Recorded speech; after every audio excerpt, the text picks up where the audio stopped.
Now we have a very exciting guest on That's Wild today. We have the one and only Dr. Pete Rogers. Hello, Pete. Yes, how are you, Brenty? Very good. I've been very lucky. I've known Pete for almost my whole life. Yeah, pretty much. I mean, when I was in the Tel Park sport, many years ago, and I remember you little guys, little squacks running around when your dad and mom started Pinder, yeah. Yeah, we were very lucky. They talk about Dennis the Menace, it was Brent the Menace. Yeah. I had some energy back then. I'd say.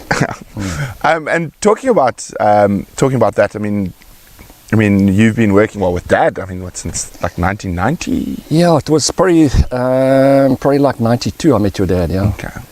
Yeah, when they started Pinder, I mean, it was an amazing project. Those guys. I mean, the foresight they had was just unbelievable. And you guys did it's sort of a norm these days, but when the elephants escaped from Pinder, they were said, no, you can't move elephants on their side, they'll die, their lungs will crush everything. We had no choice, it was sink or swim really. They got out and it was like sort of late afternoon, and I can't remember whether there was about 12 of them or something, and we knew it was in a very sandy area on the Ndebele Peninsula. I mean, the sand was like about this thick, and we knew that it would take the whole night. You'd have to keep them down the whole night and get vehicles in the next morning to get them out, hopefully. So we had to keep them under the whole night, which meant that your mom, Greer, never say die, Greer, had to go all the way to my place at Monzi and actually break into my house to get all the M99, or the Etorphine at that time, to keep those animals down the whole night. So yeah, we did. We kept them down the whole night. We had a lantern at each animal, individual, and your dad and various other people spent the whole night just walking around. We were just topping up these animals the whole night to keep them down, but also to keep them alive and ready for the next day to get them out, which was a hell of a thing. They brought in big heavy flatbeds from Richards Bay, but they had to be pulled in because of the sand. So it was a lengthy, and when we put them into nets, all the sort of things you shouldn't really do. And we ran out of Etorphine, and then we were using fentanyl, which I also used for the rhinos at the time. And we ran out of that, so in the end we were just using azaparone, which is a tranquilizer. So we kept them all through. Some of the females only got up 3 or 4 hours or 5 hours later because they were so dope. But yeah, we didn't lose any. So yeah, it was incredible because every elephant expert in the country said it's impossible. Yeah, but we had to. It was do or die. Yeah, literally. Yeah, and I mean, your time at Natal Parks obviously was quite special at that time. Yeah, I was very blessed. I worked to go back a little bit further, in about 1977, I was a young student, obviously, I shouldn't say maybe full of testosterone. Done well. This is a scientific show. All over the, no, I'm joking, no, but, and just jolling in the holidays, and then my dad said, hey, I'm tired of me paying for all your beer and holidays and all that sort of thing, you get a job. So I was fortunate in the sense that my stepmom, who's actually my real mom, to be honest, it was her 80th birthday on Makalali this last weekend. She used to work for the Parks Board. And I don't know whether I should admit to this, but she was married to a guy called Van Reenen Janssen van Vieren, who's notorious here in the Lofa. And he's actually, to all intents and purposes, practically probably my stepfather. He passed away many years, but a real character. So she managed to get me a job in the park, the Kruger Park, working for the vet at the time, Valerius de Vos. So I ended up working all my varsity holidays, and I even played cricket for Skukuza. So, well, that's something we have in common. Did you also? I've played for Skukuza, yeah. You're scraping the barrel there. Yeah, I know, exactly. Me too.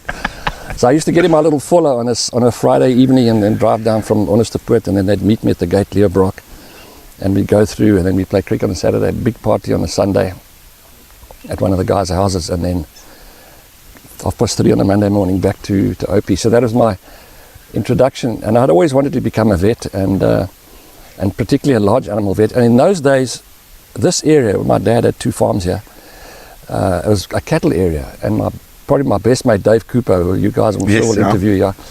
We grew up together from like sort of grade 2, we were at school together, right through school, right through the army, everything, and our idea was to like form a practice down here, but doing cattle. I mean, this is how it's changed over the years.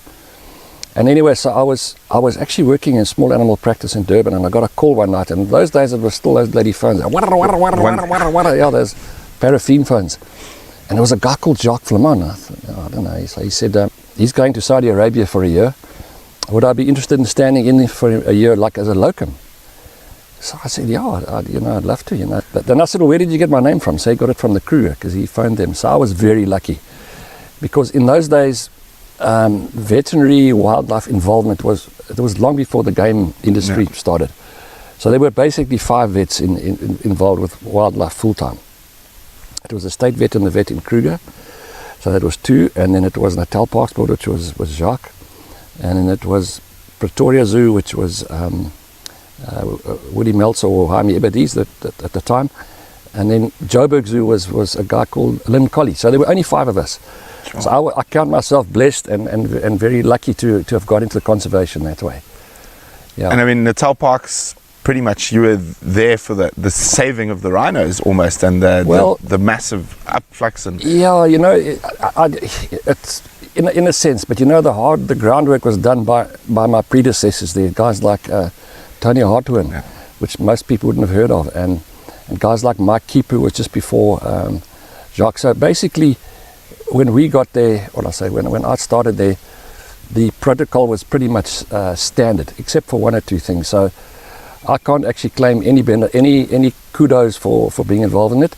But what was nice in those days was that people still wanted rhinos. Yeah. The private sector. I mean, we at any time probably had 30, 40 rhinos in the bomas, and we spent most of our time catching rhinos for translocation. Whereas these days it's completely changed. We're doing rhinos now to try and preserve them.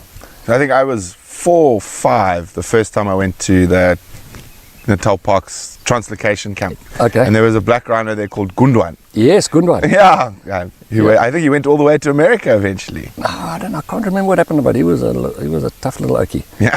I can't remember. I don't know whether he went to Lapaladi, but I can't remember. I remember the name. Yeah, I just remember, that's one of my... He was little. Gundwan meaning rat. Yeah. Yes, yeah. I just remember meeting him as a little one. Yeah. But and obviously, after Natal Parks, during Natal Parks, I mean, you were involved in a huge amount of rhino relocations and translocations. Yes. And I think probably the largest at the time. I think there might have been a few bigger ones recently. Oh, probably not though. We took, you can't believe it, and it's actually before my time as well, but also happened once during my time, was that we took, Natal Parksport took rhinos like to the States and to Europe and that by ship. I promise you can't believe it. I mean, so those rhinos had to be so tame, and so because they'd be in a crate. So not many, but that's how they used to translocate. And then later we translocated them by air, but small numbers, not like what we do now. Yeah. And I mean, recently you've been involved in quite an incredible translocation. Yeah, very fortunate. I was involved in a translocation. 16 white rhino went to Garamba, which, as you know, is the home of the northern white rhino, which the last one went extinct in 2006. So it was basically the reversal of a local extinction, even though it was a southern white rhino. So 2 groups of 8 went up. I was very fortunate enough to accompany the second group of 8, but it was very fulfilling in a way, but sad in the sense that the northern white rhino went extinct on our watch. It is. It's a complete verification. For those of you who don't know, Garamba is in DRC. Northern DRC, on the South Sudan border, yeah. So obviously an area that's gone through a lot of turmoil in the last 30 or so years, and civil wars and whatnot. But I mean, and obviously your specialty is large animals. Yeah. Or wildlife, but... Yes, wildlife, but probably, I think numbers-wise, the most we work with at the moment, numbers-wise, is rhinos, But sadly, not for the right reasons, in a sense. Well, you can justify it in a way that we're actually saving the rhino from ourselves, because this dehorning process, which is very traumatic, is we're actually basically defacing this animal in order to preserve it from our fellow human beings, from ourselves. Very, very sad. But it works. It does. But not on its own. It works with good security. With good security, monitoring. It's not a silver bullet. And passionate staff. And a lot of people always think that there's one solution to these big conservation problems, and it's not. It's multiple solutions working together. That's right. Always teamwork, Now, we're coming up shortly, I think in a day or two, is World Elephant Day. Yes. And I have a little birdie told me that I should ask you, what's your favorite animal to work with? I tell you, there's two. But I love working with the elephants. I really do. And probably from a selfish point of view is because with the anesthetic that we use, they're the kingpins, and the lions as well. They just listen to you while they're sleeping. They're told while they're sleeping. Yeah. No, I love them. I love them. Now, as I said, we've been lucky enough, or I've been lucky enough to be with elephants with you when I was this big. Yes. And now, fast forward 30 years. We've been lucky in the last couple of years to be involved in two quite exciting elephant relocations. Yes. The herd, and you can actually see their dung behind us there, and the two bulls, which was actually a couple of weeks ago. Yes.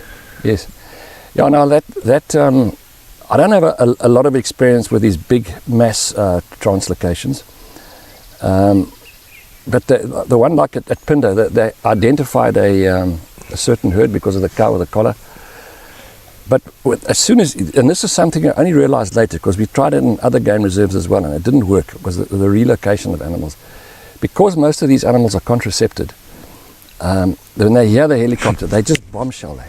So I think we caught every elephant there in that translocation except the ones we wanted. Yeah, the original herd we ID'd. We never even saw the original herd.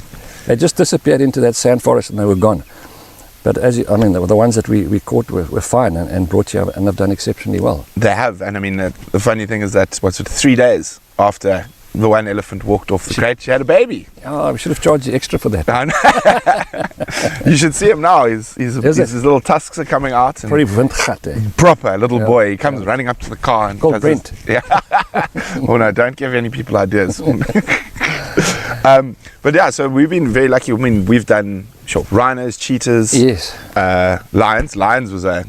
Which was the lions one? The one that we had to hold him by his tail. Oh, with your dad. Yes. I remember. Jeez, that was nearly a nightmare. That was nearly a nightmare. Yeah. So he started getting a bit wobbly, and he started wandering towards a sort of 20-meter drop.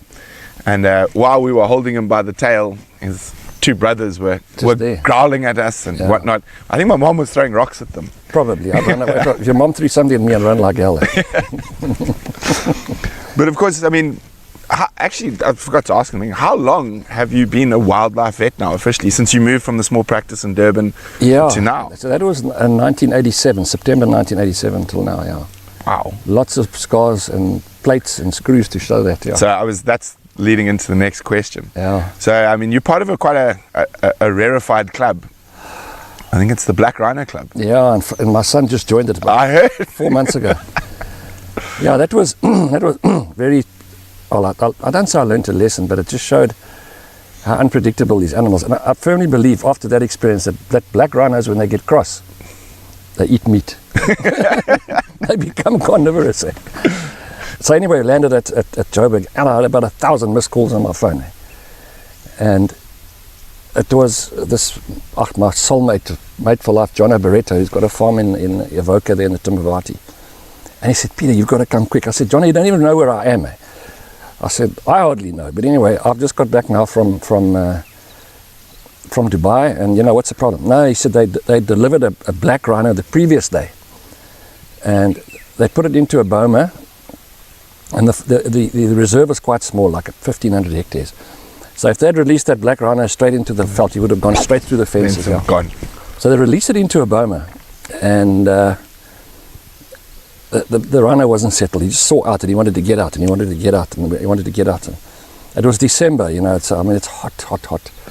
But the problem was that the boma itself was surrounded by two like quarantine fences. So if they'd opened the gate, he would have run, straight through the fences. But then also wire all over him, and it would have been a disaster. So he said, please.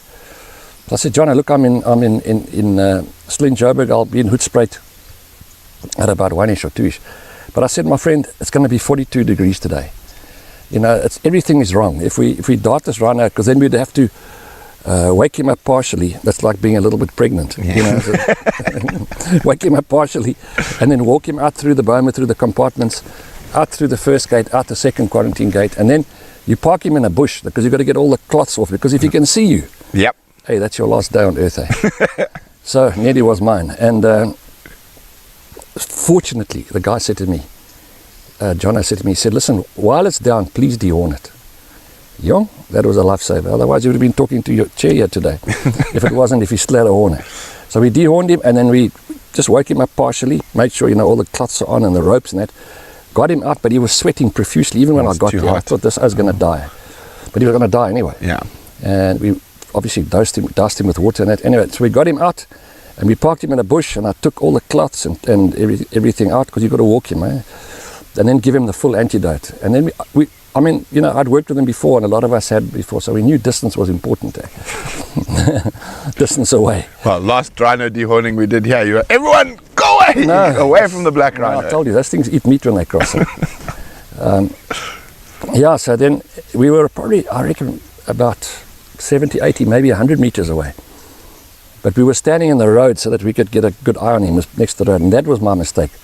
Then the next thing, I just saw him hyperventilating, and he went down flat on his side, and I thought, this rhino's dead, eh? And I walked about 30 meters closer, and I clapped my hands. Man, it was like waking up a bomb. Yeah. And what they do is they just spin around in circles, and they just kill everything that's around them. Every bush, every tree that they can find, they donor. And he just came straight in my direction. He didn't know I was there. Yeah. And he just got closer and closer, and I thought, well, what do I do now? There's only going to be one winner here. And so then I had to get out of the way, because he was running down the road. As I say, they don't pick any direction, they just go. Yeah. And I ducked behind a tree. I've forgotten what it was, but anyway, he just ran straight through that tree, and he threw me through the tree like this. And then Janelle, remember Janelle used to work with me? Young, she screamed at him, and I'll tell you, if Janelle screams at me, I also run. Anyway, I think the whole of Hoedspruit runs when Janelle screams at you. And this rhino just carried on going, and then so I landed, and I didn't know where I was, obviously, and my face was bleeding from the thorns. I don't know what trees they were. And everybody ran up to me and they said, "Yo, guys, yeah, I'm fine, mate. Fine." There was a big water tank. They put me under this big water tank, opened the tap, and they doused me and cleaned my face. And I said, guys, my face is one thing, but my back, my back's sore. Eesh, my back's sore. Then I still had to go and treat a lion after that. And I went to the doc the next day. At the time, there was only one doc in town. And Dr. Mark Blair, who's a fantastic doctor. And he said, do this, do that, do that. And I did all these. He said, no, it's fine, Myprodols. And then he went on leave. I mean, it was so bad-mannered. But anyway, he went on leave. And I had injured rhinos to treat and inyalas to bleed. And this back of mine just wasn't getting better. So then I went to Zanin and I had an x-ray done, and I had a 40% compression fracture of L1, yeah. Ow. So, yeah. How are you still walking? Hey, with a cane. No, I tell you, it was just, I think, the rehab and I've been very blessed, and I'm very active. I mean, you'd never say I was 45.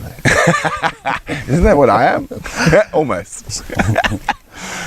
It's absolutely incredible. I mean, the legacy that you've created and your family's going to leave. I mean, it's had a massive impact on my life and in the wildlife. So we're just very, very, very special to be able to call you a friend.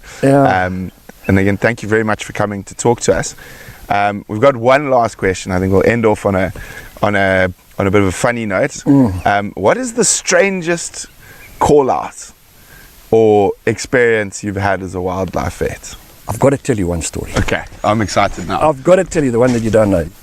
One day, I hadn't been in the parks board long. It was about 1990. They phoned me and they said, so in the old days, Itala, they used to prospect on Itala for whatever minerals there were. And when the guys left, when the road was proclaimed, there were a lot of like these little mine shafts that were open. And a game guard was doing a patrol, and he noticed like some broken bush and some sort of skid marks, and he looked down into the hole, and there was a rhino there. It's fallen down an old mine shaft. Fallen down the mine shaft. Jeez. I promise you, Brent, I promise you.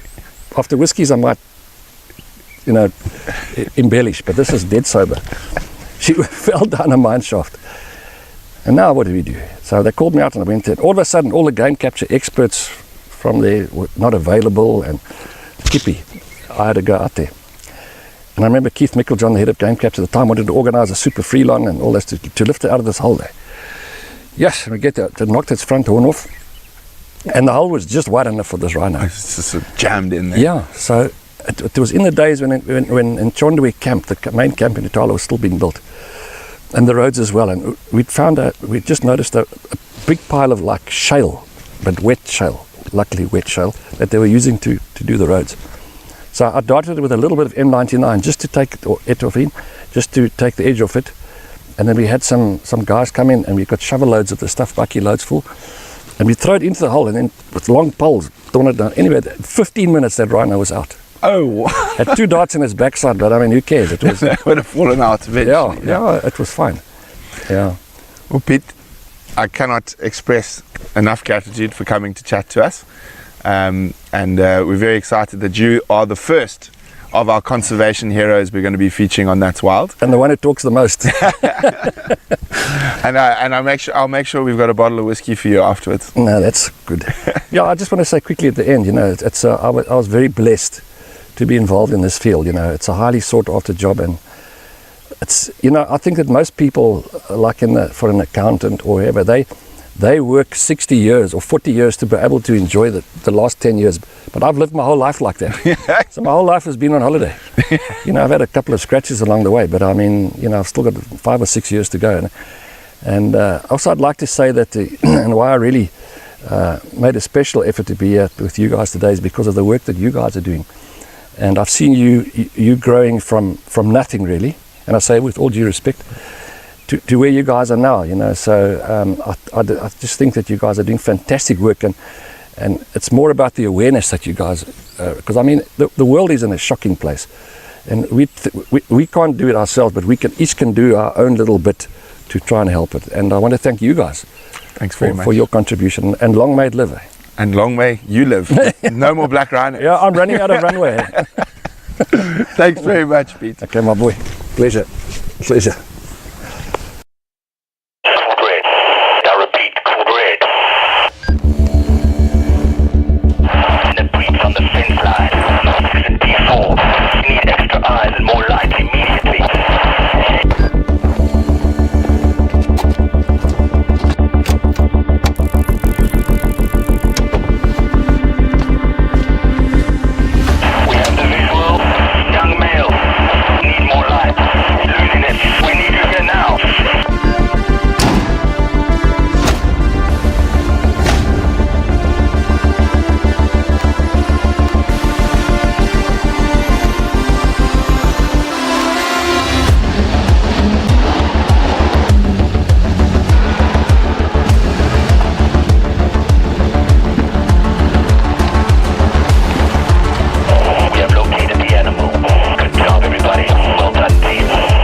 It has been an absolutely spectacular first free-to-air drive here on the magnificent Hoedspruit Game Reserve. And remember, there will be 3 of these every week, plus That's Wild, which is starting in an hour. So if you want to join Gareth and I to find out the latest on what's happening in the African bush, join us on That's Wild. And again, if you want to be able to interact, ask Gareth or myself or our conservation heroes, vets, or whoever we might be working with questions, become a Painted Dog TV pack member. Oh, he's stalking again. Vim, we're extending. I'm sorry everyone, I know there's going to be massive panic since we have got an hour till the show and there's lots to do, but we have a live cheetah stalk, and as you know at Painted Dog, the animals always win out over admin, especially if I can avoid all admin at all costs. I'm smiling, I'm scared when I get home because I might be beaten, but I'll take the risk.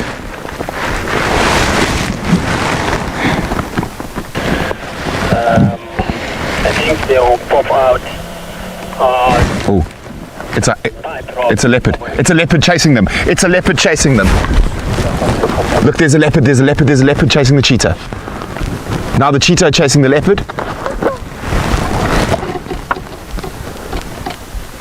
Move, cheetah. That leopard ran off that way. It was a young leopard as well. Didn't look particularly big. Let's see if we can get a view of the leopard. My goodness, guys, how's that for a first drive? So we're extending. Everyone in the office can panic. I want to see if I can find the leopard. There's the leopard.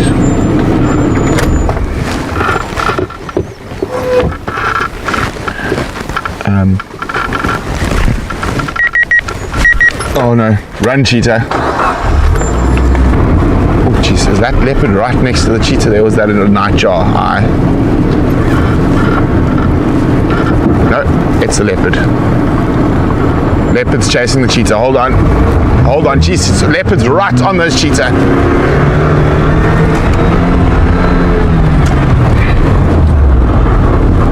The leopard was right on them. Just ducked off now. It's definitely a female.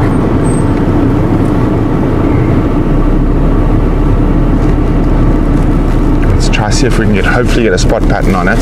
Yeah, she comes right in front of us. Yeah, got her, thanks. Yeah, definitely female. I'm just trying to figure out which one. But guys, it's been great, it's been grand. I better get home because we got to go to That's Wild. Join us in how long? 45. In 45 minutes. Okay, it's not too bad. I thought it was about like 15 minutes. I was having a mild panic. But as I say, leopard, cheetah, elephant. What else do we see? Brown hyena. Bye. See you in 45 minutes.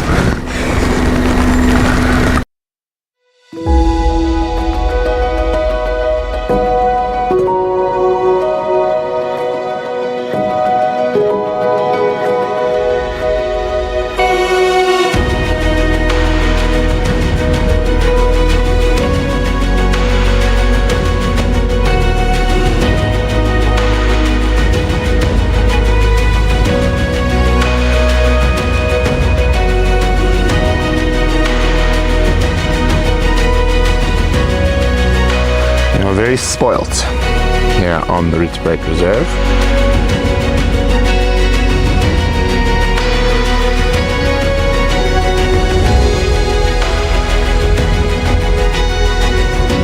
How awesome is that, guys? Right past the front of our truck.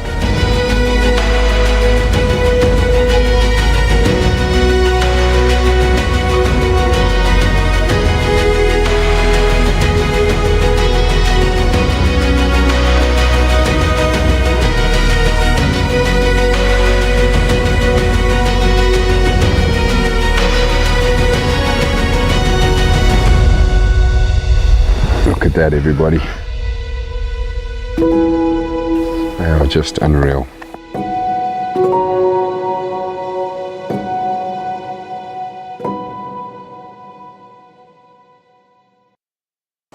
We're sitting here in an absolutely spectacular spot on the junction of the Blyder and Olifants River. Now, both these rivers are very important for the animal that we're going to be talking about today.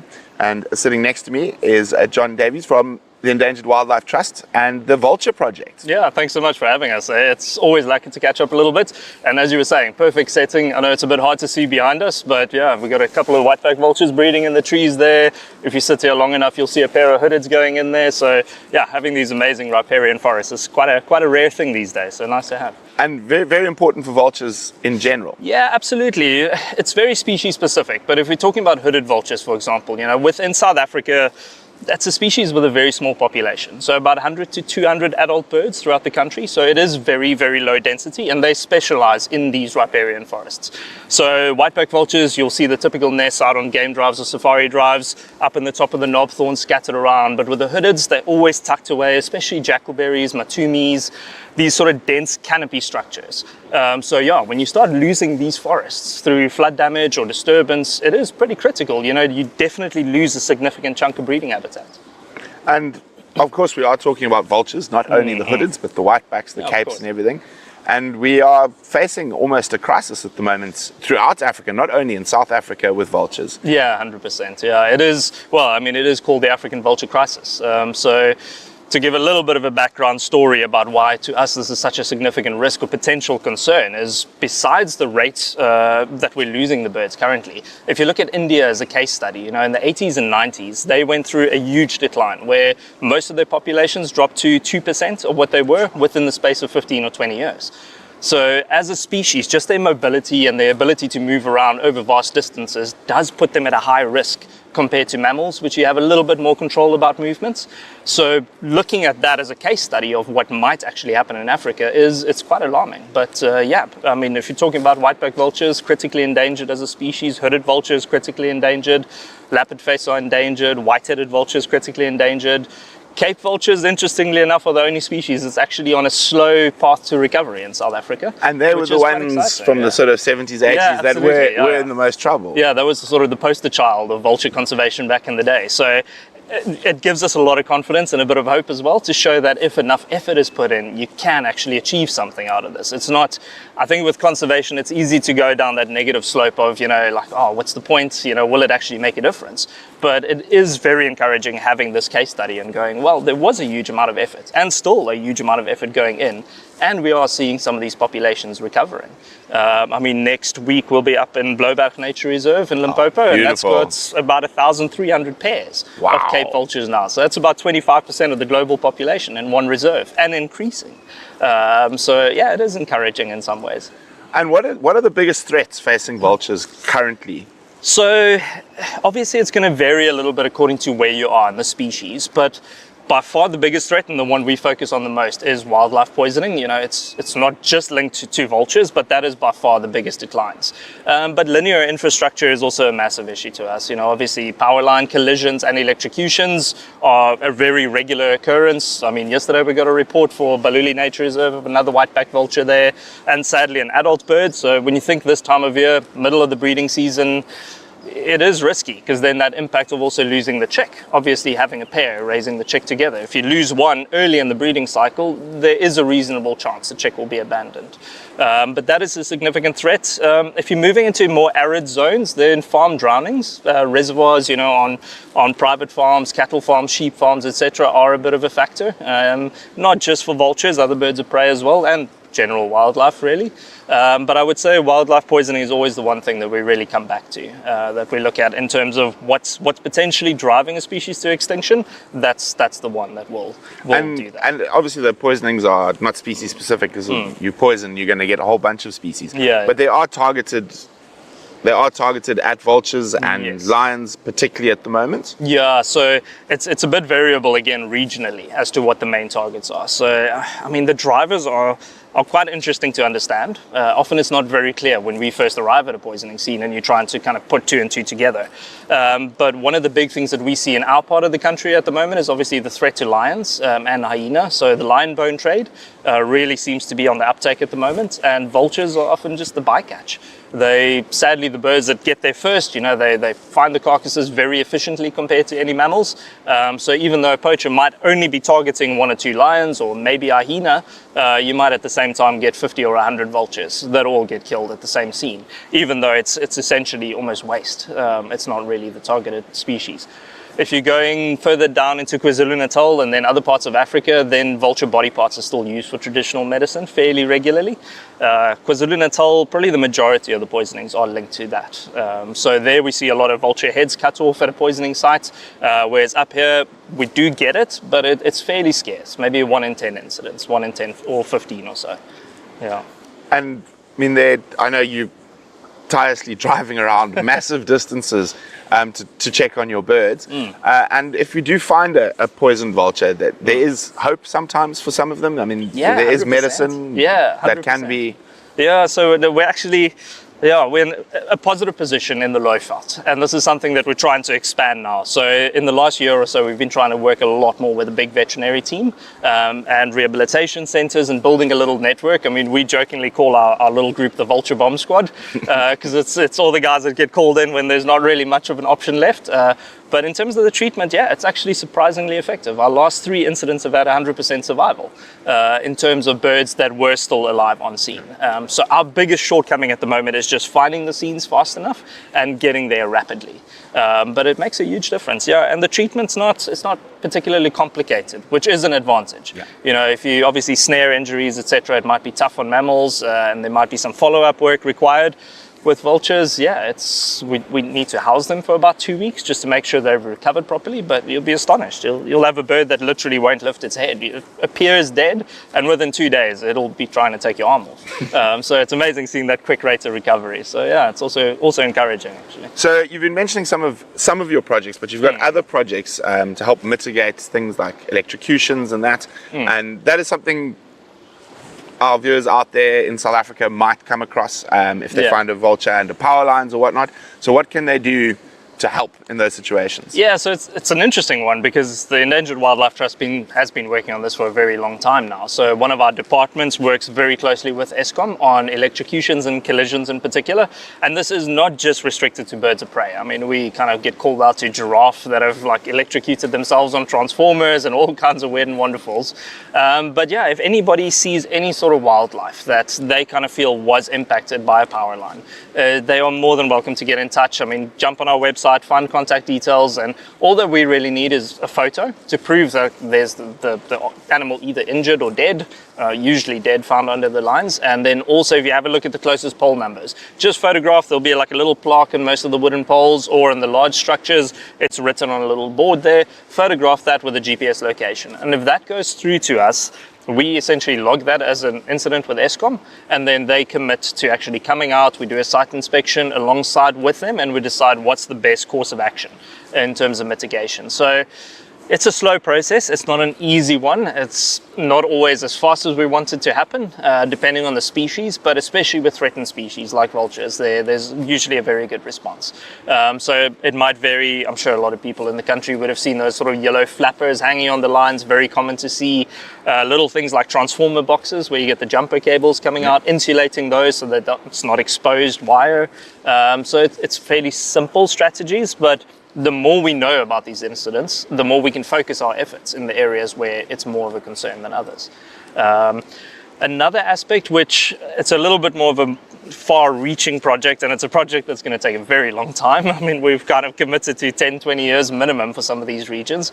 There's what we call our Raptor Safe Zone project. So the idea is that with the species we work on, even the Kruger Park is almost not big enough to conserve vultures by itself. You know, as much effort as we put in there, it doesn't help if surrounding areas have a lot of threats and the birds float in and out, like we said earlier. So with the Raptor Safe Zone project, the long-term vision is to work with private landowners. So if anybody has particularly game farms, any properties like that with sort of natural space still on it, is we kind of go into a collaboration with them. We'll assess the property, see if there's anything from our perspective that's a concern from, you know, any threats to birds of prey, and then generate a mitigation report. From there, we kind of go through whatever might have to be done. Like if there is unsafe energy infrastructure, that's a concern.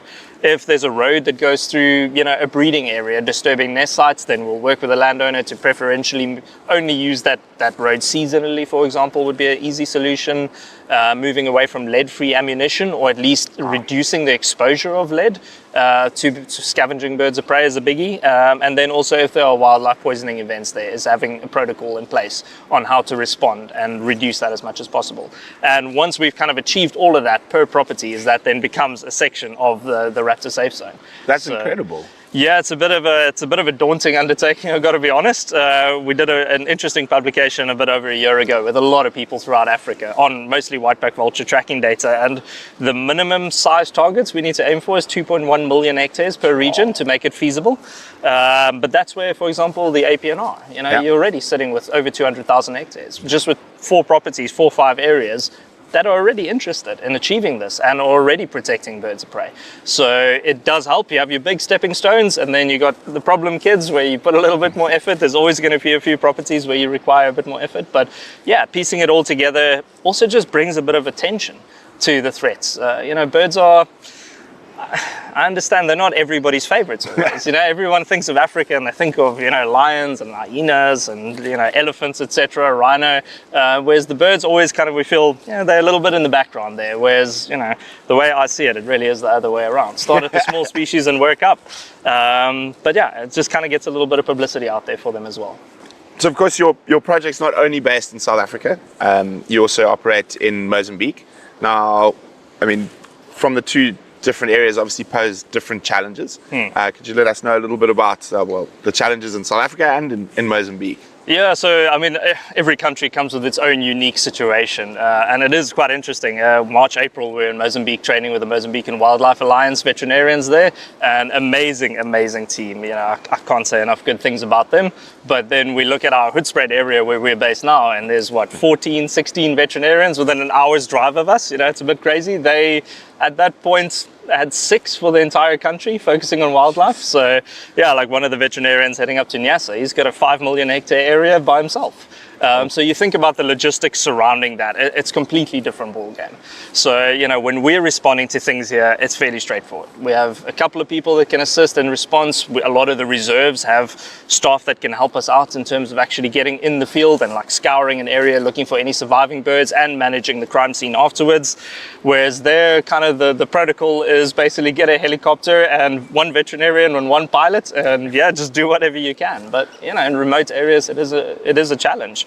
I mean, literally 2 minutes before we started this interview, we just had an immobility alert from one of our tracking units on the birds in Mozambique, and that's, yeah, it's a big challenge trying to make sure somebody can reach these areas. Far off roads, sometimes you might be in a dense area, so even with a helicopter, getting somebody onto the ground isn't always practical. And if you do get there and you have 50 or 100 live birds, managing that it's a very, very different situation to us. It makes us realize we're a bit spoiled in terms of what we have with resources around us. Yeah. And obviously the tracking collars are incredibly important in alerting you to things that are happening. Yeah. I think you brought some collars along. Yeah, I mean, we can chat about, I brought a couple of different types that we can chat about. I mean, technology for what we do is becoming a massive part of our program. Just considering these animals move over vast distances. I mean, to put it in perspective, we had a Cape vulture that we released that had a broken wing. So after surgery, its first day, it flew 550 kilometers, day after release. So it went from Dahlstrom till western side of Pilanesberg by the afternoon. So you kind of think, all right, you know, if you're working with rhino or elephant, you have your focal area, you can put your resources there. But for us, it's a very different situation. So, I mean, these are just a couple of options of the type of tracking technology that we're using. So in remote areas, these are satellite units. And all solar powered. Yeah, no, we're fortunate compared to the mammal guys. You know, they're slowly catching up now. But yeah, we've been saying to them for years, switch to solar. But yeah, these are fantastic. And weigh nothing. Yeah, about 40 grams. So we are restricted, same with mammals, in terms of the weight that you can put on an animal. So with birds, the absolute maximum is 3% of the body weight. We aim for less than 1.5. So these are about 35 grams approximately. Most of the units will be around that. And a nice adult whiteback vulture is about 5 kilograms, just over. So these will basically global coverage, obviously, which is lovely. And this is kind of the thing that we really need in remote areas, you know, where there might not be cell phone signal or any other option. So fantastic for that. But you have the limitation in terms of how much data it can send. So we get a location every half an hour. That's about what that can handle. Then we're testing out, you obviously know Louis van Schalkwyk. Very well. And the guys from the Max Planck Institute. Yeah. So with them, we're testing out some of the Sigfox technology. The idea is it's much lower cost units. There's already a lot of towers, and yeah, hopefully getting more coverage from repeater pucks under aircraft will mean that going forward we have great coverage on these. And yeah, we're actually looking at helping Louis add another tower up into Kruger. Yeah. So yeah, well, so those towers are pretty valuable because I mean, with the birds, it drives us insane. But they are a perfect candidate in terms of being up in the air, so we get good data downloads. But again, our risk is, you know, if there's a poisoning in a little drainage line, you know, behind this ridge here, and you're out of signal, obviously a bit of a concern. And then for more behavioral type of studies, then we'll start focusing more on GSM tracking units, typical cell phone networks. Just the volume of data is ridiculous. So these are, I mean, probably some of the top units in the world. Those will do 1 second resolution when they're going at full tilt. So when there's enough power in the battery, and it's not unusual to get over 10 to 20,000 locations a day, or for these tracking units. We'll have to speak to VM to figure out how to put a camera on one. Yeah, that'll be quite an interesting approach. But these are, they're incredible actually in terms of different projects. So, I mean, we actually have some of these on hooded vultures with the wild dogs. Yes. Trying to kind of like understand the interactions between the two species. Obviously, I know, you know, Painted Dog, as the name implies, has done tons of work on the wild dogs. So yeah, it's going to be interesting. We need to get a couple more. I think we got 3 or 4 more birds to go for that project. But yeah, just understand that sort of reliance that they have on wild dog dens, which makes perfect sense. You the denning season, same to the breeding season. So I was food sitting in a wild dog availability, it's all there. den on Wednesday, and at the den, there were 3 hooded sitting in the tree. They're always hanging around. So, yeah, as I say, but from that perspective, I mean, technology to us is massive. So, yeah, all the tracking units these days, sadly, we have to have mortality sensors in them. And as soon as something goes wrong, we get a WhatsApp alert on the phone. Well, there's quite a few of us on the systems per region, and it just kind of tells you, there's the last GPS coordinates, please check out this bird, there might be a problem. Now and then you get a false alert, but it at least puts it on people's radar. Exactly. And then we can accelerate the response, because what's happened in the past is often is people find an old poisoning scene, maybe 6 months old, and basically you end up counting the number of skulls to try and understand. And that's what we're trying to move away from.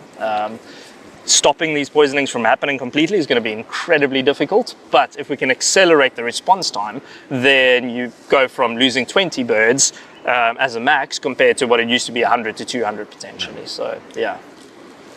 Wow, absolutely amazing. I mean, obviously, everything is connected out here, and so protecting vultures ends up protecting wild dogs, protecting lions, and the greater ecosystem. And I think that's the amazing thing, is that a lot of people here work together. I know you work with the carnivore guys, because obviously, of course. So it's absolutely incredible. And I mean, a massive thank you to the work that you guys do. It's absolutely incredible, and we look forward to supporting you further. And hopefully we can do some fun things in the future. Absolute pleasure. Yeah, thanks so much for having me. I really appreciate it. And I think it'll be a couple of days in the field to come, man. Cheers, thanks so much. Appreciate it, man. Cheers. Hello and welcome to a windy and cool Lowveld of South Africa. Of course, it is me, Brent Leo Smith. I'm back from my travels, and we're very, very excited to be helping to save a pack of wild dogs. Sorry, I'm dealing with lots of things at the moment. Hello, Brent Leo Smith speaking. Hello. Oh, someone's trying to sell me funeral cover. Don't need that right now. Who have we got here from the pack? Maybe I do need it. Lily Mouse, Willow, Carol, Wendy, great to have you all here. I know it's some ungodly hour in the US. I think it is an ungodly hour. It is indeed. It's 1 o'clock in the morning in San Francisco, 4 o'clock in the morning in Boston, 3 o'clock in the morning in Austin, and 2 o'clock in the morning in Mountain Time. So yes, I know it is an ungodly hour. Thank you for those who are in the northern hemisphere, or in the northern Americas, who are joining us. Those joining us from the UK, it's probably a lot more civilized. Probably about the same time almost. But yes, so update, they have thankfully crossed into an area where they are a bit safer. Now we are very concerned about the animals that have the two snares. The one snare looked particularly bad. It was on, both snares are on their legs, so that's a good thing. They're not around their necks, which is obviously a lot more dangerous. Here we go, sorry, I'm just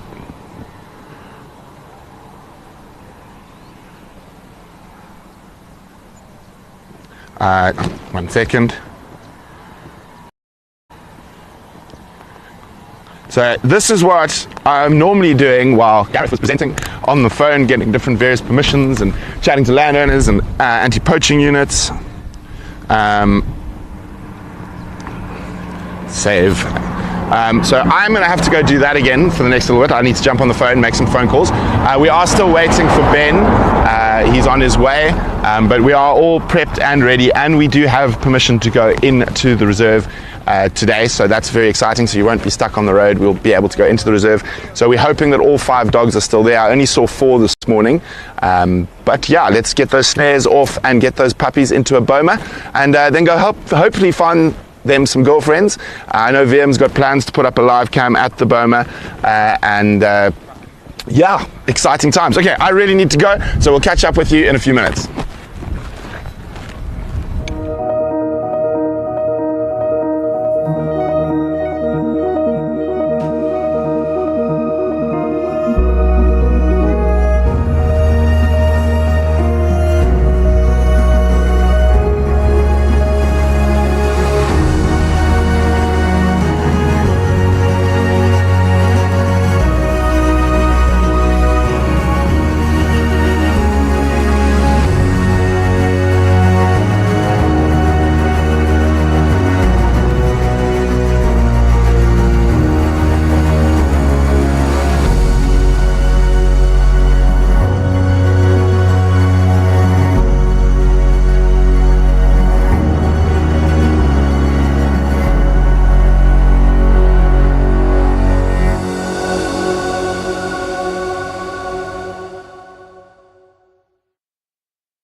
how I'm falling in.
The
Adrift aware of it all. Just squares and circles.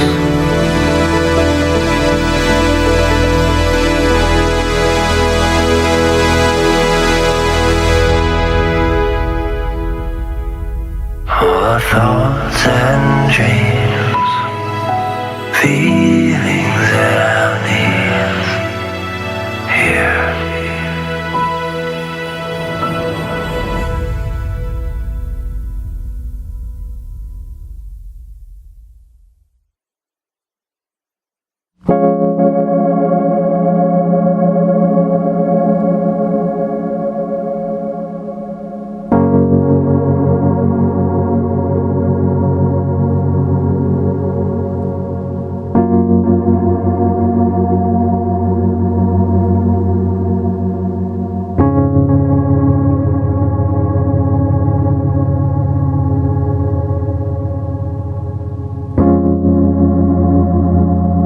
Sitting by the waterfall,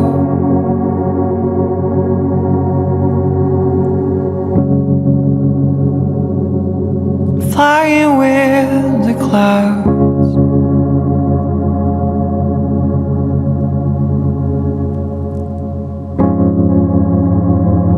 crystals dancing in the sun.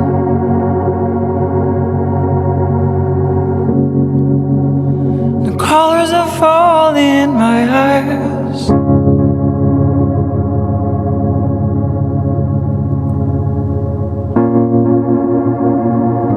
Time don't exist anymore. Only pictures of light and pictures of darkness.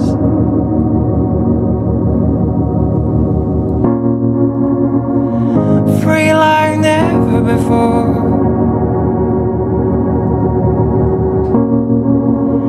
Like a river in the rain.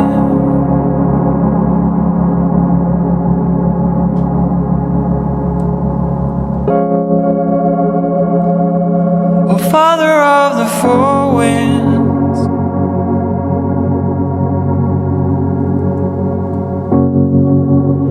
take away my attentions.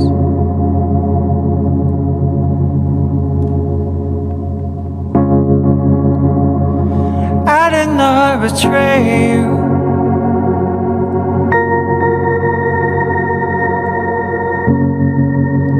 I did not forsake you.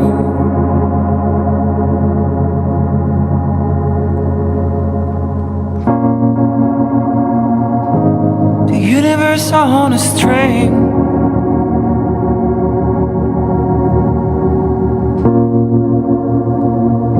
drifting in all directions.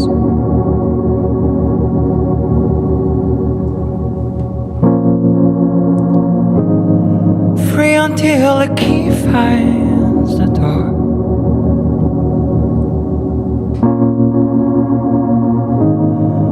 Free like never before.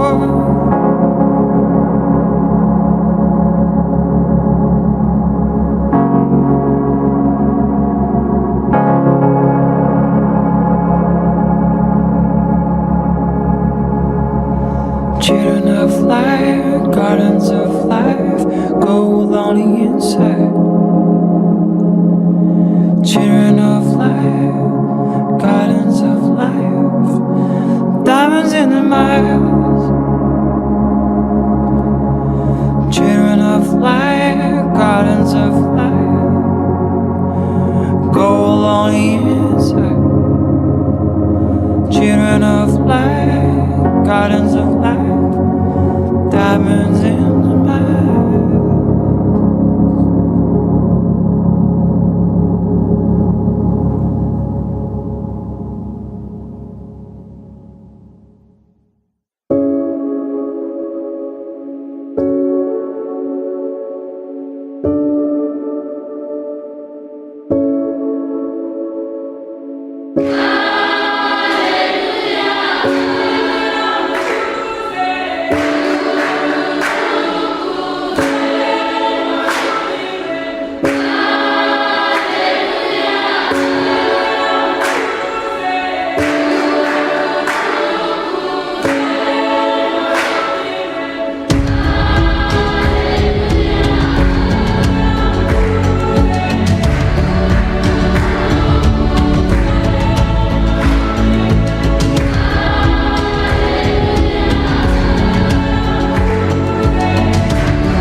always be with you.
Hello everyone, welcome back. We've moved from the main road. We're now inside the reserve.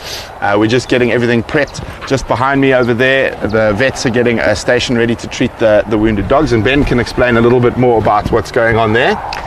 Good morning everyone, hope everyone's doing well and thanks for joining. So yeah, we've got a bit of an intricate situation here with these 5 males. They're obviously a dispersal pack, and they've pretty much been roaming since they left their natal pack, and they'll continue doing that until they find receptive females that can join them, and then basically they can start their own pack. So in the interim, they've been in and out of a lot of reserves. We finally got them cornered on a property here now. It looks like quite a good working area. So our plan is going to be to try dart all 5. Obviously, the boma has been prepared where they're going to go, and then later down the line we'll try to officially bond them with some females and hope that it works. Exactly, yeah. So our plan is now we've got a bait. These dogs are quite skittish. They weren't very good on the call 2 days ago when we tried. We skipped yesterday just because the weather was not conducive to capture. So today we are going to try the same plan. I think it worked really well the other day. We're going to try lure them in with a distressed prey call. Alal and Ronya are going to be manning this other vehicle. We're going to be dragging the Impala behind it, and then hopefully as soon as they get visual of that, we can pull them towards a second bait, which we will have stationed in a nice open area that can facilitate the darting. Darting wild dogs, it's quite tricky. They're extremely busy animals as soon as they start feeding. So you've got to time your darts, you've got to make sure of your darts, and because it's 5 animals, you've got to get darts in quick succession. And secondly, some of the dogs are injured. I believe there's 2 snares on some of the dogs, so those dogs are going to be skittish. So it's quite critical that you time when you start the darting. I think last time as well we started a little bit too early, they didn't settle on the bait properly, but if we've got the whole pack there, it should go well. So yeah, let's hope for the best, and let's hope we can get these dogs today. It's critical we get those snares off today as well. And luckily today, even though the sun is out, it's quite cool. There's a nice breeze, so not too worried about overheating. We've got lovely capture weather. And that's yesterday was a bit too windy. Way too windy. Winds were gusting about 60 k's an hour, so it was just not. We've just found in the past, any species you try to work with when it's windy like that, they're just not receptive. They don't like coming out. They kind of like hiding. Same as us humans, it's movie weather when it's windy like that. So yeah, today's looking much better. Yeah. Okay, and so anyone got any questions quickly? Hello, Carol, Di, Janine. I just want to introduce Ronya quickly to all the viewers. Yeah, so Ronya's been really doesn't like being on camera. Yeah, but Ronya, we just want to say a very special thank you to her. She's been very integral in all the organisation and monitoring these animals. Yeah. So yeah, just from our side, I just want to say thanks, Ronya. You've worked really hard. Behind the scenes, she's done all the behind the scenes work, all the logistics, organising with Lyle and everyone else, just all the operations for this capture. So thanks a lot. And yeah, she's one of the off-field officers for the EWT, one of the human wildlife conflict officers, so she's busy with type of stuff day in, day out. Yeah. And Brent's going to ask her for some anecdotes just now from the field. She's been very, very busy. She's ambushed, and obviously, I mean, we know there's 2 snares on this pack in particular, but I mean that's what's keeping you incredibly busy at the moment, is snared animals. Yes, it has increased quite a bit, the snaring in this area, and unfortunately the farm owners, sometimes they don't have the funds to combat these problems, and then you end up with a lot of snared animals, and it especially affects the predators, the hyenas, the leopards, the wild dogs, because they roam such huge distances and they cross multiple properties along the way. So yeah, unfortunately. Yeah, and I mean that's the type of stuff that you guys can help with by giving back to the pack. Our emergency fund does help fund those things. So a big thank you to all and everyone who's a pack member and those who contribute beyond and above the pack membership. Thanks. Yeah, thank you guys. We won't keep you too long, but we'll grab you just now. Hopefully, we've got some wild dogs around to keep you busy. Hopefully that would be the case. Yeah. Okay, let's go and try. Well, thanks very much, guys. We're going to take a little break now. We're just waiting for the second bait to be brought here, and then we're going to go in. And yes, a big thank you to everyone involved. A massive undertaking, as you can see. There's lots of vehicles, lots of people, a lot of moving parts, and this is the real side of a lot of conservation work. It's not all flowers and lollipops. Can be quite. I want you to come chat on TV, Johnny. And sad to see. As I say, we've got 2 snared animals. Yeah. So on that note, I think you can have Ben. He doesn't realise he's not supposed to be talking while I'm talking. Hopefully he hasn't said anything naughty. But we will be back live in a little bit once we've got the second bat, and we will be darting from the jackal. So the jackal will be right there up front and center, and the badger will be working as the second vehicle, dragging the baits and stuff around to bring the animals so we can dart them. Bye for now.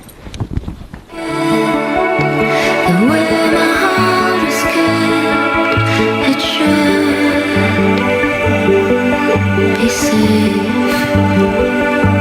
I watch the view, and as it changes, I find myself embracing silence.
get off the car, we put it there where you are, we just remove the cars and come back. Just give them a little bit of space.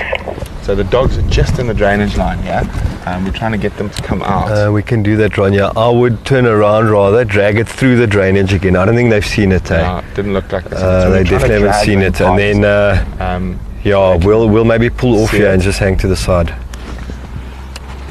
Okay, copy that. So I'm trying to see there they're gone.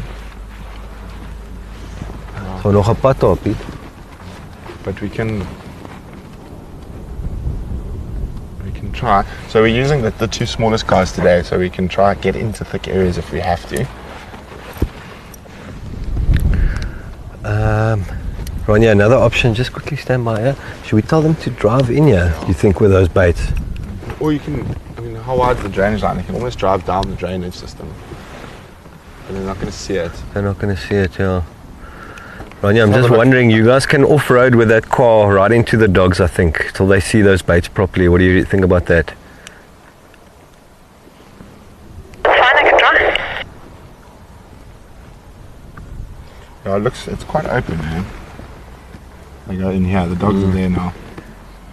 Sorry guys, we're just having some planning. I'll get to your questions in a second. How far is Leadwood from here? What do you mean, the gate? Yeah. What, for the Boma? No, it's at the boxing gym. Oh really? Is it on Blowbank? And the gate? The Boma is on Blowbank. And the gate into Leadwood? No, we're going to go right in through Blowbank. We're going to go in right here. And why, if they're running nicely on this, why don't we just try drag them straight into... there's no gates. Oh really? In the reserves. Yeah, the only gates on the Tyro. Oh, I see. Yes, is hulle so kwaad vir mekaar.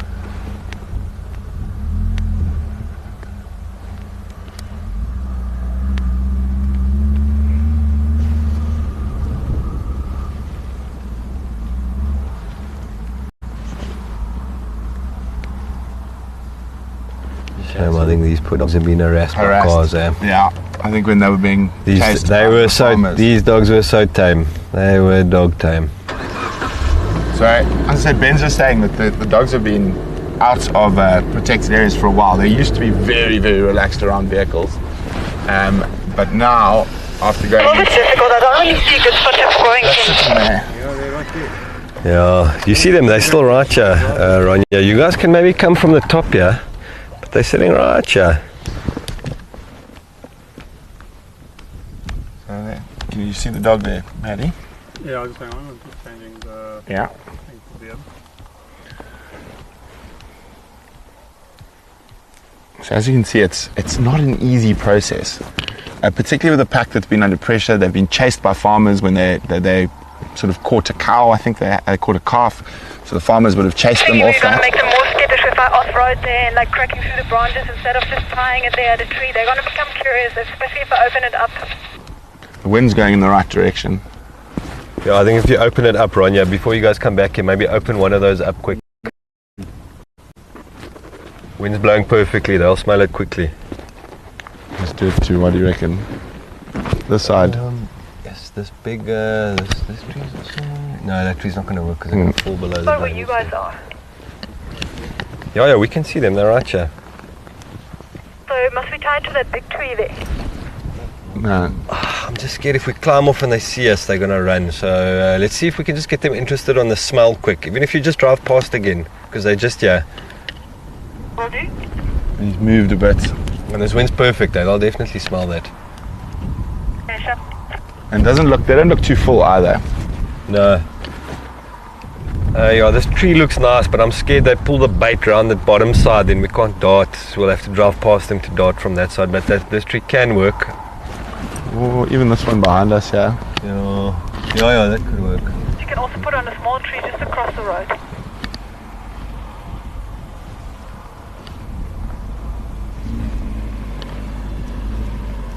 Yeah, Ronja, maybe if you pull up to that tree here, and then just make sure Lyle's not seen, so you kind of hide Lyle, then Lyle can quickly maybe hang the big one of the impalas there, yeah.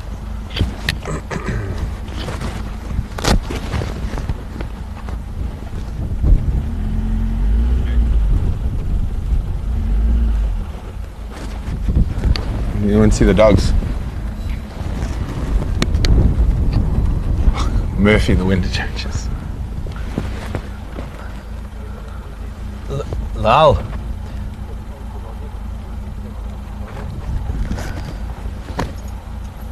Now see if you can hook his horns, like pivot him up onto that tree, into that little hook there, just so he's visual from far.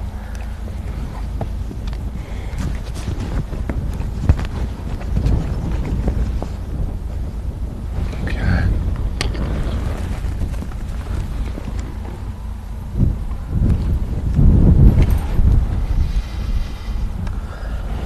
Come on, puppies.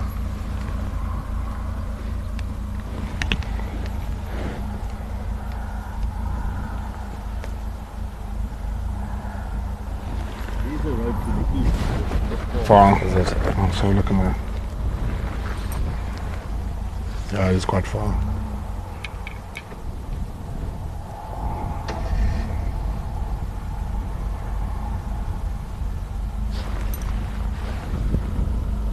Just make sure they haven't. I'm just going to check they haven't moved again. So as you can see, guys, this type of stuff is really complex and takes time. As we're saying, particularly with a pack of dogs that's been pressurized before, because normally a pack if we're recollaring a pack in the APNR or the Greater Kruger, it's easy. You just drive up to them. They're so used to vehicles. There's never a problem.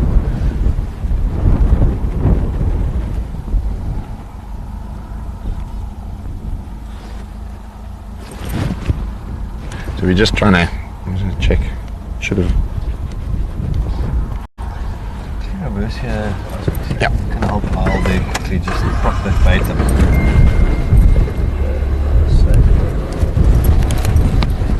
Ah, there we go.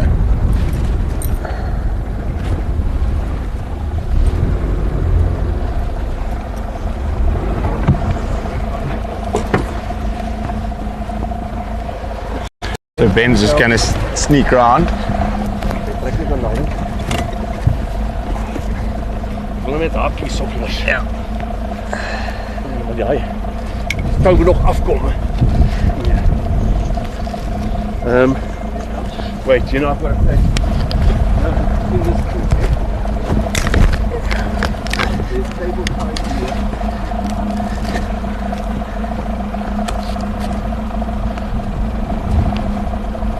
You can actually smell the impala carcass, so hopefully the dogs are smelling it as well. And generally dogs are quite curious, so after something like this, and if we move away from the area, they might just come to investigate.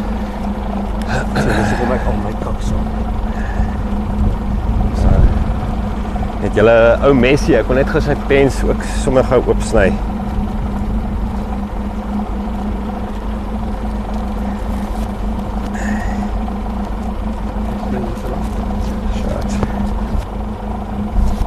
So just checking, trying to see if they're paying attention.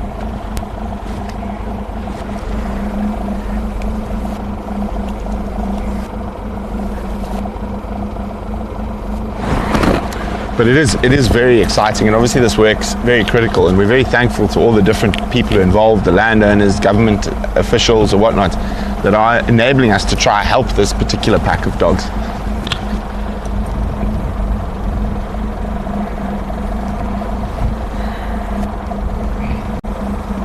Hello Deneen, hello Barbara.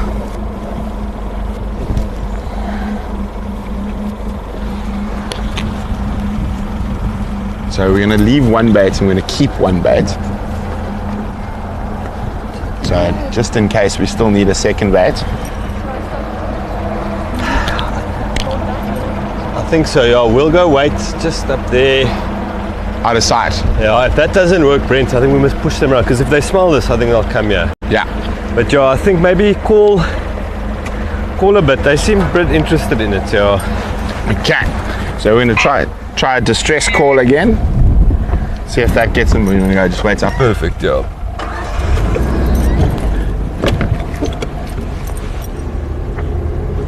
Haven't seen anything, eh? No, there's one there. There's one there. Yeah. You can just see the ears. Should get a whiff of this. Yeah. And they're standing up. Well, the one was standing up. Otherwise, we can also, yeah.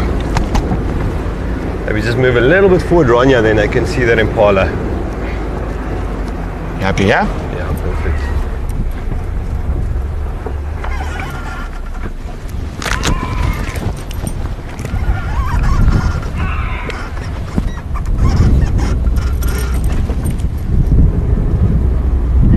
Just see the bait through the trees.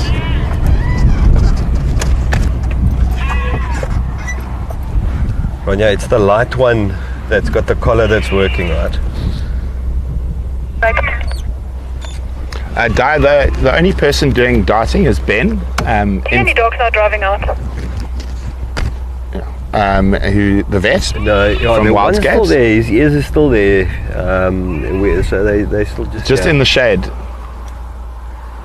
Yeah, they've just moved into the shade a bit more further down. So only one man manning the dart gun today.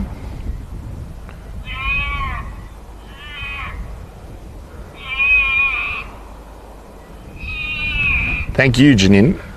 It's actually support from our pack members that enables us to help these critically endangered animals. And for those who don't know, there's about 6,000 wild dogs left in the wild throughout Africa, and there are only 3 really sort of safe meta populations or breeding populations.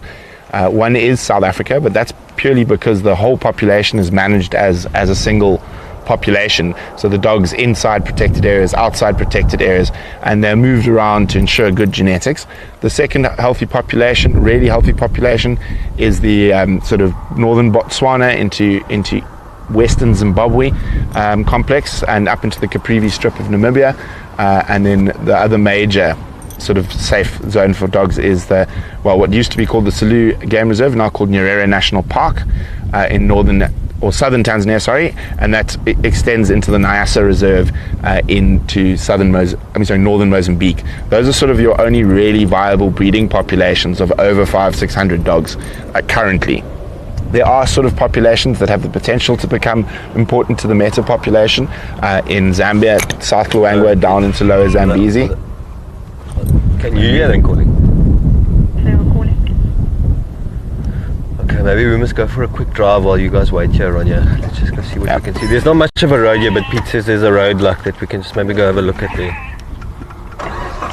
Okay, so we're going to go see if we can find them. They're not coming onto the bait. The wind's changed a little bit, and they could just be really, really nervous. So what the main plan is, with dogs you can sometimes do this, and we've actually done it with Ben before at Salati, is if we can get 2 or 3 members of the pack and we get them to the boma, they'll actually call the other pack members to that area. Yeah, that could work. We tried that on Monday, when we were here, yeah, Saturday, but we could only get one. Yeah, only one, and he didn't want to be very vocal for us.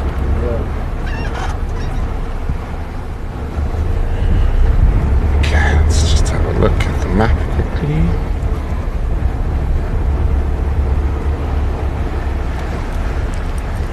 So the road should be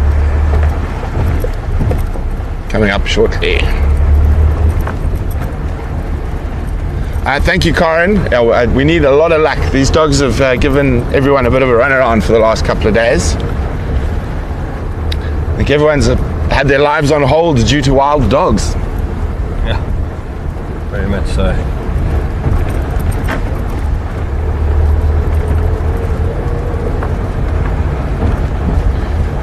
That's the road. No, you will have to go around there. I can go through in this car. It should be fine. I was having a look. No, that's the road.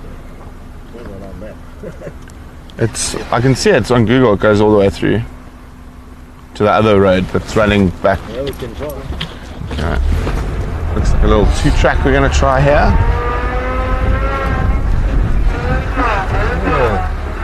Look at Pete saying it was an old 2-track. Old 2-track. So Ronja said, I don't know if you heard their breaks, but Ronja said she heard them calling and it sounded like they were moving. When's the next update? Should be in about 7 minutes. I'll check the collar again. Hopefully we can, hopefully they haven't gone too far.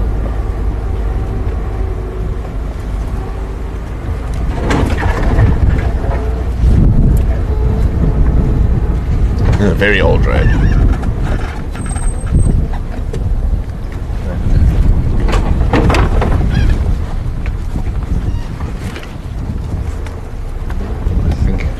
No, this is it, yeah.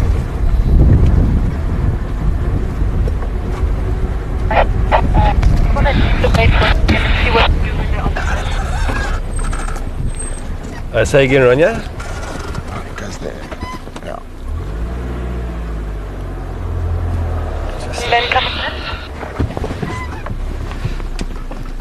Yeah, sorry, Ronja, we're just in a low spot here. I can hear you. Okay, as I said, I'm going to leave it there for a second. I just wanted to see what they're doing when the blade is alive. Oh, perfect. That's a great idea. Perfect. Lots of thorns. What scratched this tree? Have you guys got elephants here? Yeah. Oh.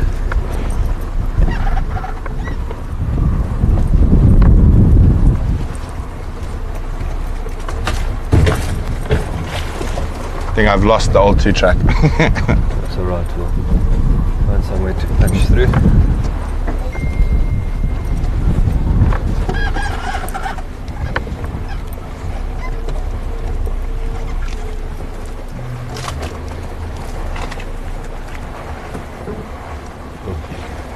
No, I saw a gap. Really little shady spot this.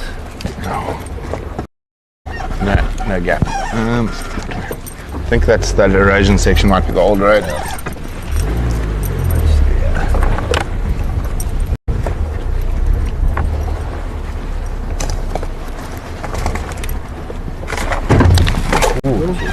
Got me. But this time it didn't give me a cut in the face. The last one got me properly.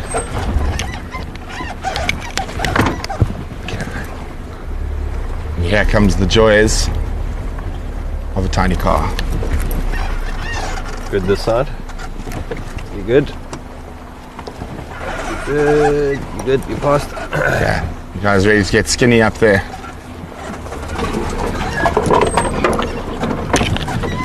Enjoy that. You good, Matt? Yeah.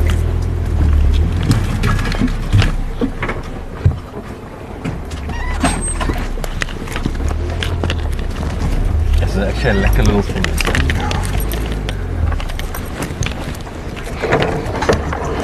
Okay, nearly through. Oh.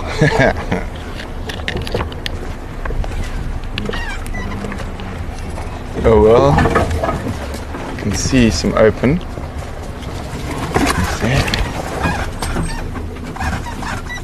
Let's jump. Yeah, let's go jump this one.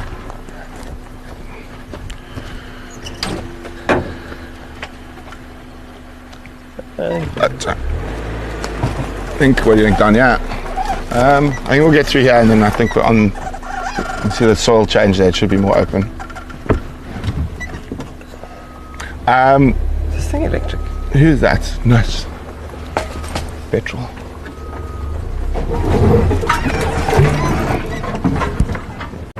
Good. You good there, Maddie? Pete, you okay? I think we should have listened to you, Pete, and gone round. This looks like Like the a bit old, of adventure. looks like the old road again. Seeing parts of the reserve he hasn't seen before. Here's the old road that we lost. Turn around, sorry. Well, I think we're gonna, Pete, do you think we need to go back and go around? I think otherwise we're just gonna struggle through here.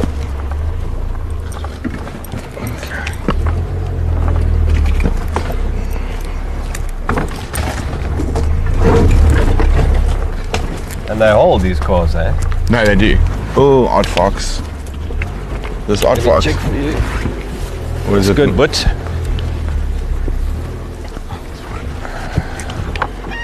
it's good. Good. Yeah. Yeah, I'll get to your questions in a second, guys. Let me just try and get through this section quickly. And you always, when you see sand like this, you always want to be careful because the odd fox have been busy. There's lots of holes everywhere.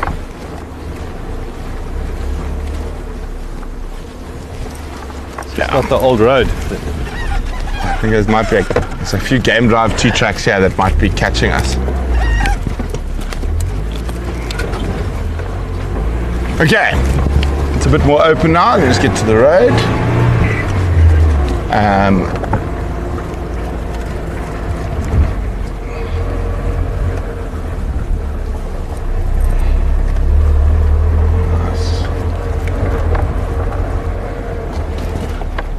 see the power lines.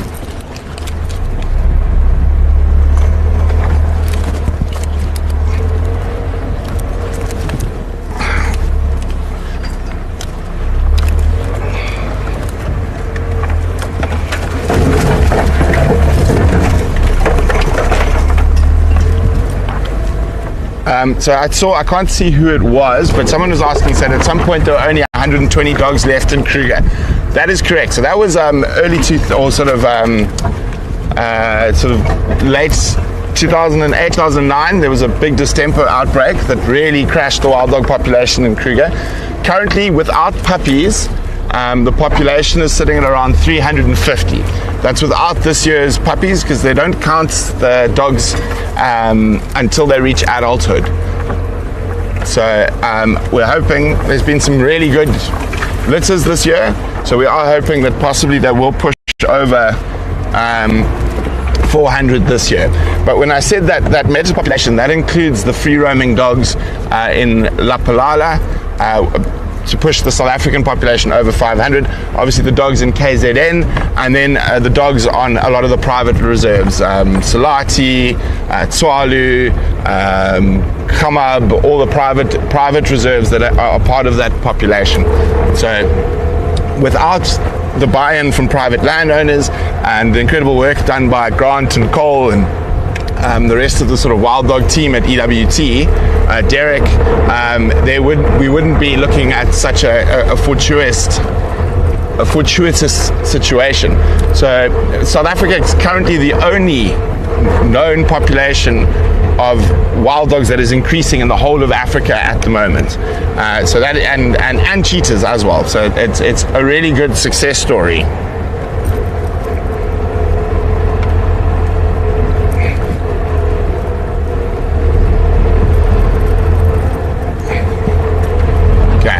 Go a bit quicker.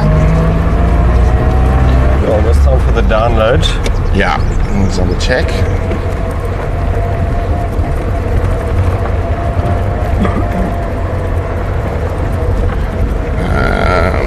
Download.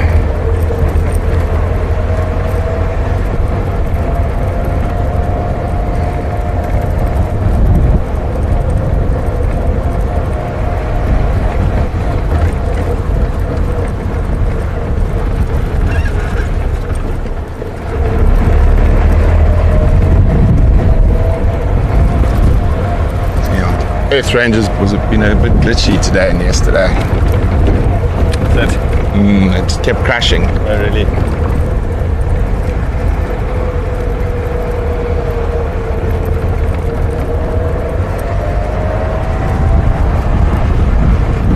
Okay. How far do you have to go around? Oh, all the way down to the fence. Okay.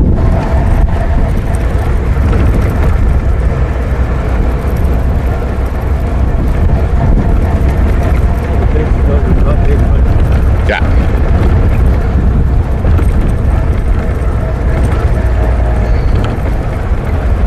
So we can, if you're thinking the chopper, I'll possibly lift the fence at the drainage line or something from the other side. If we struggle, we're still struggling. Let's. Someone's cocking a gun here behind me. I'm just thinking of all the scenarios now. Yeah. That's the other thing I'm thinking of, is even putting those two free, if we really struggle here. I mean, we can get the heli in today, but getting those females in your boma ASAP.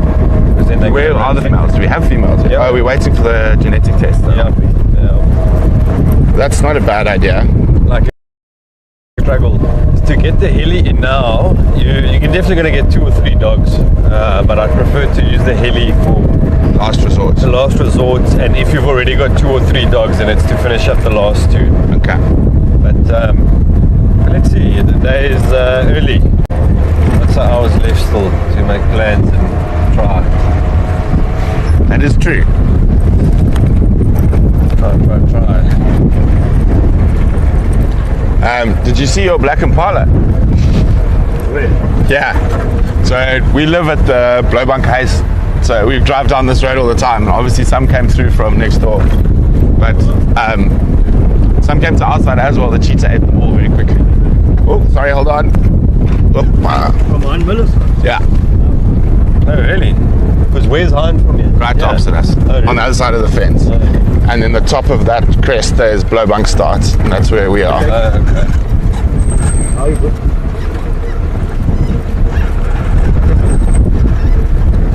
My fingers are struggling to I got a dog here. Okay. Sorry, go again, Vim.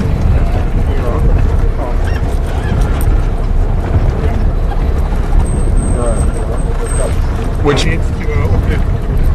Vim says, Matt says he needs to then go off air for 2 minutes. Okay, we just got to swap batteries around, guys, quickly. So we'll be back in 2 minutes.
Okay, so we've switched back batteries, guys. We're back live.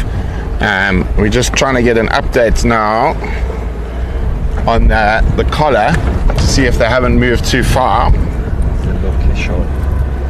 But what a scene today with the mountain, eh? Absolutely stunning. And that's one of the reasons we do love this part of the world, is we're down here looking for wild dogs, and you've got this magnificent mountain view as a backdrop.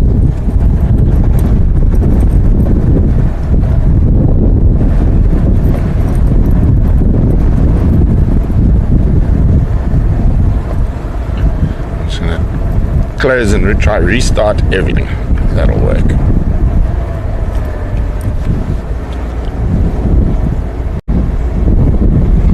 Here we go.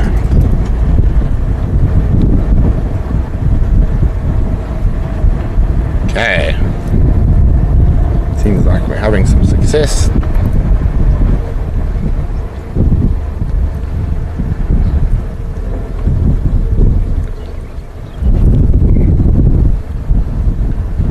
So they are literally just where they can't be seen. They're like Really? They're still there. They're still right there. They haven't moved into the block. That's very good news because they just got to catch a whiff then. Yeah. So they have not moved into the block. That is correct news.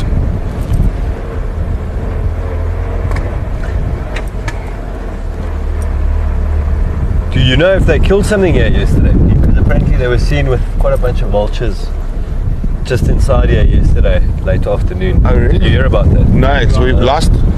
This morning they were back across again, or one of them was. Yeah. Okay. Okay, copied it. Let's chuck it into Google Maps quickly.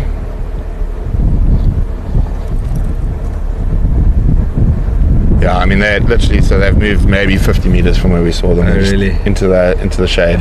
Okay, I think then I have to try a new strategy. I think Ronja's going to have to just bomb in there. Coming from the south. Yeah. Get one of those bikes to south. Yeah. So I mean we're not even nearly opposite them yet. Okay, let me just go a Ronja's bit gonna faster. just bomb in there.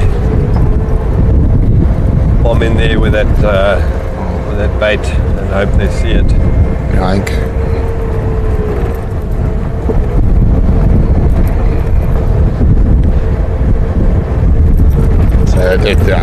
So it was like 8 minutes ago, and they're still basically much closer to the other fire break.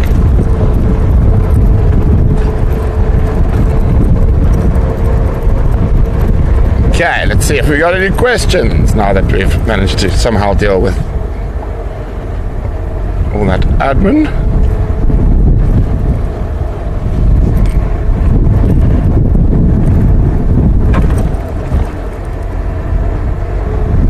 Oh, well, Carol, you're always welcome.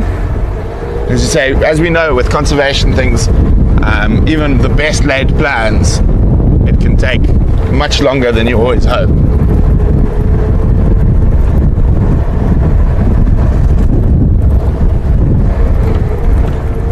Want me to drive, Brent? No, I'm good. Yeah. Okay.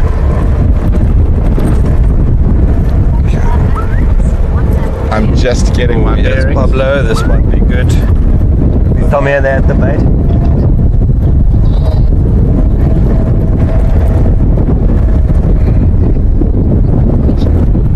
Oh, is he eating? Okay, hold on.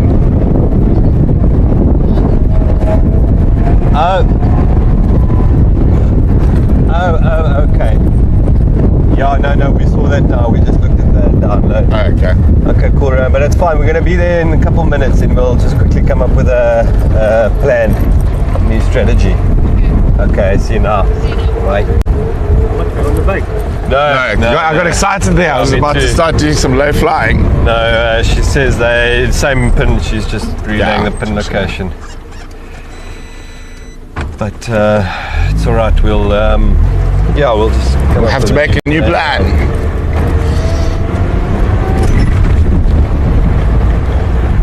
No, I mean this is almost, as you know, with dogs, this is almost purely because they have been persecuted a bit in the last little while. They've been chased, they've been shot at, they've gone over main tar district roads, they've gone under main tar district roads. This morning they went under when I was watching them. Oh really? Were they relaxed at on the tar road? No, jumpy, and then there was a lot of cars stopping and people getting out of the car. And I don't know why they go into the tar road, because they spend a lot of time on the tar road. They do. And yesterday they were on the tar road for a while as well. Yeah. So they've had a stressful couple of days since they've decided to leave the safety of protected areas.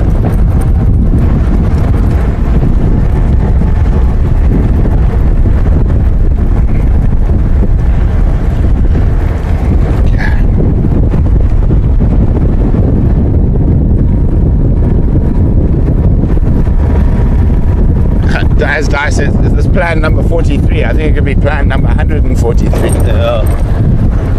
Dog's running there.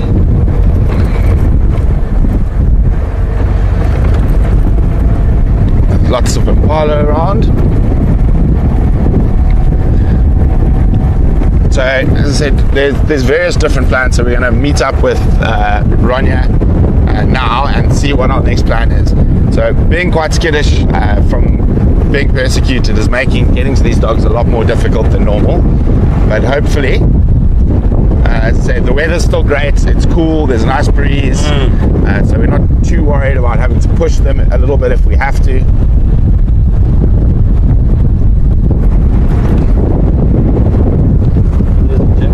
Jackal. Oh, come back. Maybe it's a dog. We're right here. Maybe it's a dog. Let's just have a look here. Or it could be scrounging off whatever they were busy with this morning, if they were busy with something.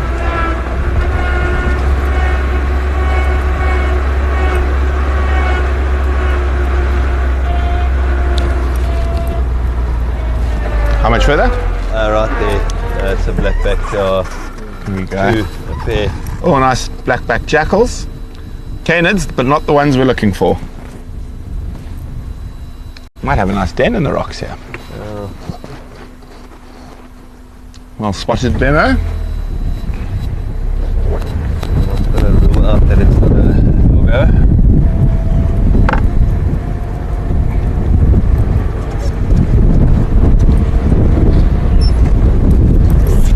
There's also quite a lot of work happening there. Power company, chainsaws, so there's a lot of noise around today.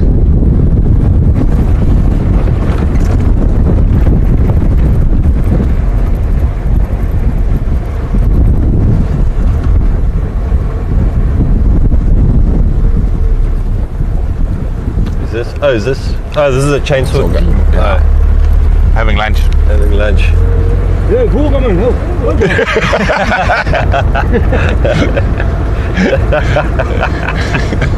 Well, it is lunchtime, so. Yeah.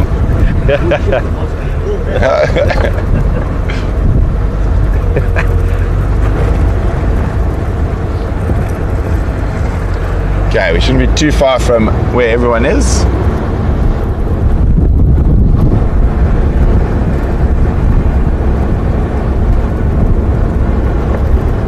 These oaks have a big job here. Does it pay for itself though, eh? The sale. They're trying. Is it firewood?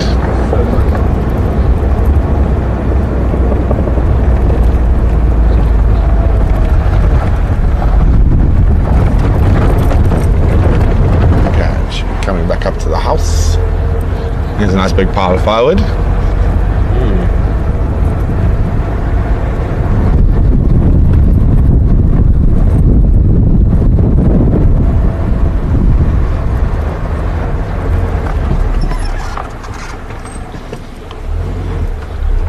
Kites.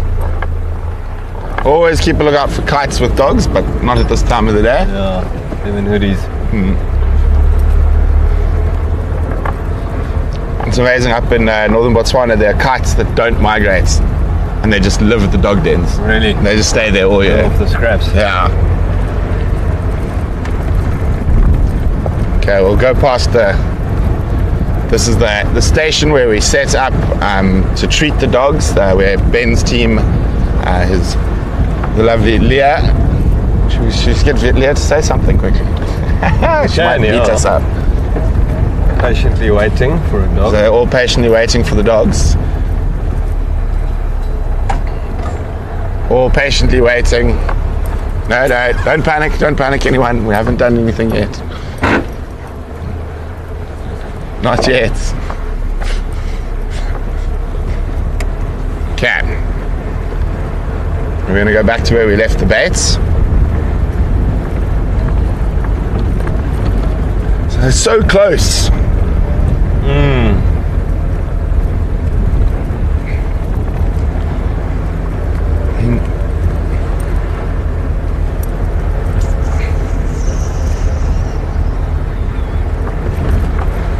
So if you have a look on the satellite map there, I mean, we can try maybe pull the bait through that open area. Yeah. So they're on the southern side of the drainage now, it looks like. Yeah. With thick stuff.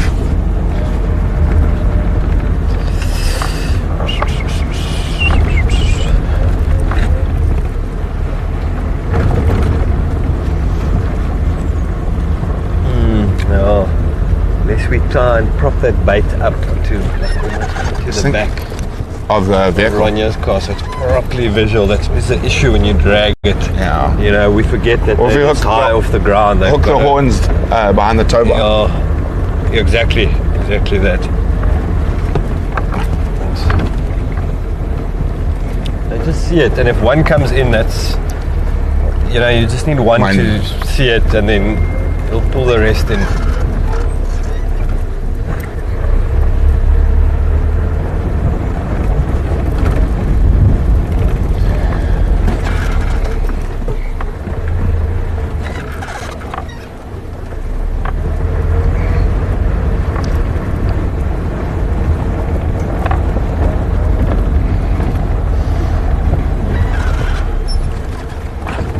Whoops.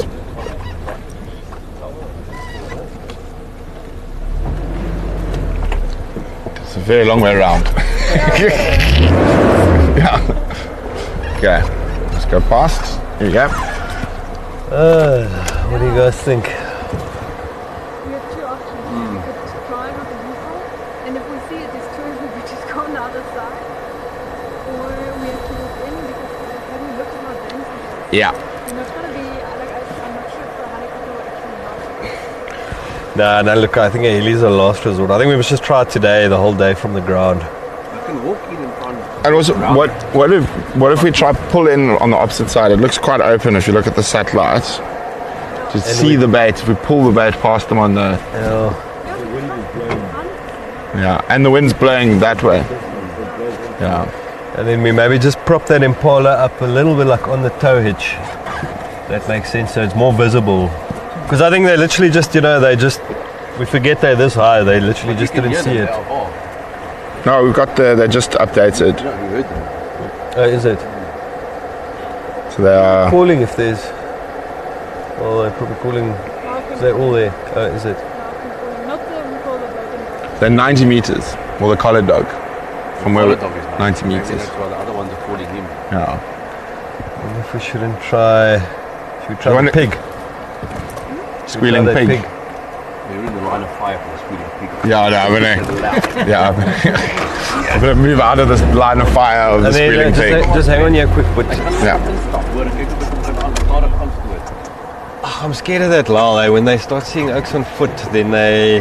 That's last option as well. But we've got so many last options. Yeah. Jail. Dead warning. Just turn the ignition off right now, otherwise gonna kill the battery. There we go. This is not a very pleasant sound, ladies and gentlemen, but...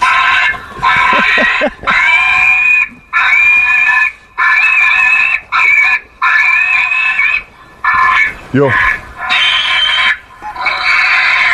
Okay. Doing predator work up in Botswana, I listened to this for what, a week solid. Yeah. Okay, I think we're going to take a little break. Away from the squealing pig. No, I'm only joking. I'm just going to move the car away from the squealing pig. That's fine, big, yeah. And Ronya, I think... oh, there we go. Thank you. My ears, thank you. I wonder if you guys shouldn't drive in just on this, what's this, the western side of this drainage. Yeah, they're going now. So that's not where the collar's pinging. Oh no, it could be with the wind. Yeah.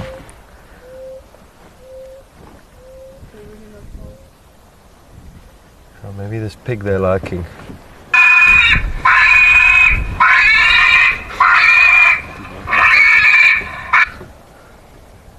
Ooh, what was the...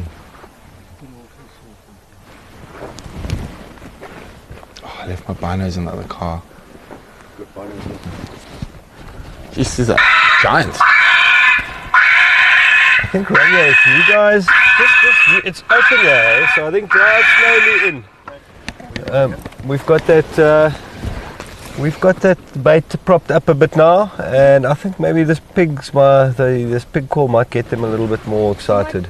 Just behind that tree. Yeah, you'll see it's very open there. Yeah. Then just go in as far as you can, see if you, and just keep a good eye there. Yeah, you know how to put into low range. Yeah. Do you think I need to need low range here? It's just easier when you're off-roading in case you fall in a hole or something.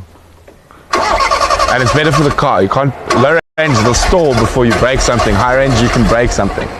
Give it some gas. There you go.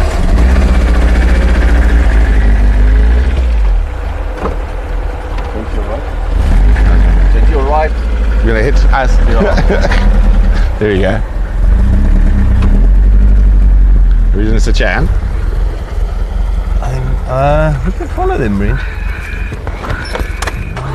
Just so we can see where they're going.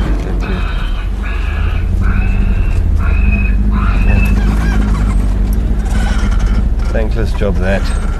Yo, I remember a day in Botswana for like a month. That was my night, every night.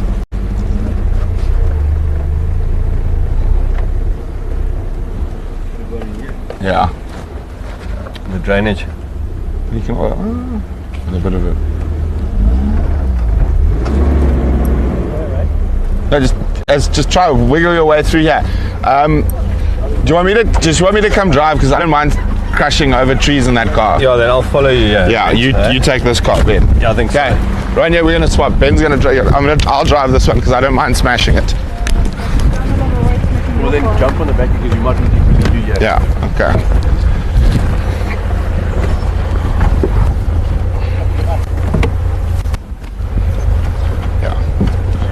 This car can take it's got put bash plates and all sorts of things. Matt, we're going to follow them, Maya.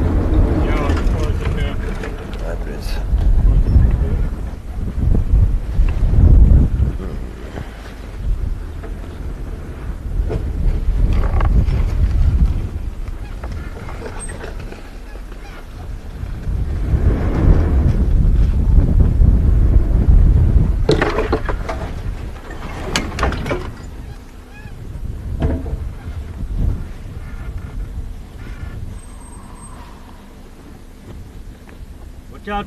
Yeah.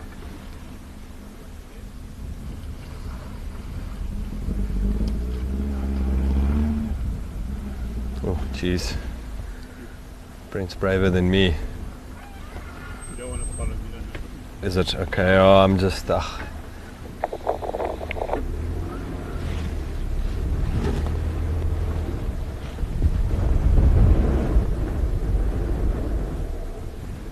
Ben, come in, Ben. Standing by. We're here, but they're moving away from us now, slowly. Okay, put that pig cool. You can put it soft, eh? And then just see how they react to it, Ronya. That's perfect volume.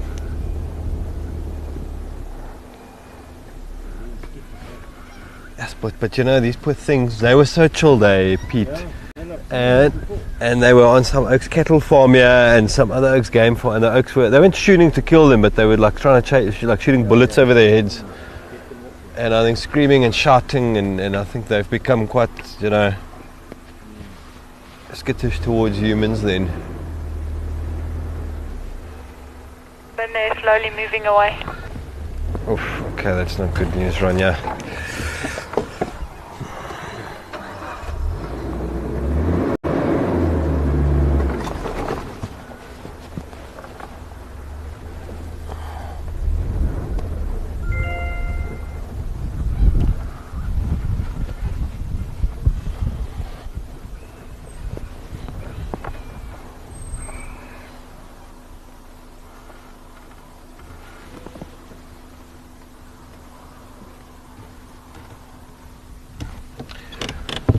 Okay, so now options is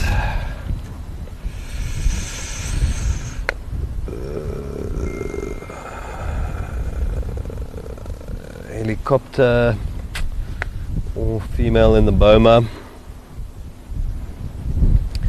Just worry with the helicopter, we're not going to get all of them, you know. Well, you can try, but just from previous experiences, they kind of tend to split, yeah, and then you'll lose one or two visually, you know. It just gets hard because you got to focus on the one that's been darted. They do a good job at regrouping.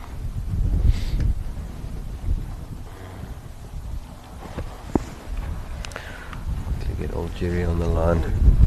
Oh, it's quite interesting that they're calling, because they're all together. I think they're just hoping to hit a female. And you know, that's the other option. If we can get a female and just put it in the boma there at Leadwood, they'll be there in a jiffy, you know. Okay, I think we'll take a break from the broadcast until we get close. Do you want to tell the viewers we'll just be back in a few minutes? 100%, guys. So yeah, I think we're going to take a quick break here. Dogs seem to be not responding to the call at all.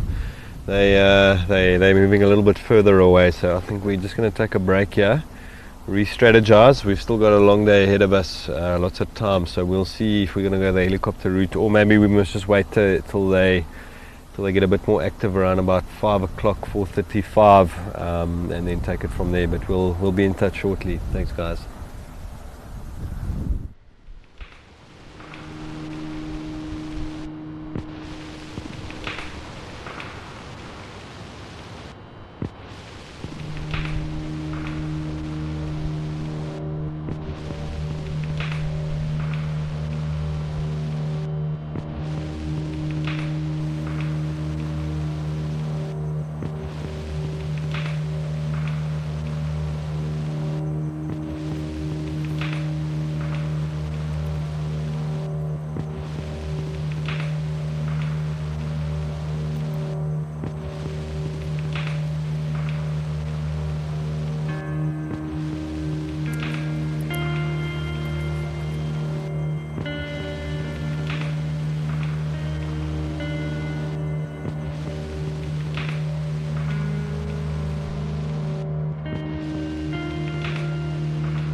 Welcome back, everyone. Do you want to see the idiots behind who's smiling and trying to make me laugh?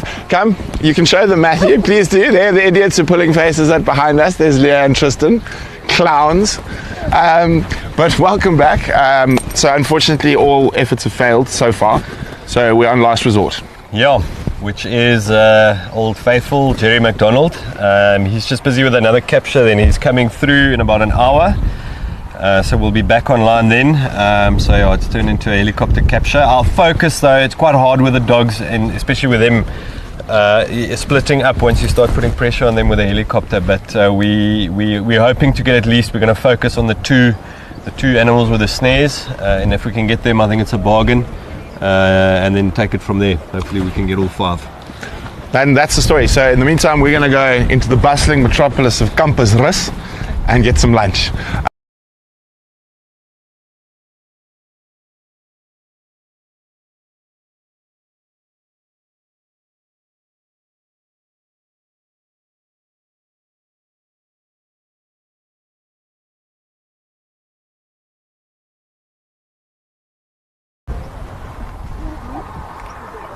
Oh, we're back. Sorry about that. So we're back. So we're going to go try to get some lunch, and we will wait for the helicopter, and then we'll be live again.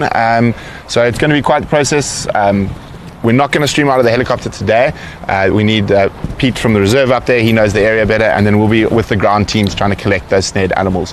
Hopefully we are able to help them, and obviously that's the priority, getting the snared animals treatment, and into the boma. They might even pull the rest of the pack across if we can't manage to get the rest of the pack. So we'll see you in about an hour.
Oh, sorry guys, there's a lot of dust. I'm just gonna put those on quickly. We're on our way to meet the helicopter now, and we're really hoping, particularly with the injured dog, they're not going to be able to hopefully move as well as the rest of the pack. So they should, in theory, be easier to dart, Ben. We hope so. We hope so. In theory. Bit of a limp. But yeah, exciting times. We're on the move, and Jerry should be incoming shortly. Alright, yeah, I just want to double check the T-limb when we get there, make sure it's working, and then we can... So we think the collar dog doesn't have a snare. Yes, yeah. Okay. It's there's two collar dogs, the darker...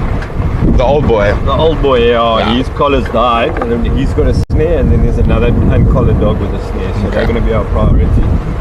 Which is also really good because it means there's a collared dog that the others should run back to, and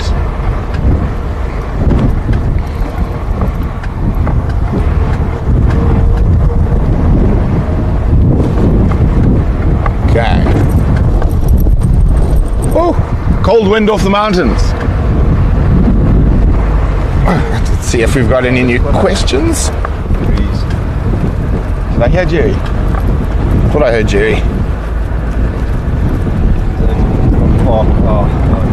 Parked right in the open where he's got to land. No, that's not them. I think he wants them to land up there. Yeah. Well, he's actually just parked right where he's got to land. I think the mist is hanging back out into the power line. Well, they can land. No, yeah, it's going to blow them to smithereens. Yes, we don't feel like getting covered in.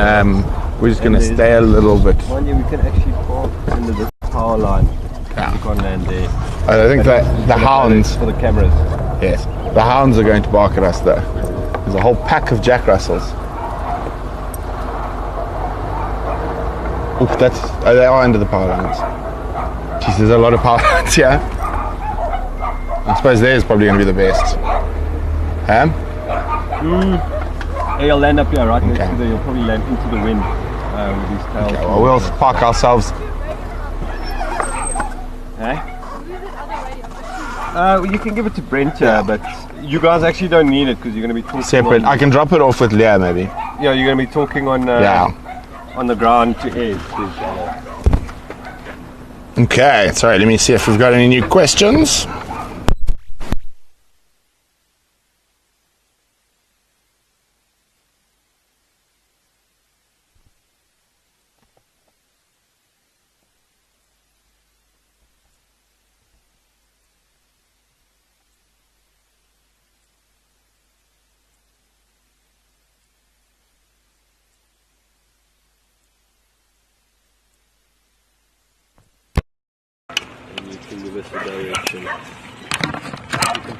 Everyone says hello, Tristy. Hello. Camera. Yeah, why not? Okay, so VM says no royalty for you, Tristan. No royalty payments. Okay, so we're just going to chat quickly. Yes, so Janine, I did speak a little bit about genetic testing on dogs. So there are some females that are to the north that have been caught and kept in a boma for quite a while, but a male snuck in and mated with them, so we're not sure of their genetics, whether they're pure enough to be put into the meta population. So we're waiting for genetic testing on those females, and then we'll be able to move them.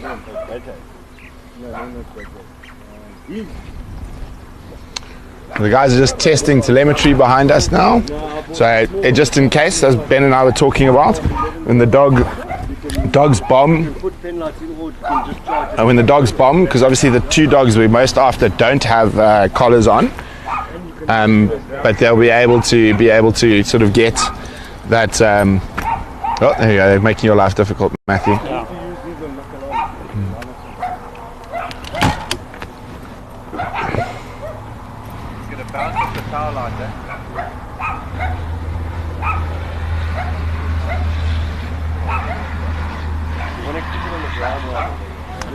Taking out the big guns. Yep. But at least, Ronja can then at least just give us a direction. That's what you need. Yeah. And I'll keep checking the uploads. I mean, Grant's put it on to upload the collar every half an hour.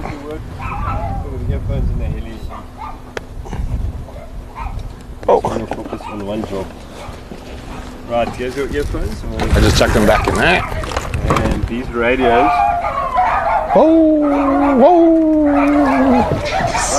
Whoa! All the puppies.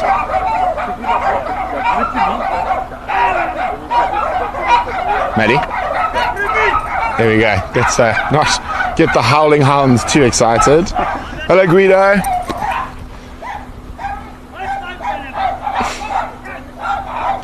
Yes, I was jumping every time that pig squeal started right next to my ear. It was very unpleasant. Pig squeal is one of my least favorite sounds in the world.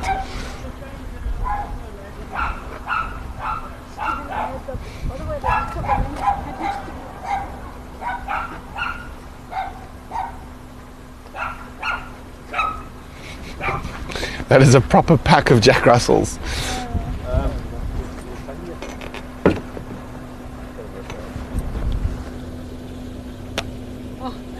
Let's hope we come right. Yes, let's really hope we come right. Ronya is back with us, guys. We are live. Hello, Ronya. Yeah, caught yourself out. You didn't realize we were live. No, I did not. Everyone was holding something. No, we're chatting. No, that's not Jerry, that's a car. Oh no, it's a jet. Going to Johannesburg. Oh!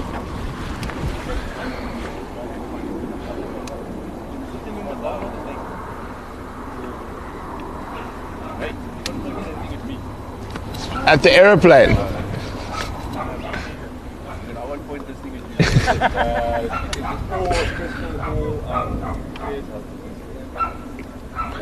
If I missed any questions earlier, guys, just send them through again. I might have. It's been quite a crazy day so far.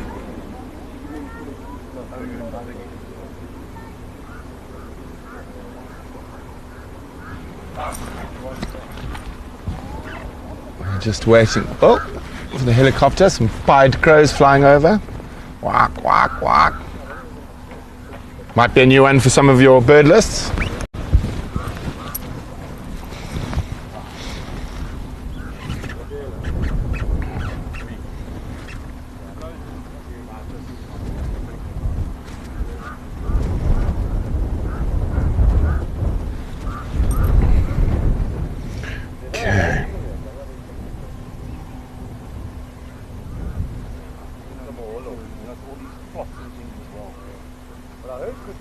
I'm just double checking something here quickly.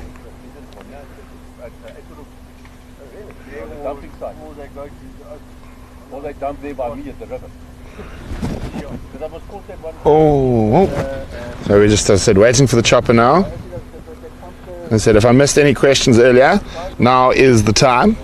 We will have access to Ben and Ronya, even though she really doesn't like being on camera. Shame. She called herself out. She came to chat, and I was like, "Oh, Ronya's here to chat." She's like, "Oh!" Red immediately in the cheeks. Shame. And so it's the opposite of Grant. You can't shut him up when he's on camera. Grant is very chatty. I know he's very. There we go. Now I hear the chopper.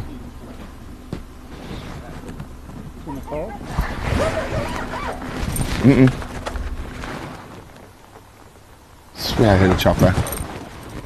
Otherwise known as jackal.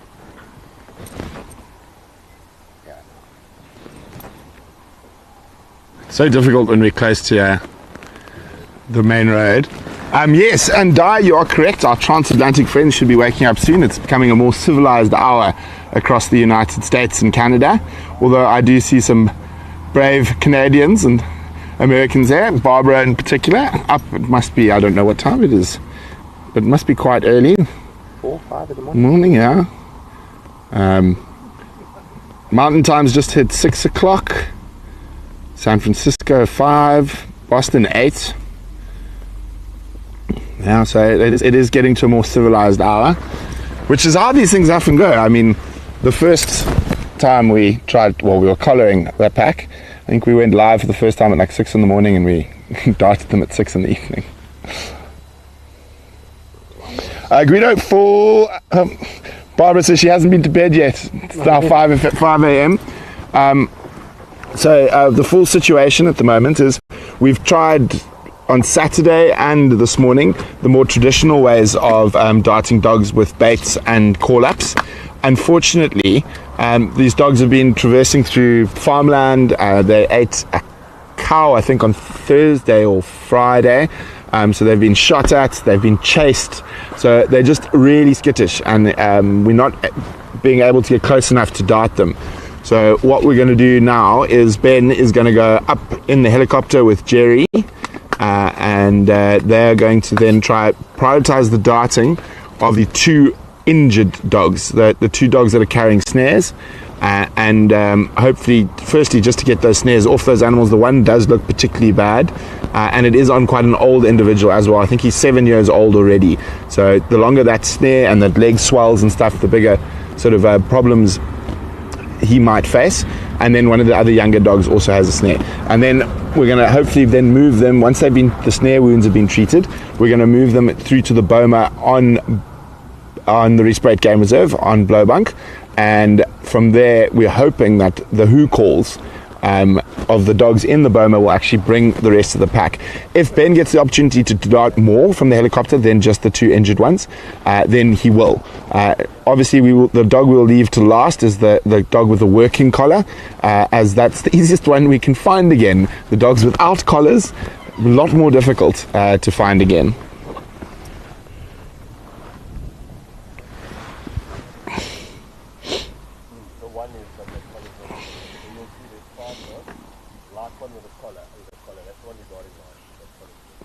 Karen and Barbara and Di and everyone, yes, of course I'm impressed with your loyalty, staying up all night, and you might be staying up all day as well. We've decided to blame Joffers though. 100% Joffers' fault, because he said to his girlfriend we'd be done by 1:30. Never put a time on dogs. Never ever put it down on dogs. Cheetahs, lions, elephants, rhinos. To a degree. Yeah, the 2 most difficult species probably to work with are dogs and hyenas, in terms of getting them. Actually, and leopard. Leopard's really difficult. Janine, Ben and Jerry, I didn't even think about that. Ben and Jerry, the ice cream. But that is our plan currently. And strange enough, as the crow flies, Haste and base camp's close, probably less than 2 miles. Guido, luckily the farmer is a lousy shot. Well, thankfully here comes Jerry. Thankfully they actually shot over the dogs to chase them, and they did call in EWT to come try and make a plan.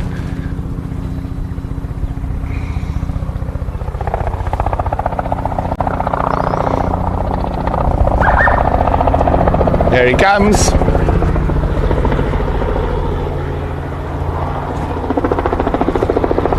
A chopper we know very well.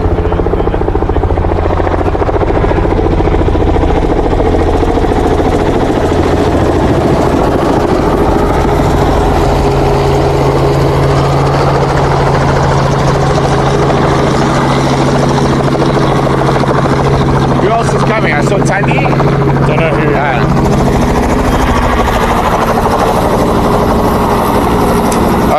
Karen says Tristan's going to be our lucky charm.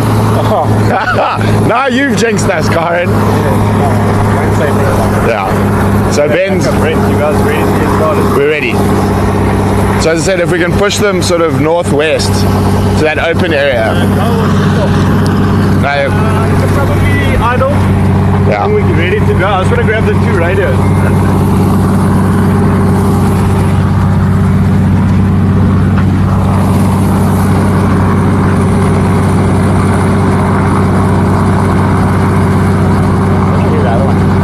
Maybe another engine.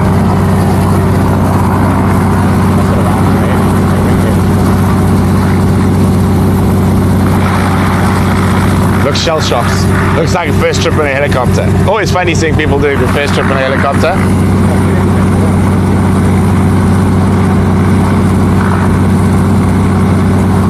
Liam says he hopes they had puke babs. It is quite windy today.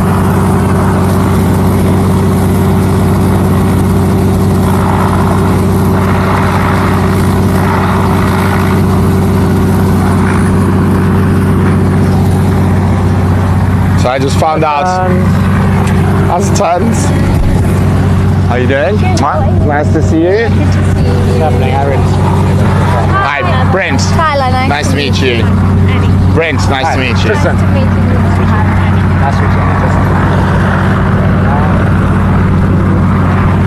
Okay, so they're going to go up, and then these two vehicles, the Badger and the Jackal, are our follow vehicles. So we're the ones that are actually going to be physically going down and grabbing the dogs on the ground. So there's a team on the Badger, and then Tristan will be on the Jackal with me.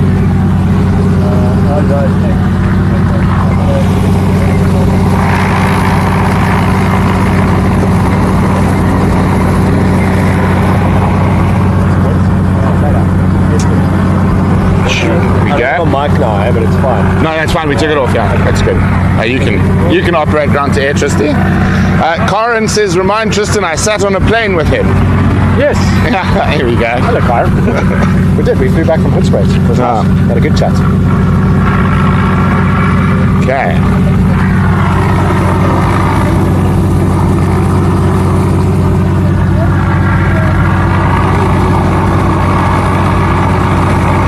So now the madness begins. Dogs from a chopper. It's crazy. We've done it a few times before, but it is really difficult. There goes Pablo's hat.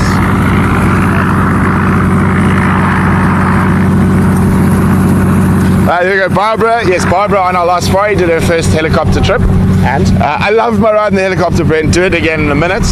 Oh, we did. We got a nice big male lion on the floodplains of Kondo as we took off. Oh, nice. Very nice. Okay.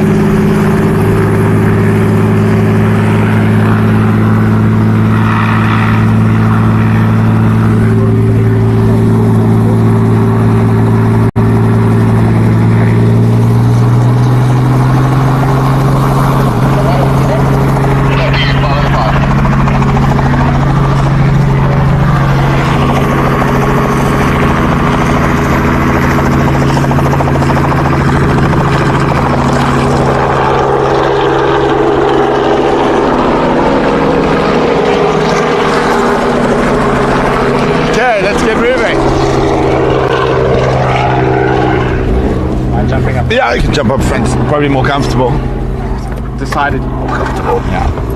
Now the Jackal definitely is a lot more comfortable than the good old Badger. Badger's a bit harder though. Badger served you well. We can take one more in here because I don't think they're going to fit everyone in there. Guys, we can put one on here. Probably. Must I just drop off with Leah? I'm going to take everybody back to New York. Okay, perfect. Much more comfortable, I'm sure. I will just be with get it.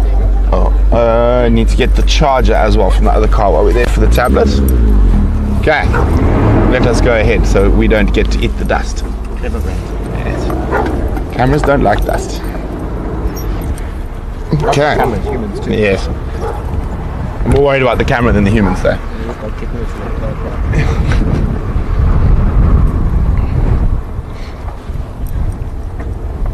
Hello Jennifer, welcome. Lady Macbeth, I wouldn't fancy darting a dog from a chopper. It's difficult enough from a vehicle, indeed. But they said these dogs have been under such pressure over the last days. They've been shot at, they've been chased, so they are not responding to our normal techniques of pulling baits and trying to drive up to them. So this is last resort. This is now day 4. Day 4 of trying to get this pack, and particularly with 2 of the individuals being snared, we really want to get it done, at least to get the snares off the 2.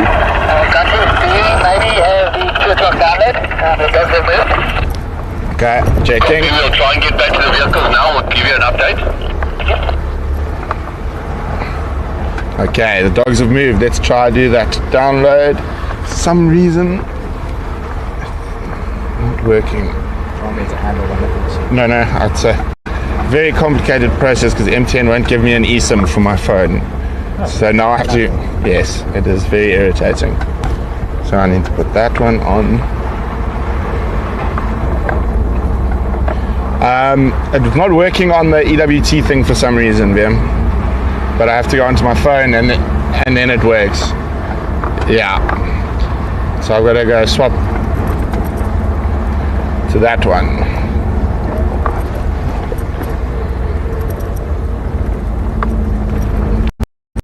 Okay. There we go. We should be good to go now. Let's try to get the next color download. There we go.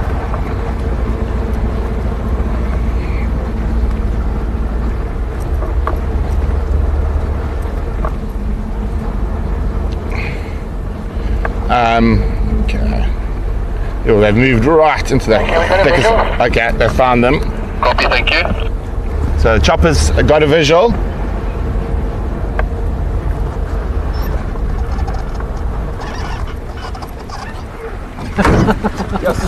You want to die? Well done, thank you. So. Yeah. Okay, so there we go. You can jump off here.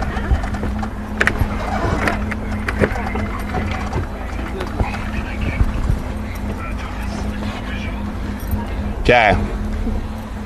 You good? And then it was just 3, Brenty. And then it was just 3. Should I take some to the dish? I think it'll be fine. Because if we're going to jump off, it's going to be we're not going to be able to get the car in because that. I'm looking at the thickness of the area. It is going to be running through thickness. Yeah. I've sent Ben the new location as well. I know they do have visual, but just in case. Okay. All heating up now.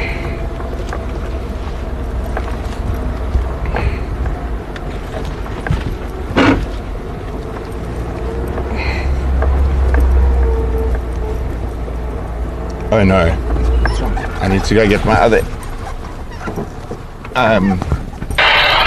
earpiece. This one is dying. It's in the other bucket. Okay. Yes, I've seen them. I'm surprised the vultures didn't find them.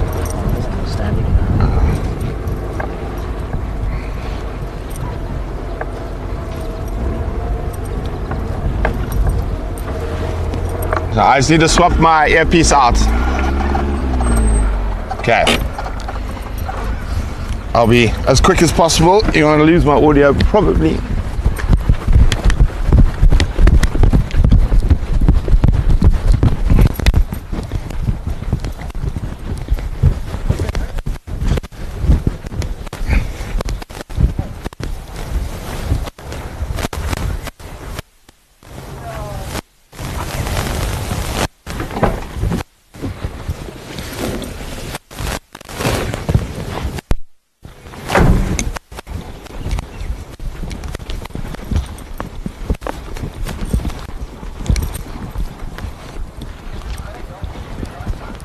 Oh, dart in! Ah!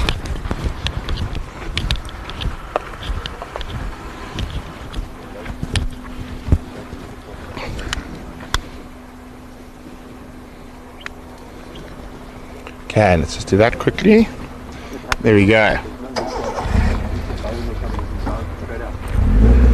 That is very sad.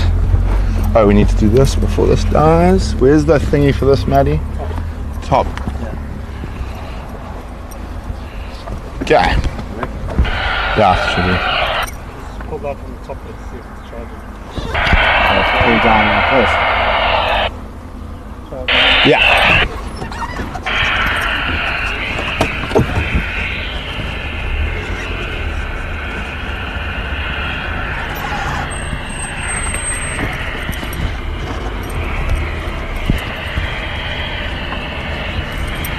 Miles taking all the good.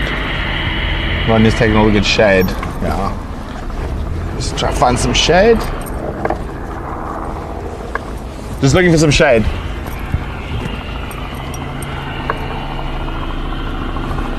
I've been in the sun quite a bit today. Well, and Saturday. Well, and Saturday I forgot to put sun cream on. Naughty, right? I know, very naughty. So you can hear the chopper sort of working in that area down there.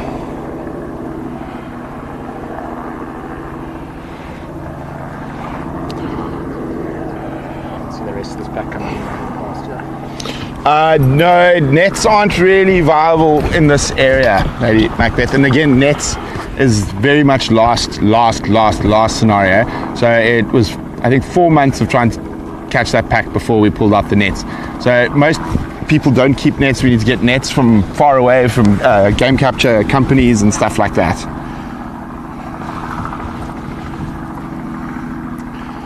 Jennifer, once the dart's in, it's normally about 8 minutes, 7 to 8 minutes. So unfortunately, it's quite easy for a dart to bounce out from the chopper with dogs. So remember, a dog is a tiny animal, not even 90 pounds. And it takes some serious fancy flying. We can hear, I'm just trying to think if we go down a bit further, whether we can see anything. Di says, all those dozens of people milling about in the bush, do you ever forget and leave any of them behind when you go home? Only the ones we don't like. I was about to say, only on purpose. Only on purpose.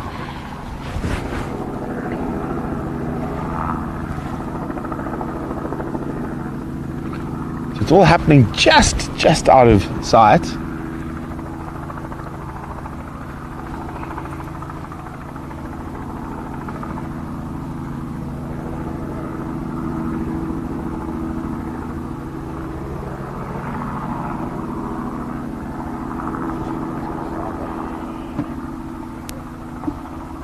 Not far, probably half a mile away from us. It wouldn't be actually unusual if we suddenly saw a dog running towards us here as well. I was going to say, imagine they all come and start eating. Yeah, well, that would be very funny. And the dart gun and being in the helicopter. There's another one here. Yeah. Oh, there's another one, yeah. Oh, there is, yeah. The Danajet.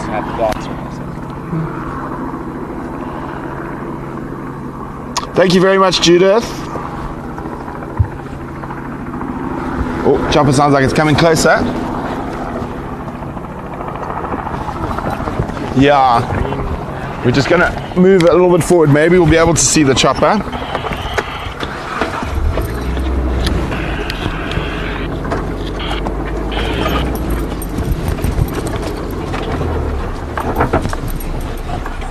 There is a little bit of a depression down there. There's the chopper. Okay, I think if we go here. Past this tall stand. Yeah. It's a little further past that green. No. Let's see if we can... And Maddie, I think it's about... You happy? But it's about as good as we're going to get for now. Matt's going to stand, I think.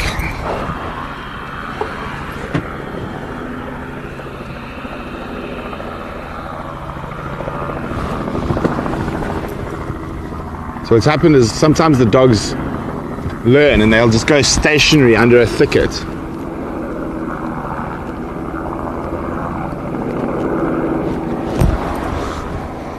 You see Ben is actually half out of the chopper now. You can see he's standing on the strut.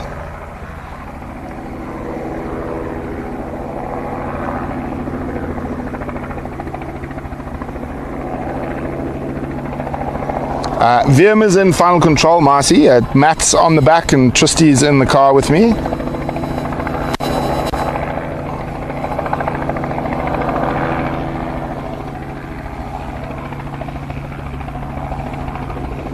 See lots of backwards flying.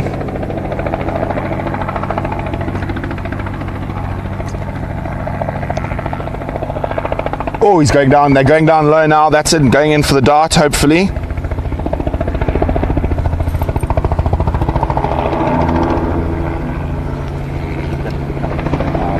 Yeah.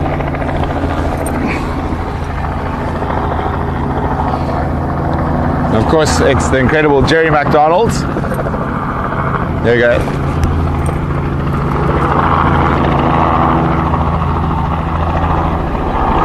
Wow, he's flying low. That is crazy flying.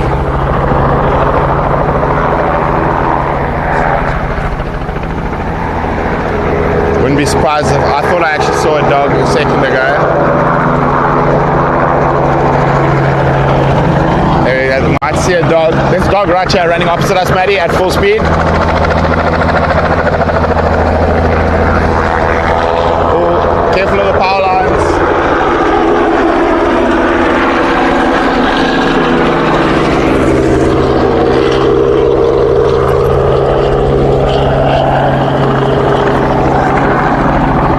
Okay, guys, I'll get to questions just now. We're just going to focus on the action.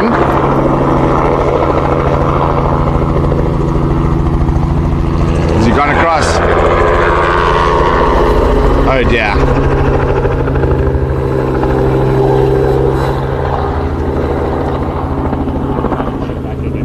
He might cross the road again. There's actually quite a nice open area there. There's an old broken dam. We're just waiting for that dog or snare. Oh, there goes the dog again. Difficult to drop power lines. Yeah, power lines are incredibly difficult for the helicopter. Jennifer, they can still get a serious speed of head up even with major injuries, but definitely wouldn't be as fast as a. Darts in, guys. Woohoo! First dart in. So now we'll wait. So what the chopper will do now is stay on the darted animal, but he'll lift himself up to take pressure off, let the dog calm down, let it go lie down, and then Jerry's the best. Jenin, the best. Well, actually, we're really lucky. We've got two of the best chopper pilots out there in our area. Tomorrow I'm flying with Jana. Oh, you're flying with Jana tomorrow? Yes. I'm doing the game census for Hoedspruit tomorrow. Oh, nice. Okay, so question from Guido from earlier that I might have missed. Thank you, Charles. How is cooperation between farmers in your area in general concerning wildlife? It changes and it goes through patches, but now, particularly with an endangered species that's got collars on, it is a seriously big fine and possible jail time if they are caught shooting any of these animals. So they would rather call EWT and get someone to come do what we're doing today to remove those animals out of the area. Yes, we will be going to pick up the dog. We'll wait for the call from the chopper. So as I said, we've got about 7 minutes. Okay, where though? Which road? There's two roads. Seems like it's just stationary in the block. It's a long drive round to get to that other road on the other side there. So you got to go all the way down to the Antioch fence.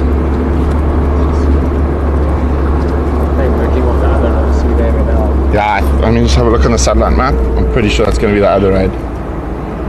So then it might be quicker. Can you just ask them which road?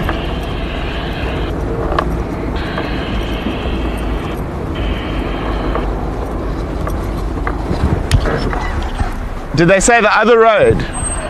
Because I think it's going to be quicker to go around.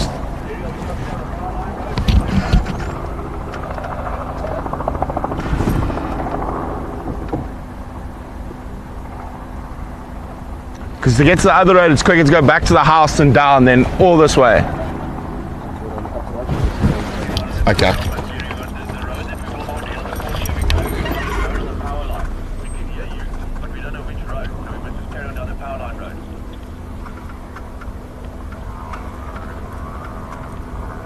So it's going to be much quicker to go that way.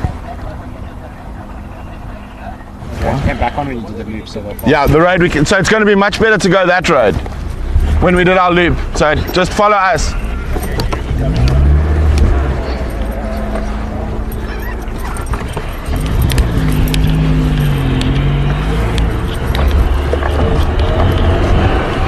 Okay. Hold on, guys. Time for a Ferrari safari. So keep your questions for a bit.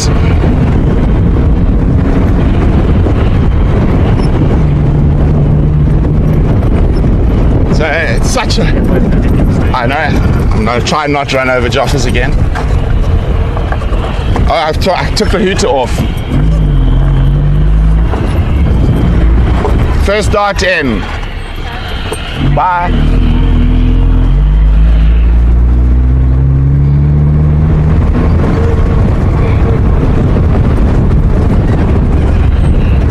Yeah, so we're going to go this way. It's a really long way to go around the other loop road, so we're going to sneak through here.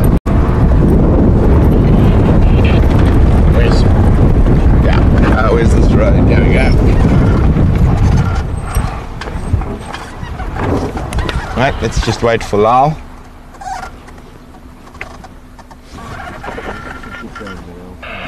No, it's just, they haven't done this loop yet. Yeah, but they haven't done this road yet.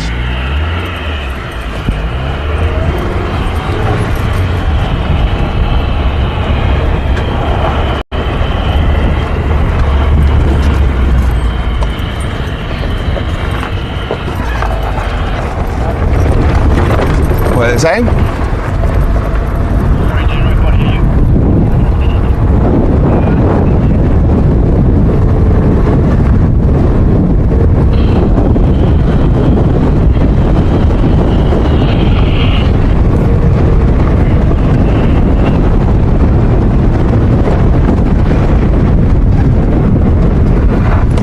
So Jerry will always try to keep that dog as close as possible to a road, because this area, you can see how thick it is. It's really difficult terrain to work in. We're not going to be able to get vehicles too far off the road. And should be, there we go, this is the road. Yeah. And just make sure they can see us. Yeah.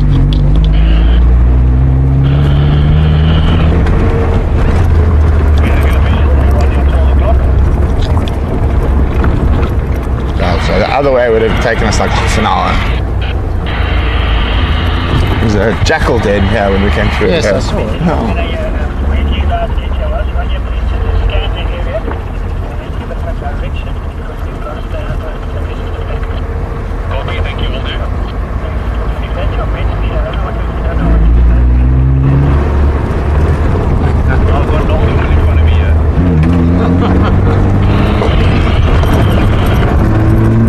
Oh, Impala.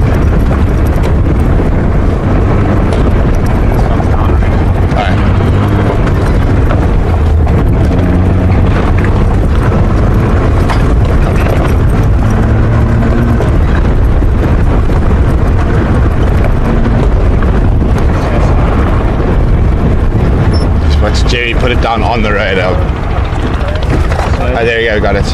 2 minutes before we load it. Yeah. Jerry, keep coming.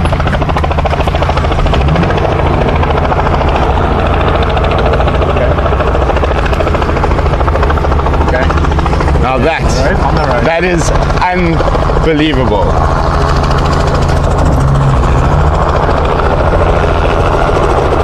You got the blindfold.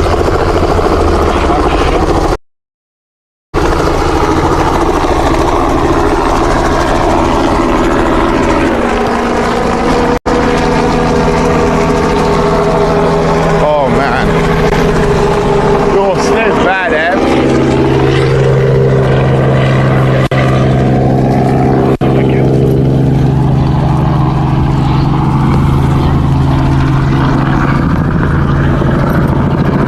A really bad snare on this one, guys.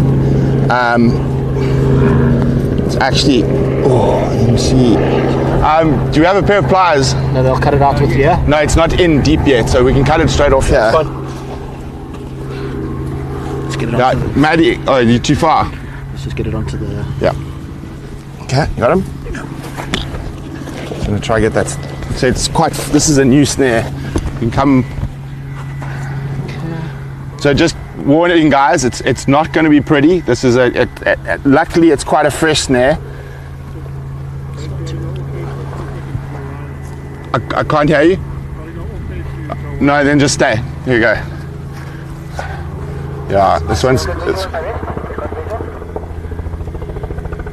Did you hear that, Rania? Rania, they've got visual. Yeah.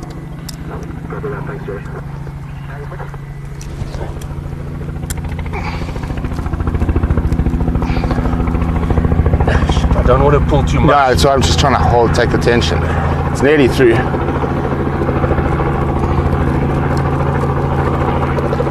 you have a Leatherman on you, Tristy?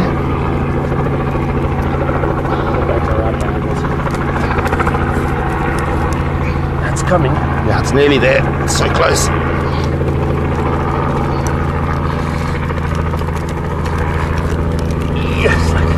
Just cable snares are the worst. Yeah, that's all right. Wait, let me just try. This one, they've got visual. They've got visual. This one? Yeah, that should be a good. Yeah, come in.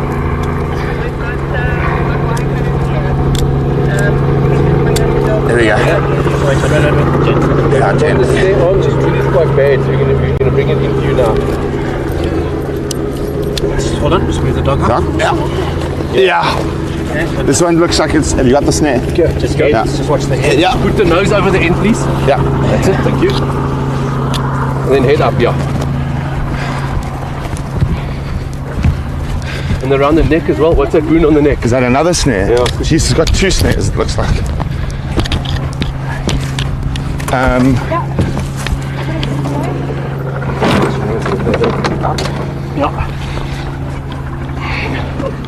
Just check that neck, that there is not a snare, that it's encumbered. No, that's good. No snare. No snare. No snare. No snare. Okay. Just the one. Just fold this leg forward like that to keep that wound open. Okay, head up like that and let's get going. Okay. Please pass me Let's go. the snare. Or do you want to... We're going to talk about it then. Okay, but don't lose it. We won't. Okay, Let's get going on, yeah? Sails in. Okay, we're going to follow there to go get to the working site. And then these cable snares are just the worst. What? We've got another stretcher and another blindfold. Yeah. Okay, just turn that one up so I can listen.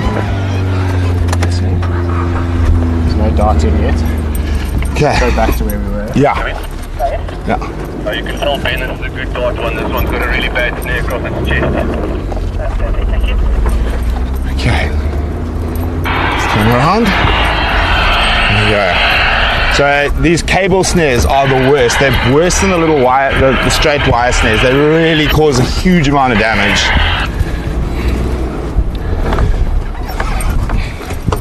That's new as well. That's relatively fresh. You can see the meat hasn't started to rot on the dog yet. It hasn't even rusted. Yeah, the snare hasn't even rusted yet from the blood. Well, not even that, but not. We had rain recently. So. Oh, we did have rain recently. I was away. So was I.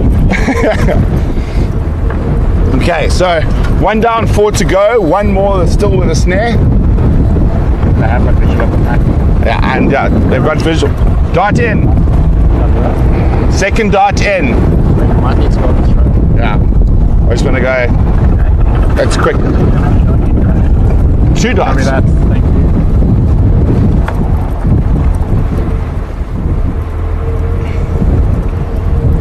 Okay, just confirm this and go ahead and towards the power lines.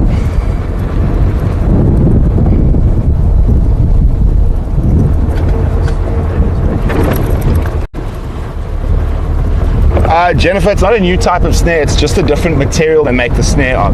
So quite a lot of snares are made of normal 8-gauge wire, so it's smooth steel wire, whereas there's a cable snare is much stronger, so it's twined wire, so it's really, really much harder for the animals to break out of it or break it, so they've really got to pull to get out of the snare. There's a difference between professional and just opportunistic. Yeah, so when you've got cable snares, it's professional meat poachers who are setting lines of 100, 200 snares at a time, and they're supplying black market restaurants that are selling bush meat.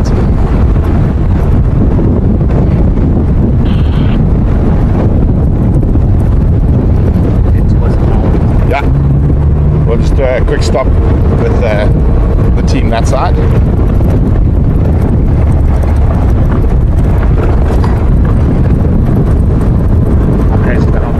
On the road, only Jerry.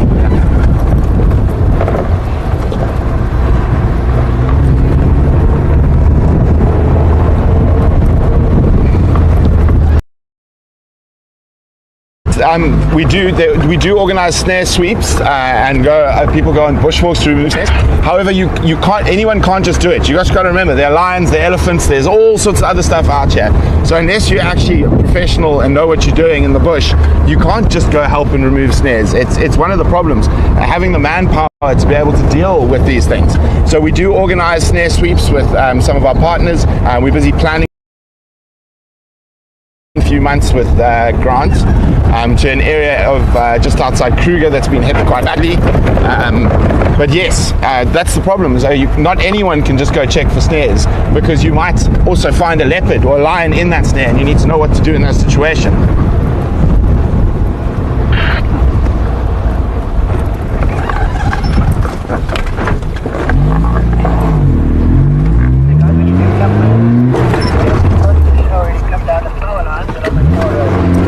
Power lines, tar road, okay.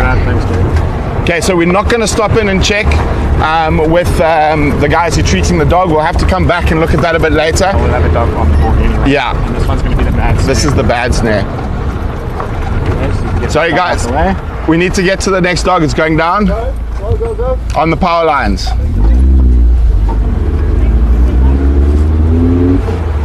Okay.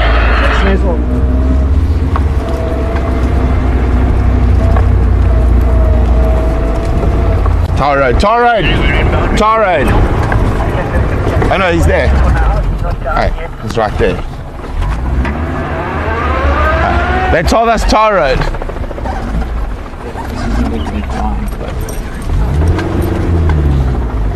But please film some normal angle stuff as well, not only vertical. Any of that.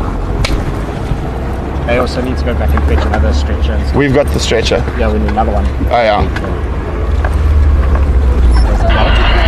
No. That's Jerry, on the road, twice. Do you have another stretcher or no? We've got the stretcher there. Okay. You want to go? Yeah. Yeah, we should go for that. You want to get it quickly while this one's still showing? It's running towards us. Yeah, we'll get this one. Yeah. And boom. Yeah.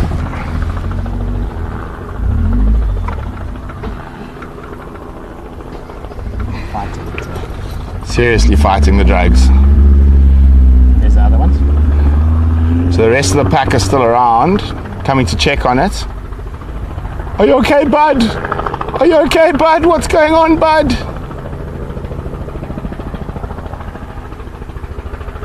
We might get all of these dogs. Oh, if we can get all of these dogs, it'll be a miracle.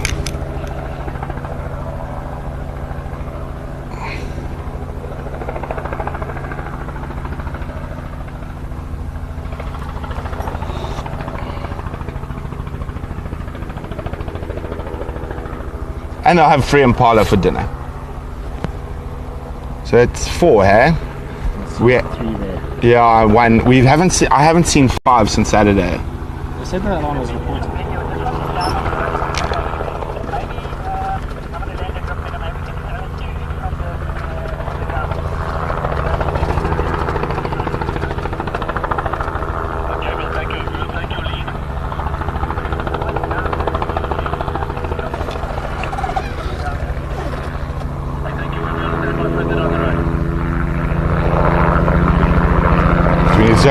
We need to go pick up Ben. Okay.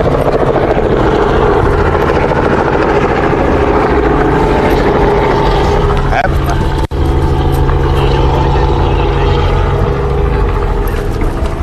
We'll go pick him up.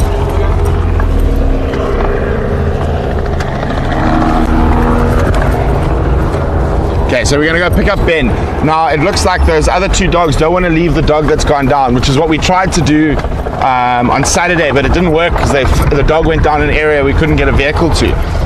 But now with the dog going down there, so Jerry's landing, we're gonna pick up Ben now, and we're gonna try get the other 2 dogs from the vehicle.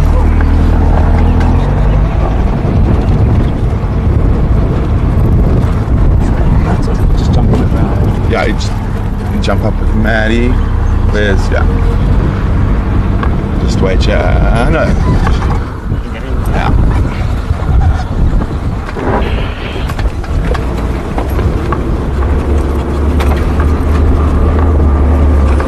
Yeah, I see him. Dude, that snare was new, eh? Yeah. Oh, really? What was that? That snare was new. Is the foot? Where's the foot? This wasn't the foot one. It was to the chest, under the armpit. The dog with the foot's gone, eh? I didn't see it. Oh, you on? Hi, Jay. Flipping hell, 2 dogs on a road. Impossible. Let's hook that Impala as well. Okay, we can do that. Ben Lau. Ben Lau. Yeah. The volume all the way down, that's why. Ben Lau. Oh, they're 2 minutes away. Yeah. The Impala's there. Let's see if we can quickly hook that Impala. Those other 2 are right there, but they're not going to leave that 3rd one. Then we can maybe get 2 darts in. Okay, they're standing right here by the other dogs, so we'll drag the Impala down the road. We've already got the Impala here. Okay, lekker. I'm going to miss darts so long. Bye. Shame, but that 5th dog's missing. I don't know. Yeah, as I said this morning, I only saw 4 dogs. I only saw 4 dogs this morning. Yesterday, Saturday there were 5, but that was the one with the leg. Do you want to wait for the Nyama? Or do you want to go in? We'll let them go in front, yeah.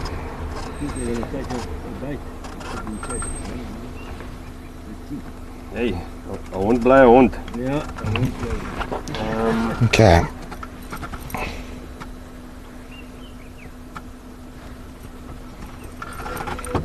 Okay.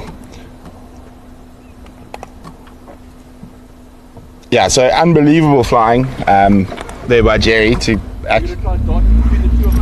Yeah, but I'll let them settle and chow properly first, yeah. No, Matt. Oh, mine. Okay.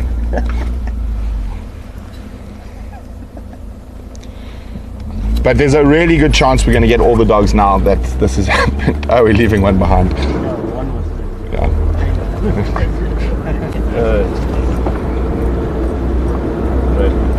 So we've got 2 dogs darted, and we think there's only another 2. There was a very old male who had a very bad snare wound, and he is disappeared. We haven't seen him since Saturday. Yeah. So I think might be unfortunate, but he was quite old. So the 2 most important dogs are the 2 young males, they're sort of about 3-year-olds, and they are in prime condition. The one is beautiful. He's a very big boy. Okay, so the other dogs have moved off the road as they approached. Now, you see what skill it takes to be a wildlife vet, playing with needles and drugs while bumping down a dirty, dusty bush road. Right, so our dogs are mixed. Okay, there's one dog on the right, the other 2 just went past. He's right here. They were Sleeping here. Yeah. They're so nervy here.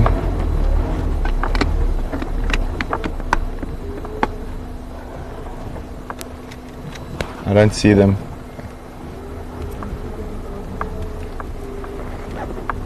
We'll come back for you now, buddy. Yeah, I think I'm just going to pull him into the stadium over there. Yeah. You guys stay on the spot. You got it. Yeah. I think this is the boy. Yeah. So just put them in the shade, even though it is quite cool today. It is better for them to be in the shade.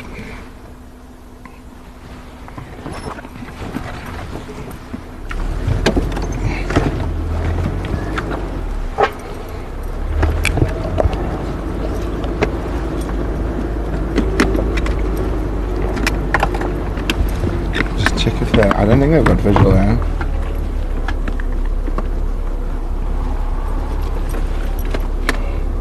Hear them calling.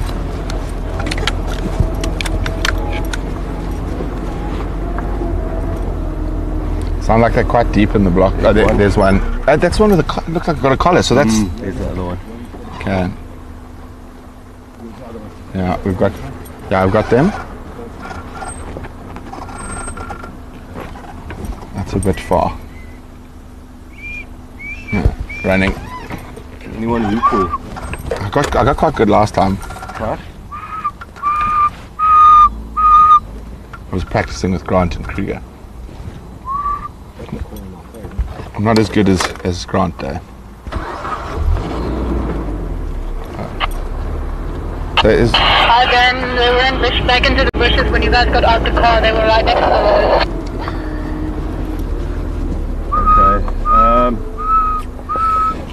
Okay. Yeah, there's right here. Are you guys turning around? Yes, I'm turning around. I think you might have to go back to the helicopter.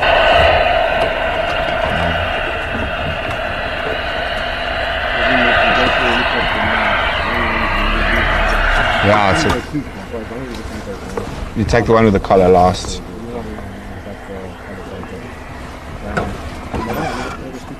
Yeah, there's both of them there.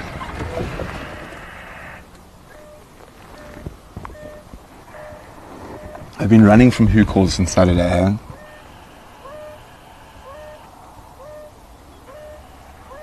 Nah. Walking, not running at least. Nah. Back to the chopper. Yeah.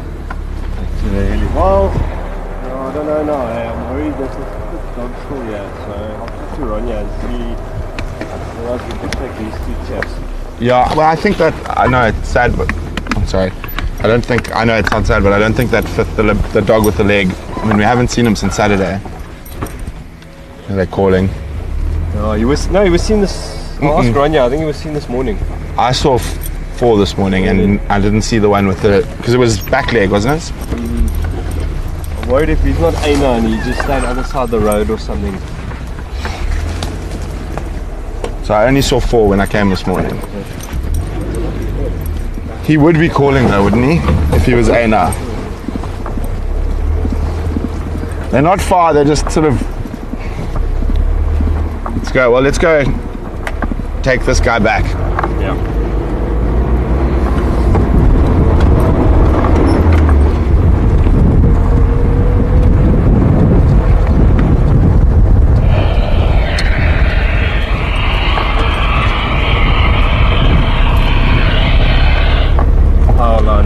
Yeah. Mission is just squelch.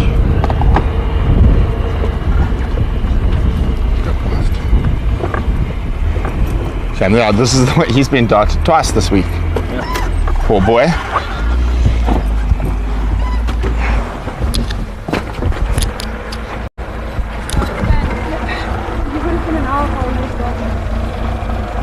Did you see that old dog at all? No. So I don't know what to do now, Rania. Either we leave these two, we take these two, and then. But I mean, when was the last time anyone can confirm that old dog? This morning. Who? Those photos. Photos of him, because I didn't see him this morning. I only saw 4 this morning when I got here. No, then let's leave these two. Wouldn't These you two. like take the other youngster and hope that collar dog is going to join up with the old dog? Because they're going to find each other. Yeah. I don't know. I'd rather just leave it as is. I'd rather just take these two, because now that dog was seen. We're not 100% sure though. He could have been hit by a car and someone picked him up or whatever. There's no second.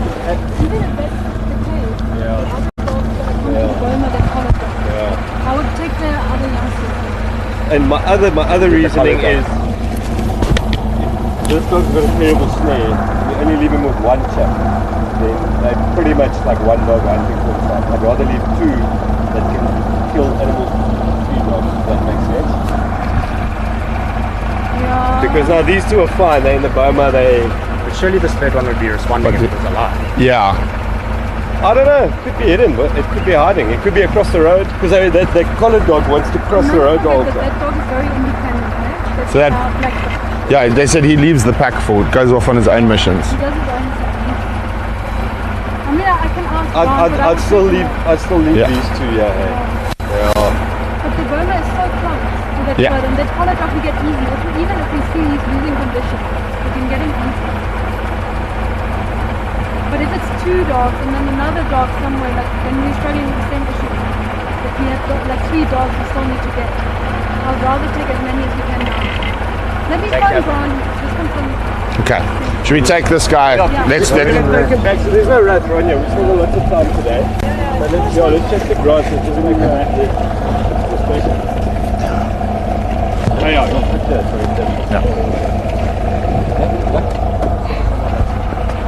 Hi Brian. How are Just you? need another stretcher so you can take that one off. And, Yeah. Can you hear me? And blindfold. Okay, let me send you voice note. Okay. Right, leave it. Oh no, I suppose there's no. Heads up, else. eh? Nose is up. Yeah. Okay, I'm gonna try out here. Okay.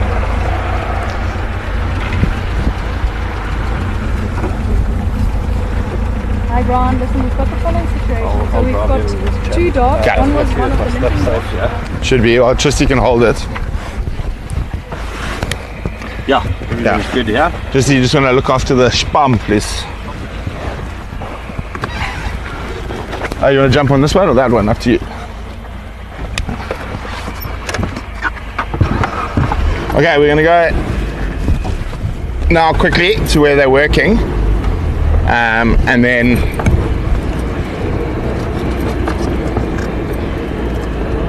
let's see if we've got any more.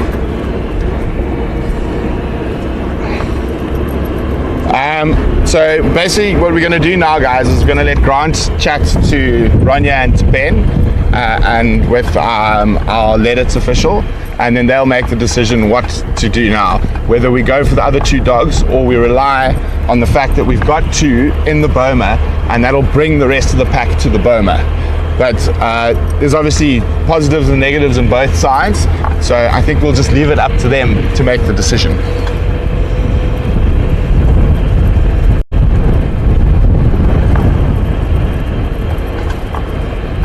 Lady Macbeth, actually not always the worst dogs who calling. Obviously in situations like this, the who calling is they're looking for their lost friends. But in a lot of situations during a hunt, the pack gets split up quite regularly, and who calling is how they actually just sort of find each other. And breeding, yeah. Okay, let's just go through here quickly. And we're just going to park. Maddie, happy here? There. Huh? I need a little bit more so they can. No, I need to have streaming capabilities. Oh, you're not wireless? Okay, so let's go wireless. So guys, we're going to go off for a second, and then Matt's going to become wireless so we can go down and work on the dogs on the ground.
Here, guys.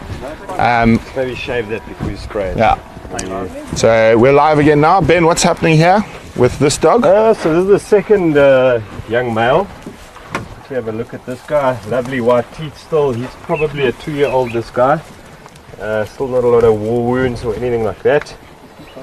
Leah's just getting ready for a Jalka. Lovely vein there. We're going to treat the dart sides here. And this is also probably why they didn't want to come in this morning. As you can see, they have fat. They have eaten something. But yeah, lovely Can we grab a condition. temperature here? Temperature? The thermometers. Okay, while everyone's busy with this puppy, obviously the one who's in a little bit more trouble is the first dog. It's actually not too bad compared to some of the stuff we've seen with dogs recently, and it's quite a fresh thing, so there was no rotting of the flesh or anything yet. So we're still, well, as snares go, not too bad, but we'll get Ben to talk us through it now. Okay. Let them know I'm going to go close. Okay, so if you are sensitive, Matt's going to zoom in very tight on the wound. They have already cleaned it. So what would you have, apart from antibiotics, or what else would you have? Oh, you would have gotten a shot of antibiotics. Shame, that's cutting quite badly there. So wrap it in a towel. Put gloves in, but yeah, he was quite lame on the leg. You can see some granulation tissue, so this wound's at least about a, let's say, maybe come back in a day or two and check up a bit, and this should heal up.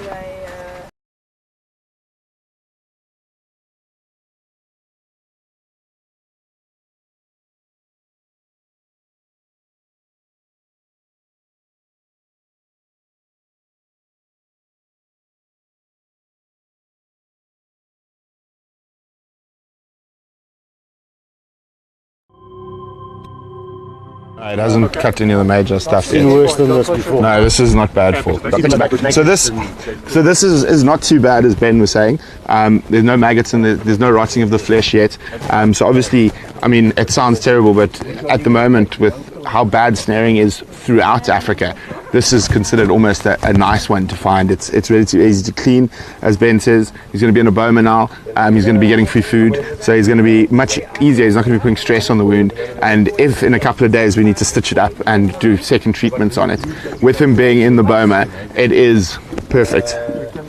So, do you want to take it straight into the boma now? Then? Yeah, can we go drop these two off? And then come back. Yeah. We can do that. Then we're going to carry on here. Okay. So do you guys want to go? I think. Let me just have a think quickly. Sorry. While live, it's quite hard. Yeah. No rush, Ronnie. I just want to have a double look at this wound here. Okay. Okay, so.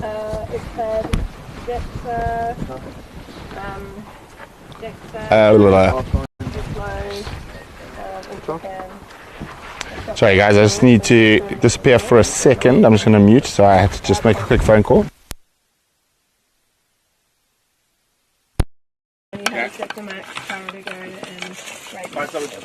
Andrew, what are you up to?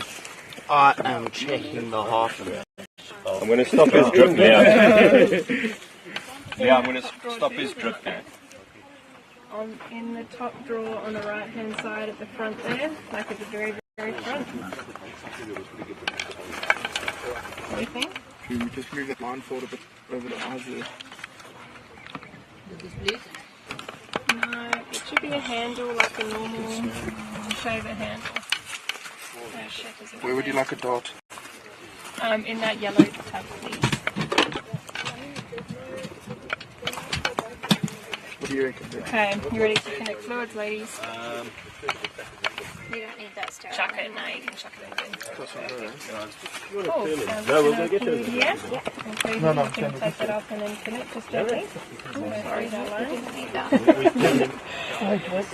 Okay, cool. And then I'm a nurse, so I'm going to clean up before I put anything more over the top. Schwabbies.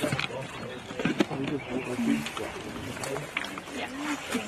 I'll come have a look when I says it should be there. I don't know why it's not.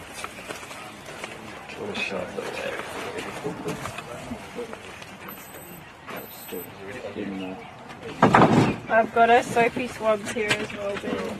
Do you want to give this dog on the ground any more fluid?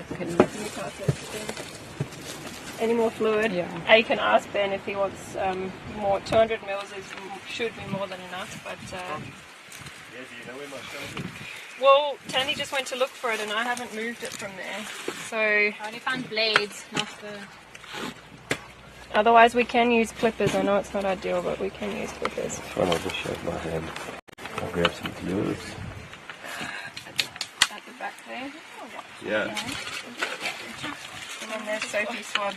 Thanks. Okay. Then do you want any more fluids for this dog?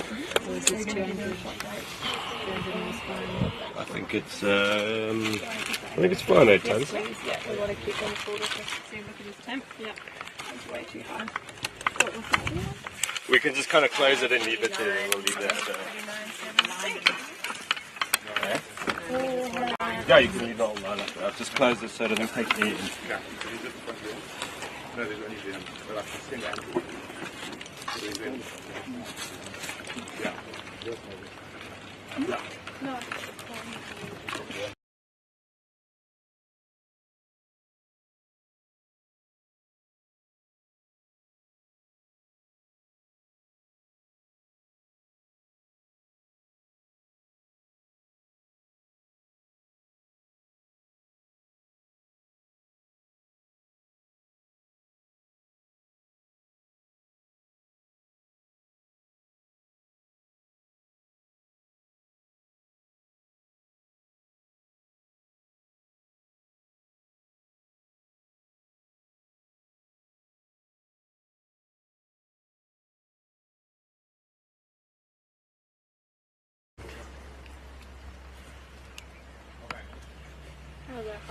See that there's a lot of hair there.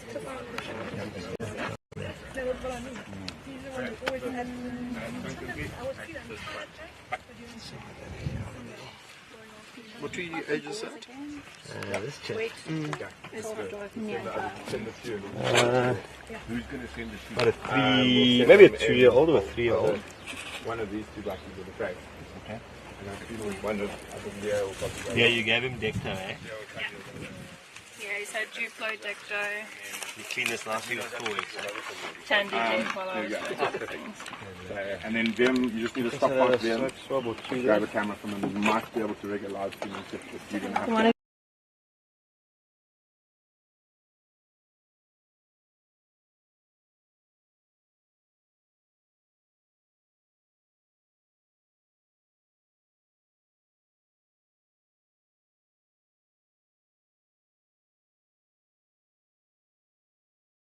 Closer, just run it up, cable over the car.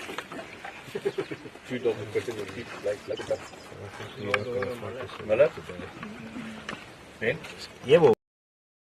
Wat dink jy ons stuur nou, want dat gaan nou 20, 30 minute se trip wees met die Yeah, but they say, but then you go in and then you take it to bed with.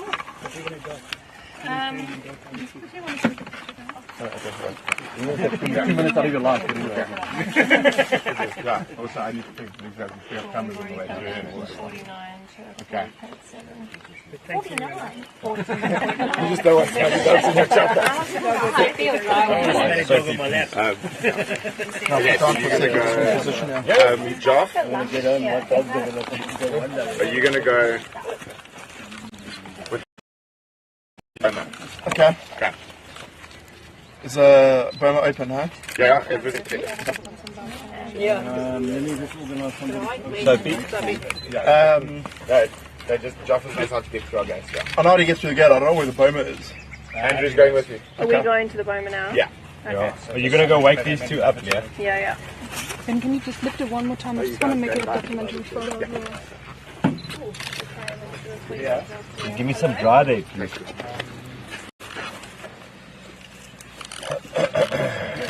No, I'm going to come wake them. One more spray or ointment now. I think tons, yeah. What did you put on your F10, eh? At first it's some Debrazyme and then I was doing the F10. There's only the germicidal one with stain and with the germicidal. Yeah, let's just put straight Debrazyme on, yeah. That pen stops. If you, yeah. No spray?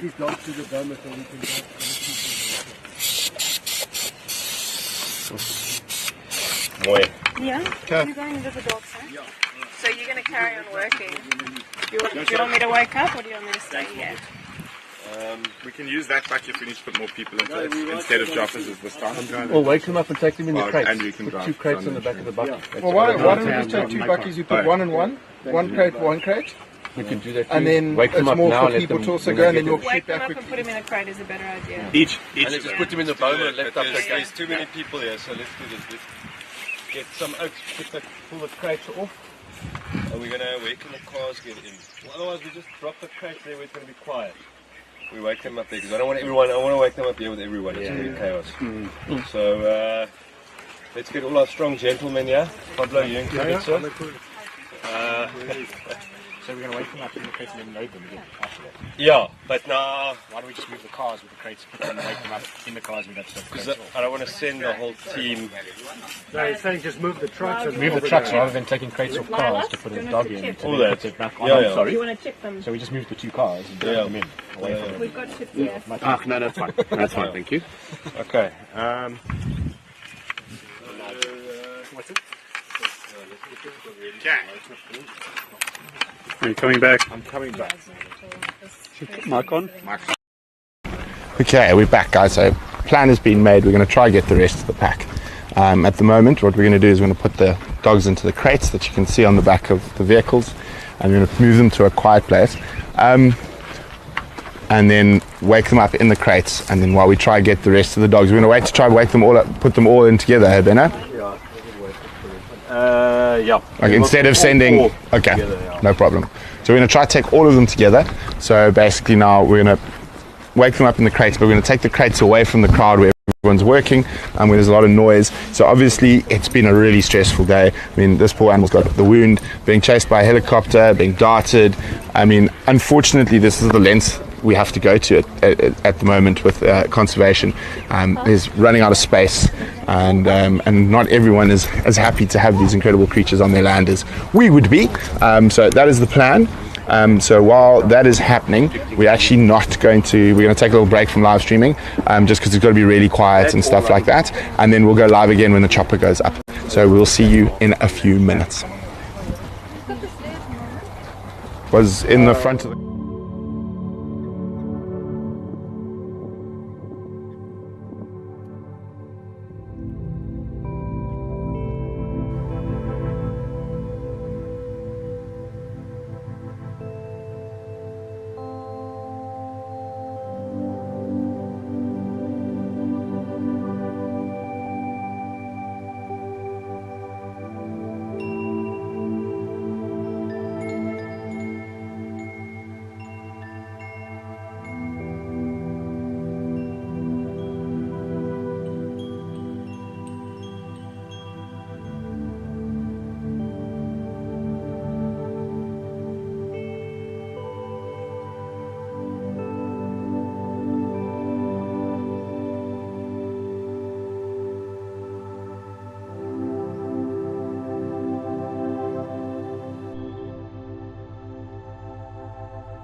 Don't.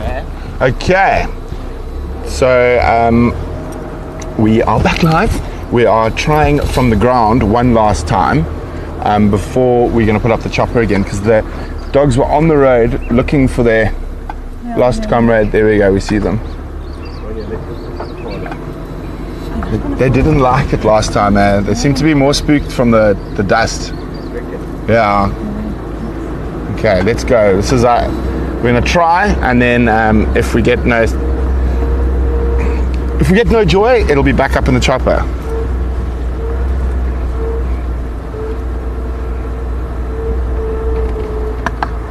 So we're gonna approach carefully. Let me just get the questions out. Then they get confused. Okay.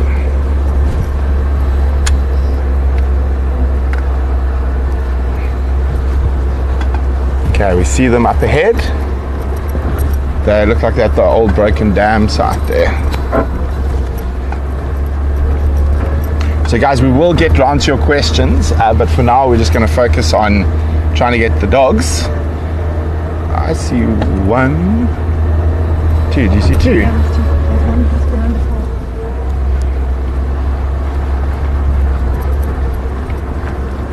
One's running towards us.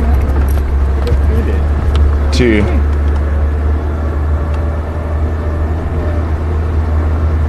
So let's hope the one closest to us is not the collared dog.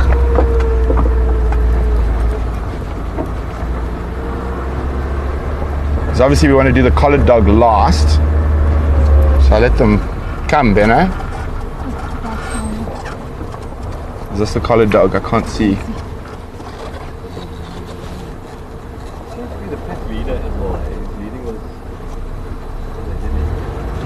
Okay, do you want me to just swing left, Ben? It's not a collared dog. Not the collared dog? You can dart it. You happy? There's dogs calling you. But still, let's take that one. Let's follow them, relax. On the other side of the road. Let's take this one. No. That one.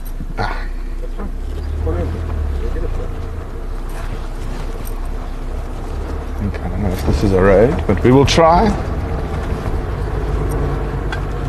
This is the broken dam. No, he's going over that. Right. Okay, I'm going to go in here, huh?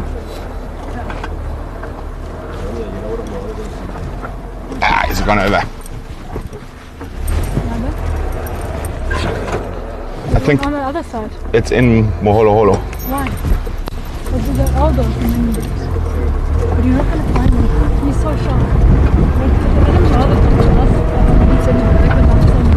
We heard him calling. Yeah. But you won't get close enough. Who the heck? Oh yeah, that you can do. No, sure. Yeah, no, that you can do. But then we need to go back on it. Oh, let's grab this one if we get a chance now. Okay. And then leave the collared dog and then go for the old boy. No, I agree. That's a good plan. Yeah. They've already said it's fine. With a helicopter and everything, yeah. Okay, they came over. You see him? On the right, that's the horrible spot. Oopsie.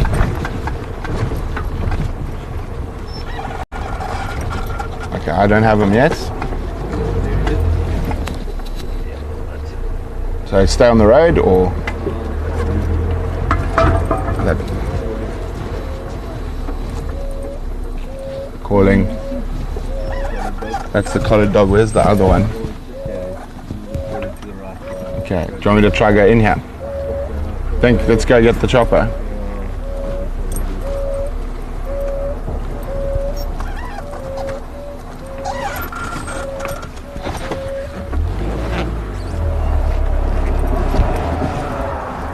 Was it not close enough when we were there? Or was it just a thinking moment? Or we just had to navigate? We were a bit quiet.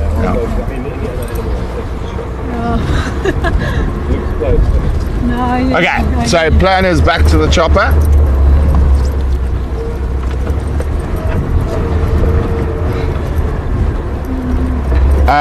Sorry, just need to chat logistics quickly. Obviously, if you dart a dog on the other side of the road, we need to have a whole team running across to the other side. We'll probably bring him with a heli, Brett. Okay. Oh yeah, Much better. Okay. You guys just go. I sorted out with some about the permission to land. Yeah. Don't worry about it. Look at you, Ronya. So organised. It's a shame. These dogs have been giving Ronya some sleepless nights. Sure, more than one. So we suddenly heard the old boy calling from the other side of the main district road. Ben, he's literally, from where he was calling now, is exactly where we left him yesterday. I mean on Saturday. Yeah. Exactly there. He's struggling to walk, man. I think he's old and I think he might be struggling to get where they're going through the fence. He's not able to follow through that fence under and do the dip under with that swollen leg. Yeah, that could be, yeah. And I think that's why that other collar has been going backwards and forwards and backwards and forwards.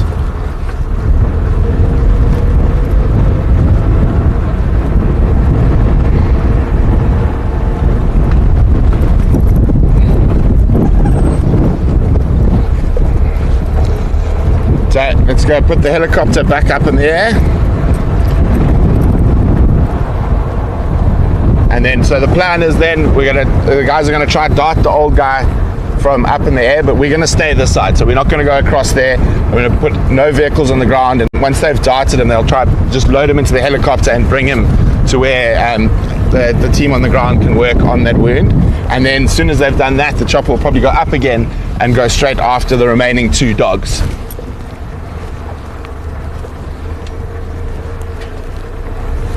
Are you going to drive the crew to the helicopter? Yeah, I can do, yeah. Then I jump out here, then you've got space for Jerry and yes.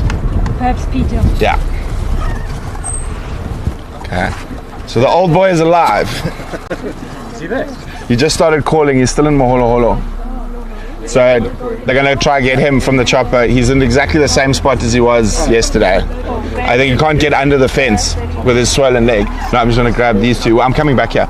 Yeah, I'm just giving you guys a lift to the chopper. Yeah.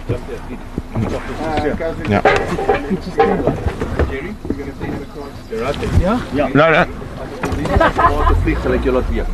So Ronya said she's already spoken to them. Oh, okay. Oh, okay. No. Otherwise, I'll phone Colin.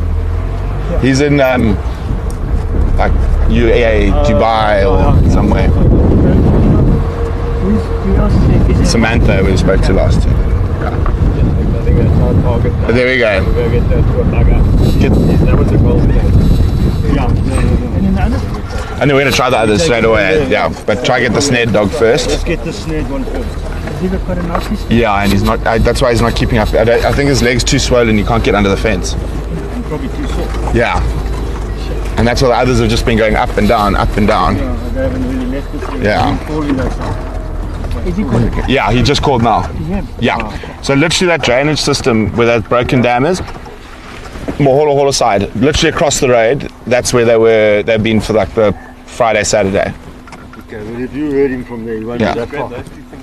No, do you need a, what's it? I've got a blindfold. You don't need a... I'll just chuck him on my lap. Okay. Okay guys, so that's quite exciting. The old boy might be alive. Now, as again, remember, with conservation type stuff, I want to get out of here, sorry, before I get sand blasted. With conservation type of stuff. Oh, there we go, sorry.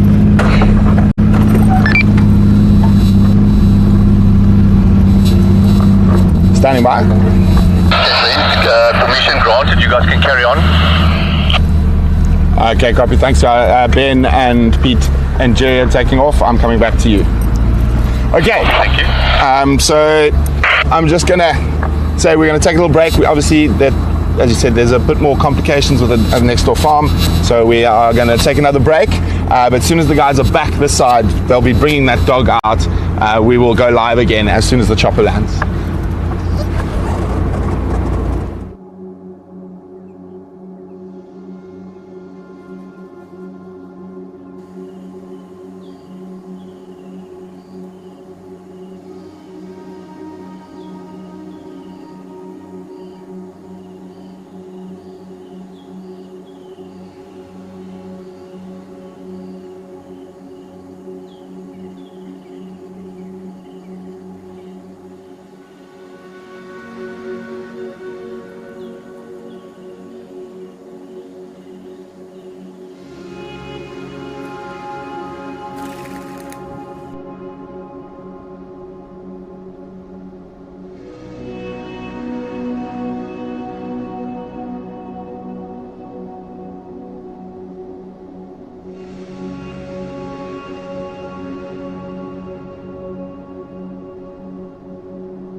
coming in with the injured dog. We're not sure what state it's in.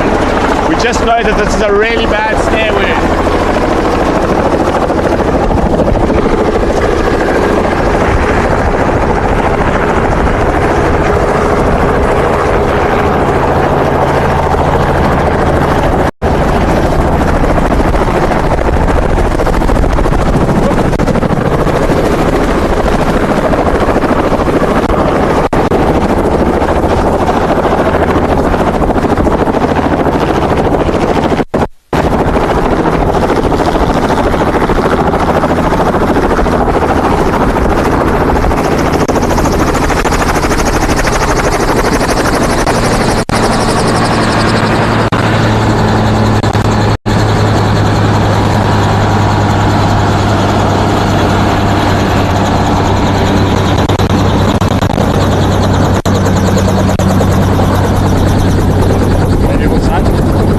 Where do you want to put the head?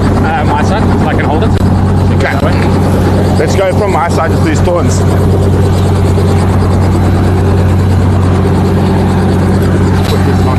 Yo, shame.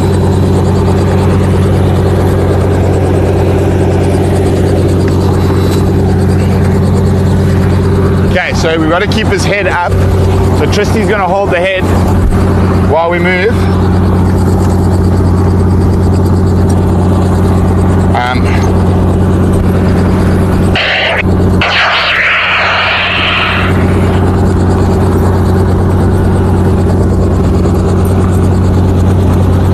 So this is the real old boy, 7 years old, which for a wild dog in the wild is literally a great grandpa.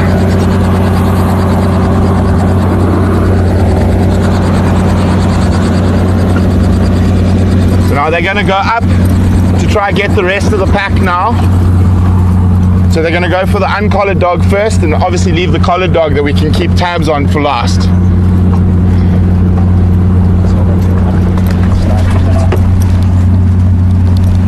Oops, sorry, I stalled. Yeah. Shame, old man.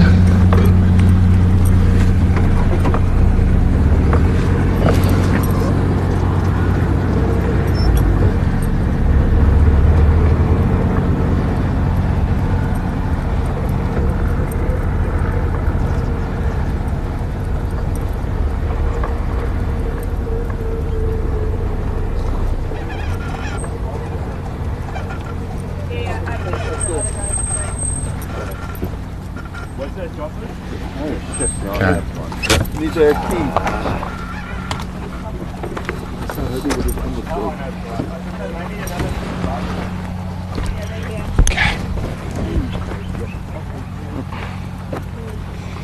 Hello, that one looks very bad, unfortunately.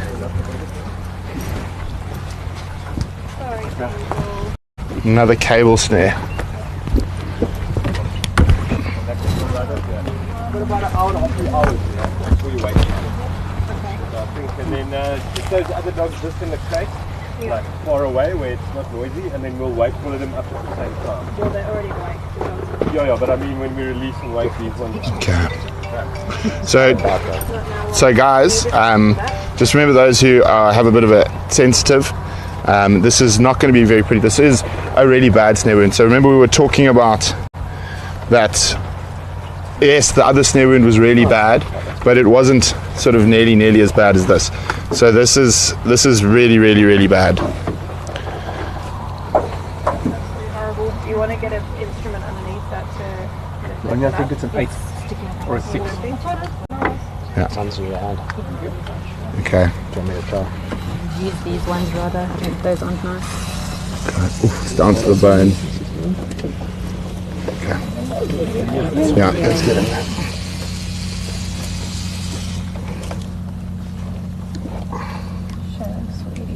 Oh, I think we might even need a hacksaw for this one.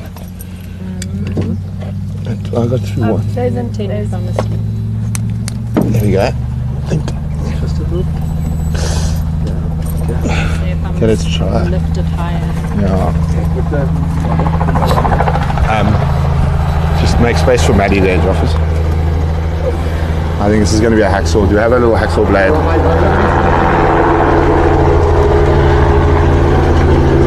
So if I get this to the back. Wait, let me try something. Where's the Leatherman that we had? Yeah. Oh, there we go. Here we go. Let's just see if we can get there. Yes. Just as long as it's out the way, then that's fine. Yeah, I'm sure I that one. think we're gonna. Here we go. Well done, Tristy. Thank you, Tristy. Oh man, this is really bad, man. You want to come around? Yeah. That's all that it was. Coffee, thank you. Sure. Telling me about. So we're just busy trying to sort this dog out before we leave.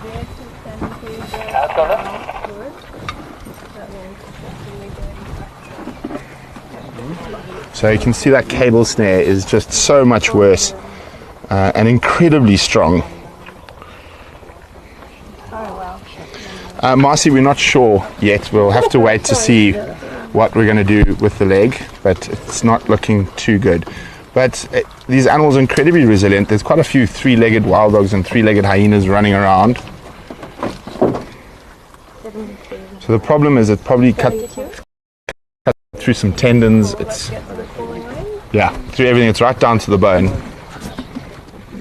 So there is a chance that they will have to amputate. But going into a boma now, he's got a good chance to regain condition, get fed. And I'll just for the team going to the boma, please to take the ground to your radio. Because that we're all going to move to the boma. All of us are moving to the boma. It's a sat in that cactus, dude. That's right. So once they've got those dogs? Or? No, we're going to go anyway. We're just going to settle this thing out and we're all going to move over to the boma. Okay. And then if they get the other dogs? Then they're going to load the other dogs into the chopper and then bring them across. The Okay. That's much Okay. Let me that's what just. you were saying earlier. You said earlier. Yeah. I've got space in the back. Yeah. No. Just give me 1 second. I've got other things I need to organise. We're just waiting for Tanya to stabilise and then we'll keep going. So guys, I'm going to be off comms for a second. I just need to make some calls quickly. The other side ready. So Maddie, muted. Cool.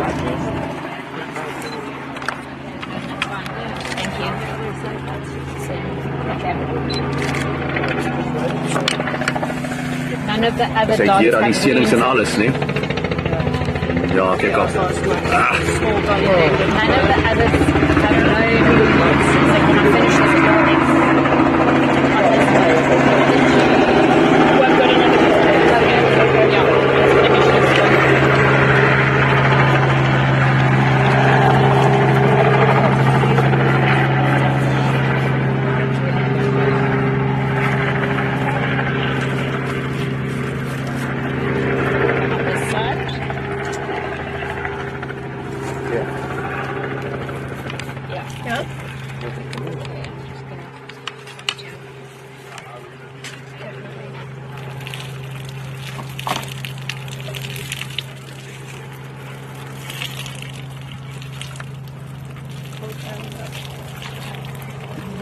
maybe just get me some dry swabs because we need to bandage so I don't want it too wet.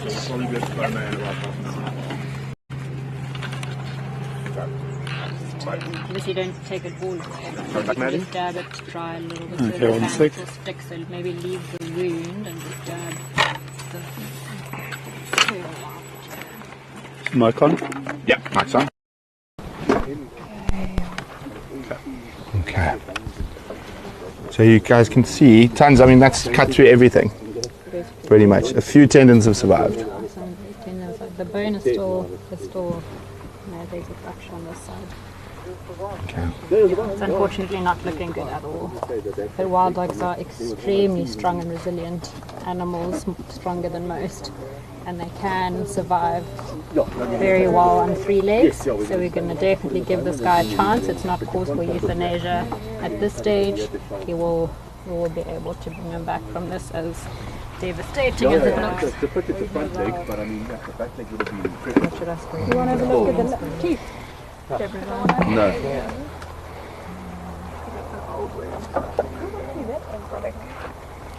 And that is the incredible thing, Di, about wild dogs. He's not going to starve because he's involved in such a tight pack. So even if he's not there when they actually make a kill, the other pack members will regurgitate food for him. And yeah, it's incredibly sad, but as Tandy was saying, resilient animals.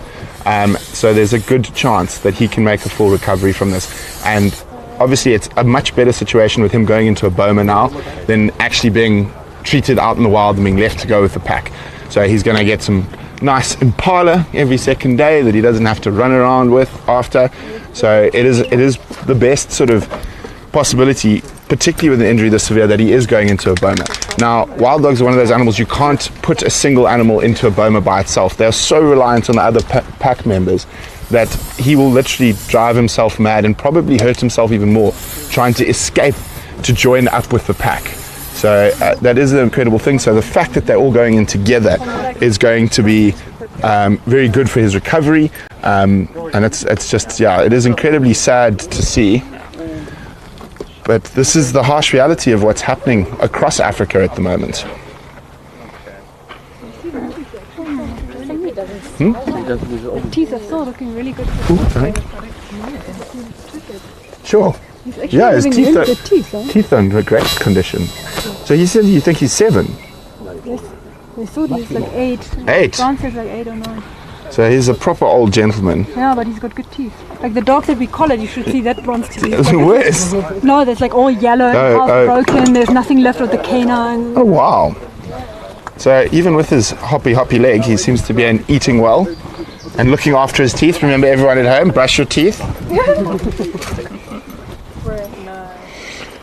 Oh, Brown, yeah, you've been hiding from the camera. Let's go speak to Miss Brown here. Hello there. I don't have much to say. What are you busy doing? Oh, look, old Chippy Chips is now hiding from the camera and she's blushing. Okay. I think Ben would have already pulled it. Yeah. Ben would have already pulled it. So what are we giving him here? Some antibiotics or? So this poor boy is going to be in a lot of pain. So he's got some, we're going to give him some Metacam. So that's just a bit of a pain relief and to help with healing. He's had some antibiotics, he's had a vitamin booster, we've given him an antiparasitic so we don't get any ticks on that wound there. But otherwise we're just going to have to come back and reassess once they've settled in the boma. It's very likely that we're going to probably have to amputate this leg and knee. Yeah, so he's not in a good way. If we have an injury like this that's down to the bone, he's at massive risk of infection. He's probably already got it. It's quite inflamed at the bottom there. It's actually not too inflamed up the leg, but he's at massive risk of infection. You get an infection in the bone, and it can be a pretty grim outcome. So, yeah, we just need to get him. We need to get him up and awake. Let's carry. We've given him all the goodies that we want to give him now, so I think let's move him to the boma. Okay. Which vehicle do we want to? Do you want to put him in the back of the open vehicle? Yeah. Can I ask you if you could just give me 10 minutes before we're ready to go? Because I need to arrange someone to open the gate first. I'm here. I can open the gate. This gate here? Oh no, not this one. Yeah. Oh, okay. The next one I can open. Yeah. I just want to pack up the back of the car. Yeah, we got 10 minutes earlier, more or less, before we are going to leave. Perfect.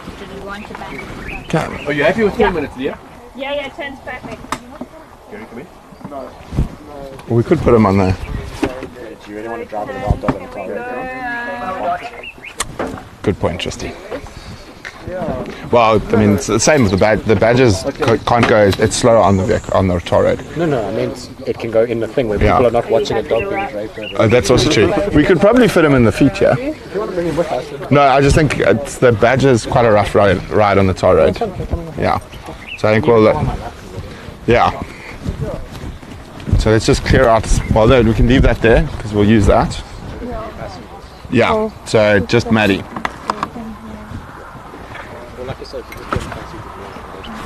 Well, what am I? Is this attached, Matt? Yes. The yellow is attached. The blue is not. No, both attached.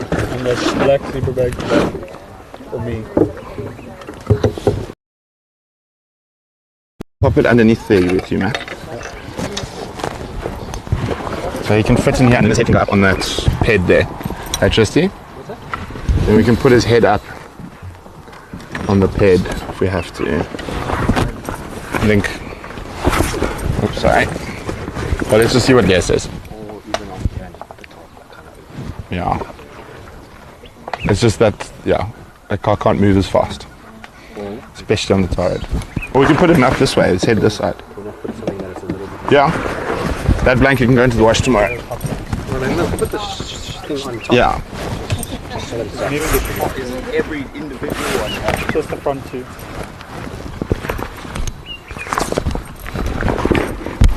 I'm going to get my jersey out because I think it's going to be a bit chilly.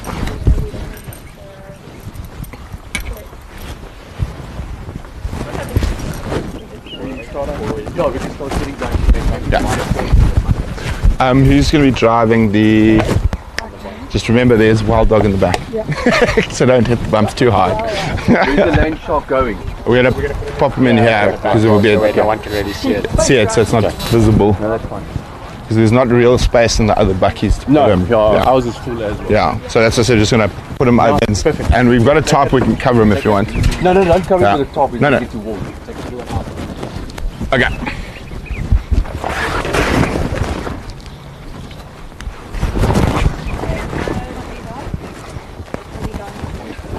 They can probably come off. I think it's going to be too difficult to keep that stationary. What was his last temp? Were you happy? No, not really. What was it? It was, I think it was 40.2. 40.2? Yeah. Okay, well, as best possible. That dart in? That's all we need to get moving. Was that dart in? The first one. First dart in? No, they're busy darting. Oh, busy darting. That's why we're 15, 20 minutes out, so we need to get there before they get there. I'm going to come with you. Okay, yeah. Leah's going to come with us. Yeah.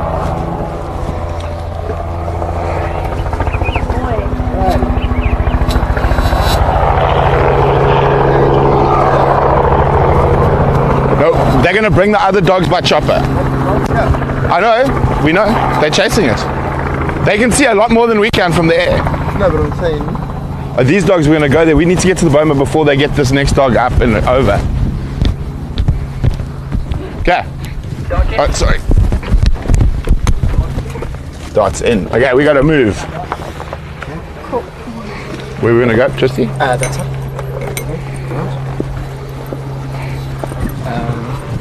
Can you hold your hand and just jump in and grab this? Are you going to go ahead? Yeah. Up that way. We put a blankie there for him. No, we're doing everything on the other side. I have a feeling he said he wants to just... Lanes have changed. Oh. They're going to bring this dog. Oh, they're going to bring this dog. But we can go with this dog in the meantime. Then we're going to take this dog and that dog and the other two. We're going to move and they're going to bring the last one to the boma. Okay. Okay, the only thing... Okay, so then this vehicle cannot be a capture vehicle anymore. No. There. No, we're going to leave him here. Oh, so he needs to be back because his neck... See how his neck's bent?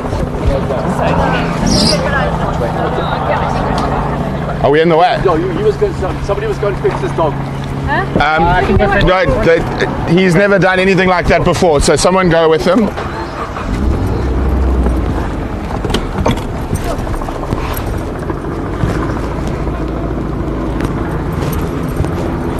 No, wait, sorry.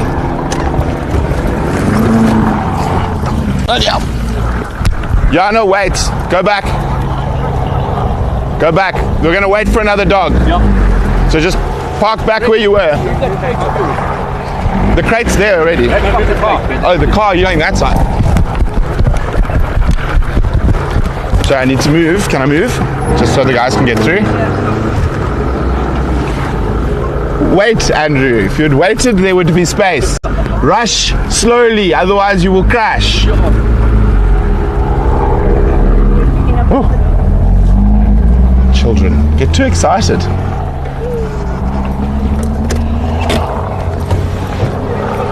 Yeah. Okay, so what do you need? Nose is pushing against there. Oh, wait, hang on one second. So just pull him towards you. Okay, I'm going to do that. Yeah. A bit more? Should be a little bit better. I can move him a bit more? Not ideal, hey? Yeah. Because remember, we want him to be on an uphill so that his... Well, we can put, if we want to put the blanket under his neck. See how his nose is like included by here? Can we not pop him on the seat here? Oh, but then his leg's going to hang over. Over, yeah, I assume Yeah, it's just not in a not a very lacquer position yet. I can move him a bit, but do you want to try and move him a bit more? Ooh. If he goes back that way, can he go back that way anymore? Oh, that might be better. And at least he's got his legs. Okay, and then just pop his legs. Up or down? Shame, I think he's not got movement in his back leg either. He's got limited movement. Okay, there we go. That's a bit better. Hey Wiki, can you breathe okay? Yeah, not ideal. See how his leg's like pushing almost up into his thingy? It's like almost like the muscles atrophied a bit. Yeah, he hasn't got much muscle on that back leg at all, actually, to be honest. Another injury, something else, or could be part of... Yeah, he probably doesn't keep up very well with the pack, to be honest. But he's still breathing nicely. He's not as full as the other dogs. No, but he was on the other side of the road, the other 4-8 in Impala here, and he couldn't. I think he couldn't get through the fence. The hole that went through in the fence with his paw. Yeah, this is a bit tight turn, Sam. No, we don't really have. No other vehicles have space. Are you happy? Because we can't put his legs back anymore, just to help with his breathing. But I mean, someone will just, while we drive, and watch where his head gets into position. Will you just confirm all the drivers for us? I think we're staying here. Okay, we're staying till they got the last dog, and then they'll Okay, sure. I mean, this is really, let me just say, sorry guys, there's quite a lot of stuff going on at the moment.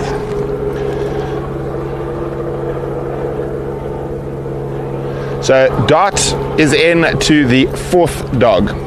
We're waiting for the 4th dog, and we're then going to go to the Boma.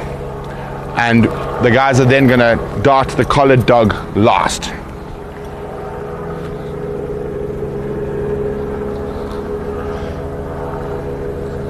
It has been a busy weekend after these puppies. This all started on Friday actually, and then it was too hot. We couldn't do anything on Friday by the time everything happened, and then the dogs moved from to a slightly less dangerous area where the farmer wasn't so upset, so it wasn't as much panic, and then they moved again to the next property, and then finally to this property. So this old guy with the big wound was on the opposite side of the road, and as I say, we think he couldn't get through because of the wound, and he wasn't able to like crawl under the fence to follow the rest of the pack. And if we've been looking at the packs, let me see if I can show you. It's not ideal on this screen, but we can give it a go.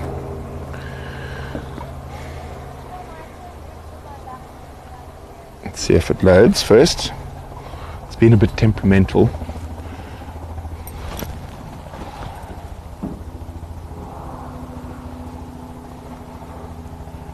There you go, see his breathing is actually good. Shame boy. So his breathing is it. Okay. What we'll do is I will show you at some point. We're not going to be able to do it right now. But yeah, so his breathing is good. I'm just keeping an eye. You can see his, I'm watching his rib cage, not his nose at the moment. So you can see his breathing is quite nice and even. Here we go, big breath. But yeah, being in a Boma is definitely going to be his best chance at survival. Yeah, I mean it's really difficult to see animals that are suffering like this. I mean the first snare wound was bad, but I mean this was just absolutely atrocious. He's probably had that snare on for quite some time, and that's the problem with the cable snares. So those normal wire snares, quite often what happens is the animals are able to sort of break through, and it doesn't sort of rub, it doesn't have that coarse thing. Those cable snares are so strong, and then they get tighter and tighter and tighter, and then you saw how Tristy and I were struggling to even cut it with bolt cutters, and that's how strong, and that's why generally when you see cable snares, it's not opportunistic snaring, it's commercial meat snaring, and there's quite a few different operators that are doing it now, providing black market bushmeat to restaurants as far afield as Johannesburg and Pretoria. So it is one of the biggest challenges we're facing at the moment, because of course snaring is indiscriminate. They're not actively going for wild dogs, hyenas and leopards, but wild dogs, hyenas and leopards are out of the carnivores seem to get affected the worst. Obviously they move big distances patrolling territory, or as in the wild dog pack, just moving through their home range. Hyenas, again, patrolling territory and scavenging. They move for miles and miles and miles. It's not uncommon for wild dog or hyena in particular to be able to do sort of 10, 12 miles in a night. And of course, with hyenas in particular, and leopards, and even lions, they'll smell carcasses. If there's an animal caught in a snare that the poachers didn't get to, they're attracted to the smell. And there's obviously, when they set snares, there's a lot of snares in the area. There's not one or two, there's 50 to 150 to 250. I think the worst snare line I ever saw in Tanzania, I think we pulled 600 snares out of a dambo in the Selous. So it's just incredible. If they find a wild dog, will they eat it? No. A wild dog they won't eat. They'll just leave it. They'll probably just leave it in the snare to die if they find it in the snare. But what happens with the predators, they panic so much they actually break out of the snare and then end up running around with snares. But these cable snares at the moment are terrible. They're keeping everyone very, very busy.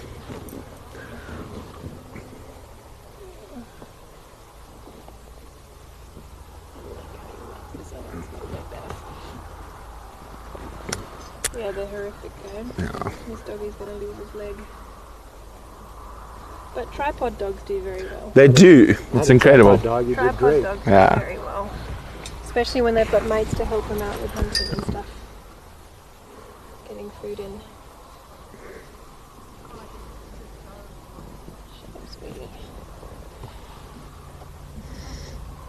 And you can see it really takes a village on these type of operations to make sure that everything's going smoothly, that all the animals are looked after.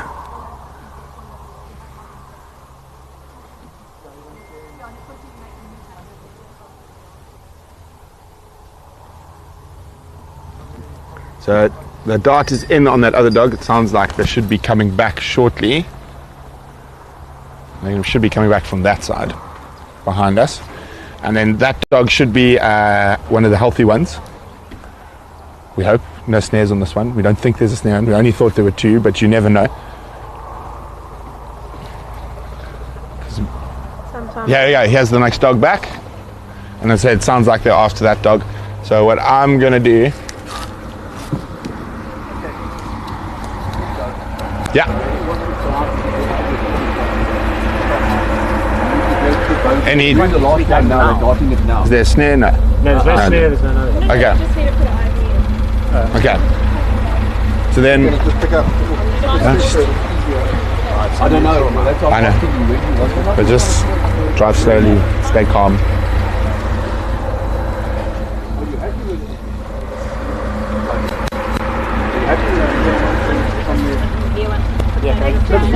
Takes 2 seconds. But I'm talking about transporting it. No, I can transport Okay, it. let's get Okay. So then let's start packing up and getting moving. There you are. Yeah. So you're going to drive the bakkie.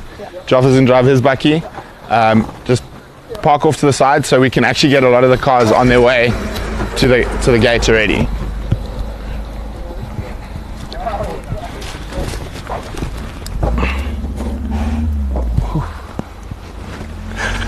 Oh dear, what a day. But we're winning, guys, we're winning. We've got hopefully one dog to go. We'll have all 5 dogs shortly. That's cool, we got it. It's good, he's breathing nicely now. So, his temperature. I'm keeping. No, is 5th dart in? Yeah. Oh, geez, then we really have to move. That's what we say. We need a hustle. They just want to put an IV in. Yeah, I know. And Leah said she wanted to ride with this dog, didn't she? Yeah. So turn around, get ready to rock and roll. Get ready to rock. Yeah. So, you grab the spray. Sorry? Just give me a spray. No, spray at the end. But you're so soft, Joffers. You're so soft, Joffers. No, Jerry, we're not. We're still hanging around here. They're just putting IV in this one.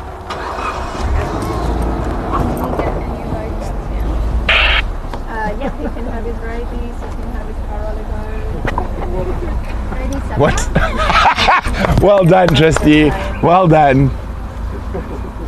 Always pay attention. Eh? Yeah, you got Joffers with the pink spray. Let's give me a little one while it's out. Although we're going to be touching dogs again in 2 minutes. Rather than those, I can get some Rojos. Top left. Ah.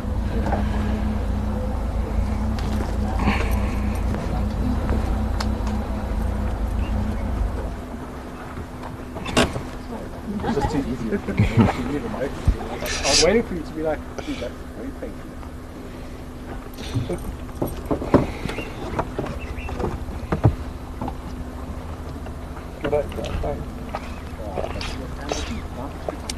I think everyone's a little bit more relaxed now that all darts are in. What do I do, Matthew?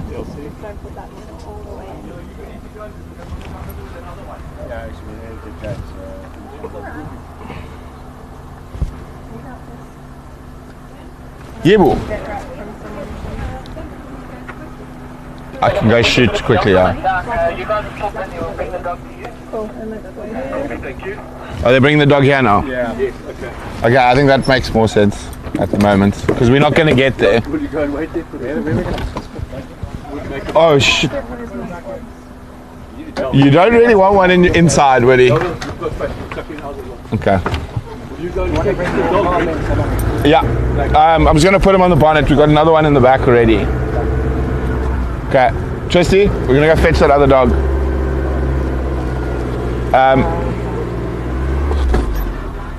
I need to turn. Jerry, confirm she come down power lines or down the other road. We're going to bring the dog to you. Okay, copy. I'll stand by at your landing spot.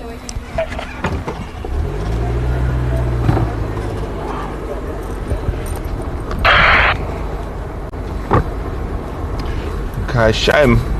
Shame, boy. Yeah, we're still live.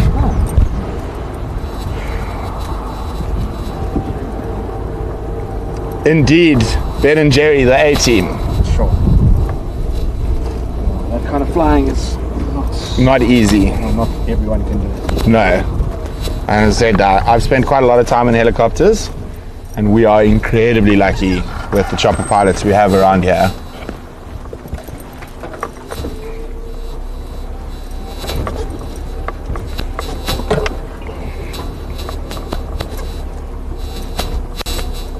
Oh yeah, an elephant. I thought I heard it. That would be an elephant that's going to run very quickly. Yes. It's not going to enjoy a chopper coming in. No. Okay. Should we not have another car here for everybody that's going to be getting off this chopper? Yeah, the car's standing by first on the road.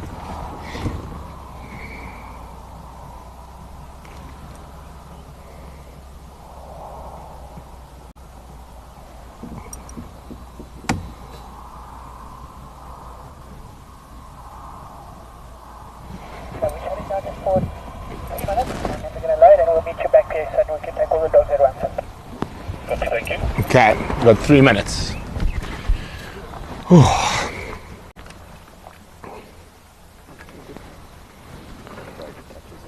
No. Indeed, Jan. Jan says, I don't have the words to express my gratitude to all the wonderful humans are doing. I've got the radio. You can't pass me, but we can make a plan quickly. I've got the radio with me. Okay, I'm going to go off comms now. I'm going to give the radio to somebody else. Thanks, Jerry. Appreciate it. Thank you. So yeah, sorry about that. I heard my name on the radio. I had to get sidetracked. I don't have my words to express my gratitude for those wonderful humans are doing to help fight the evil in this world. Yes, Mary. Hopefully the elephants stay away. But I'm pretty sure even if you did hear an elephant, the moment that helicopter comes, the elephant will book. Where's Andrew? Andrew, where are you going? He's going to the other chopper spot. He's got a wild dog in the back of that car. He's supposed to be taking the other wild dog. Put it in Ronnie's car. Okay. No, but there's another one. Yes, this one. Coming.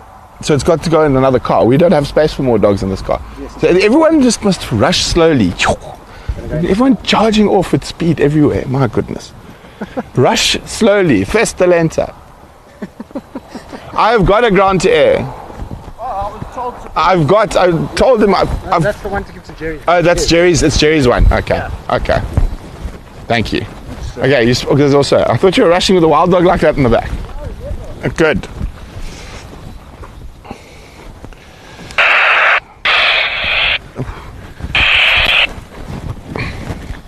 Sorry, our signal drives the ground to air radio nuts.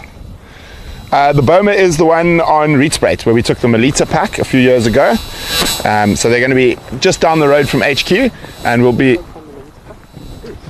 No. So this is Happy Lands, I think. This is Happy Lands, like Kaseri. But this dog comes from that move that we did to Leadwood at one point. Really? Is this a Melita dog? I think it is. We'll have to double check with Granty. But it could be.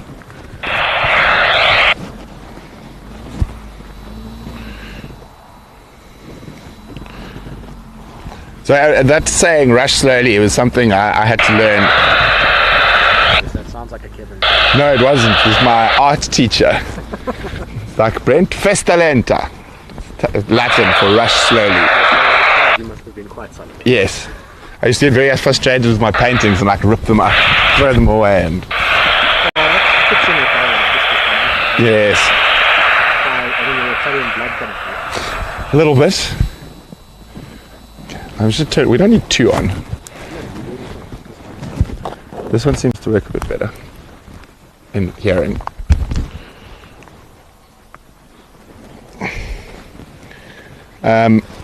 So guys, well, we've got a little bit of downtime now. If I did miss any questions or whatnot, now is the time to put them through. Corin says, see, Tristan was our lucky charm. I think that's the case. Marcy, indeed, it does sure take a village, an amazing one at that. Are the people that set cable stairs part of the danger of removing them from the bush? No, generally not. You generally don't have many interactions with the guys who set the snares. They'll come in at night, set and leave, and then come back later. Yeah, unless you find them in smoking camps, which is a bit more prevalent up Africa, not so much in South Africa because the communities are quite close. But in my days, I've raided quite a few meat poachers' smoking camps where they smoke the meat so they can store it for longer and take it out. So, guys, if I missed any questions or comments, please send them through now. It is the time to do it.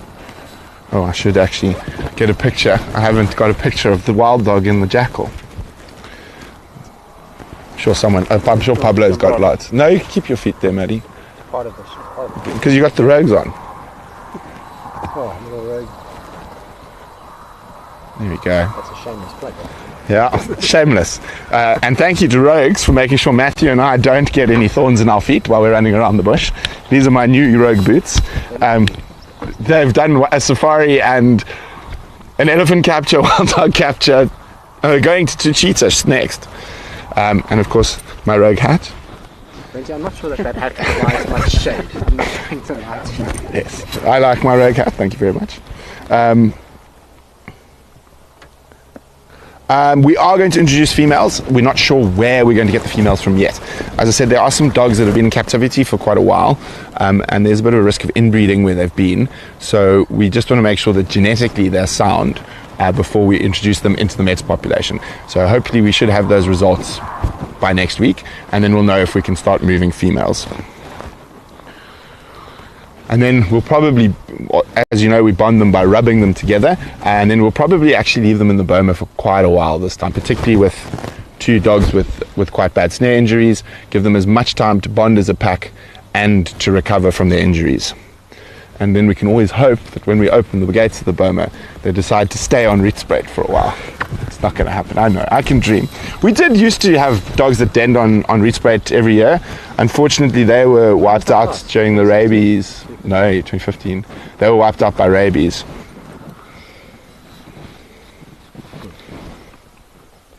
Corin says we deserve a lot of beer tonight. Di says, Brent, nice to see you not wearing flip-flops. Oh, it is nice to it's cold. It's cold. Oh, really?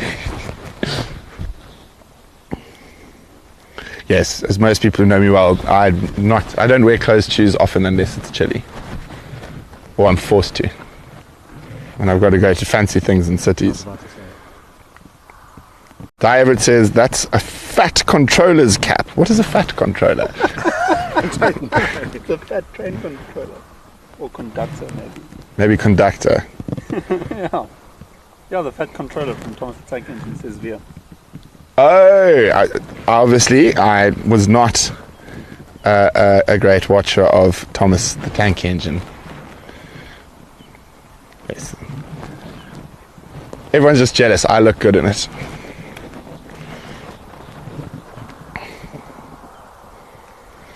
Guido, we didn't actually. I didn't have a single beer during the rugby last night. I watched it from my bed. I knew we had a really busy day today, so I actually just stayed at home with Chloa and watched it by myself.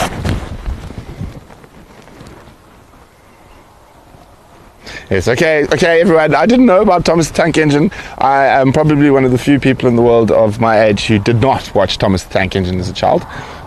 It wasn't available in northern Zululand.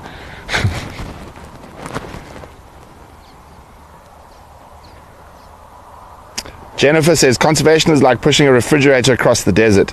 They need more dollars to do all that they need to do. Would love to help them more. Push fundraising. Any ideas on a large-scale donation drive? Well, we had Pablo today filming specifically for that. So we do have some ideas, and we are working on some interesting projects. I can't talk about some of the stuff too much at the moment, but I've had very good meetings with quite a few very big, influential people. Here comes Chopper. Let's check how the breathing is. All good. Look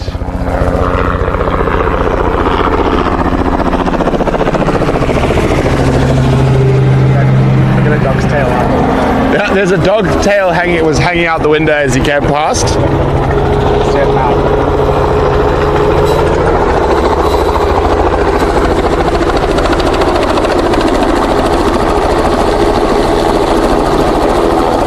There we go. You can see the dog's tail.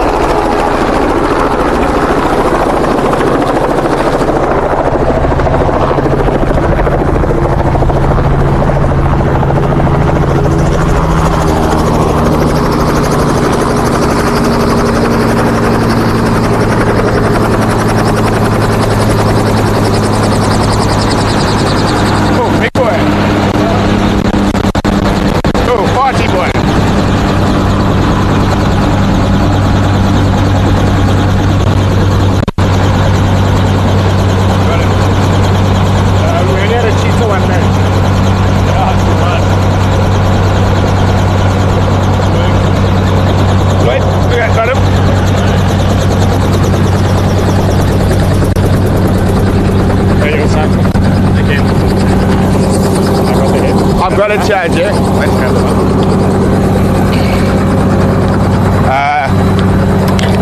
On the seat. Okay. Thanks so much, Jerry. Yeah.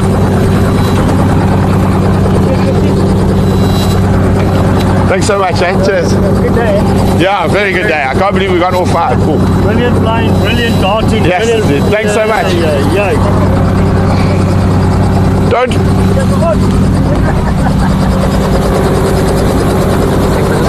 I know.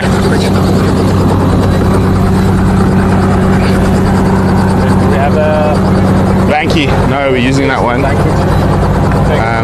Yeah. Don't forget to put that in the wash tomorrow. Oh no, we have Wild Dog Poo on the bonnet. Andrew's gonna have fun washing the car tomorrow. Huh? That poo and everything else.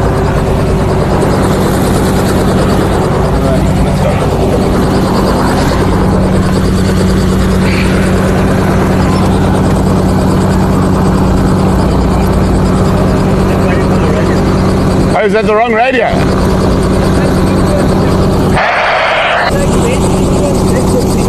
Oh, you take Ben's interns back? Ah. We don't have enough space in the car. Look, there's one dog there, there's dogs everywhere. Yeah. I'm going to turn on this thing. I'll give you a shout. We might come into town for a beer tonight. Yeah.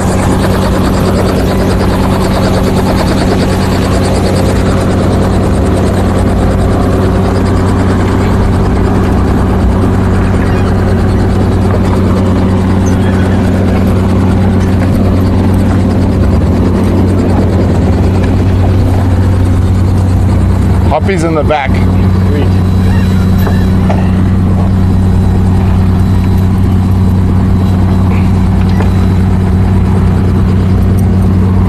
Where's that big rock?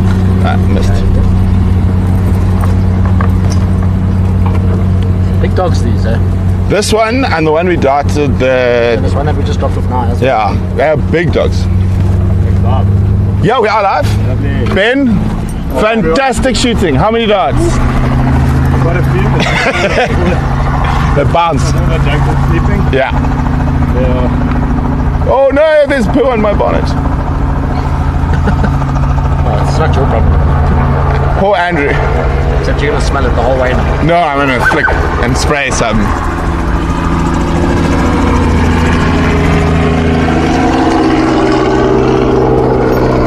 Another big dog. Okay, Leah, I think this dog, we're not going to drip him, eh? He's not hot at all. We'll just load him and we get going. Which car is going in? Yeah, but we can do all of that. Is there one in the back of yours yet? Then there. Watch out. Their blood pressure drops later. Poo on my bonnet. Okay, let's get him off. Okay. Come. Yeah, ready? Oh, he's a big boy. He's a big boy, this guy. Goodness gracious me. Yeah. Okay. Guys, this washed. Put it on the floor. Let's get some of the blood off. Don't put it in the back here. Put it in the Yeah.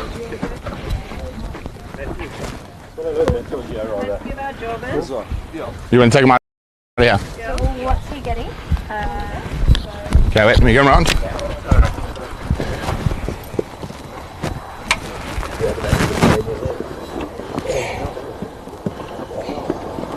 Okay, we can smuggle it over the front of the Yeah, let's bring it round this side.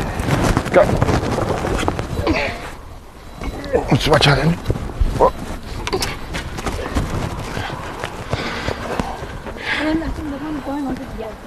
No, just together. Then if they start waking up, then I can at least be with one of them. We're going to this one. Yeah. Yeah. This one goes through the east. Down. Cars coming. No, lucky good. Touch and go. Yeah. Did he try to go? Touch and go. Did he go into the? This one or this one? No, he was fine. It was the other one. What's his temperature? 39.9. Okay, great. This one.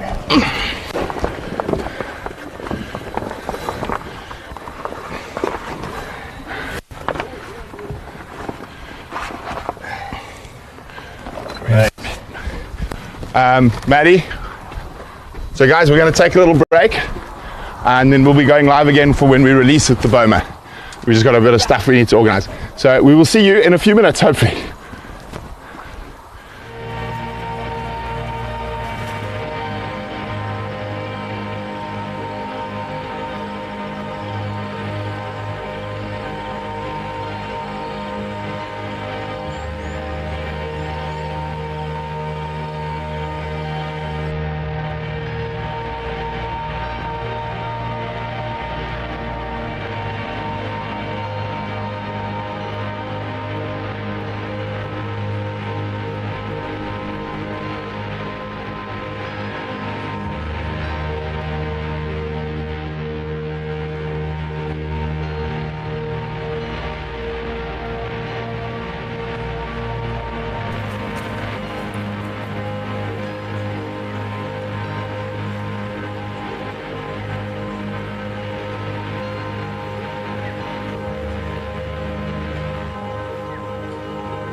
Okay, we're back live. We've got through the first section of the ruckus and down the main tar road. Well, we didn't. We're not legally really supposed to be driving these type of cars.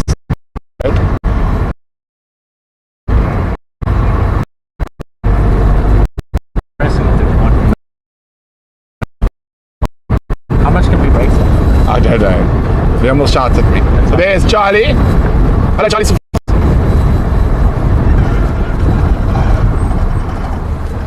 Hello, Charlie Safaris. Hello, we'll see you at the Boma. That's why he's like he's so sexy, Charles. Charles is always the best dressed man in Hoedspruit, I'm telling you. Okay. It is. There might be a spare jersey of mine. There's another spare one in my in the bakkie. I have one in the bakkie too. Yeah. No, so there should be a spare one. Yeah, maybe.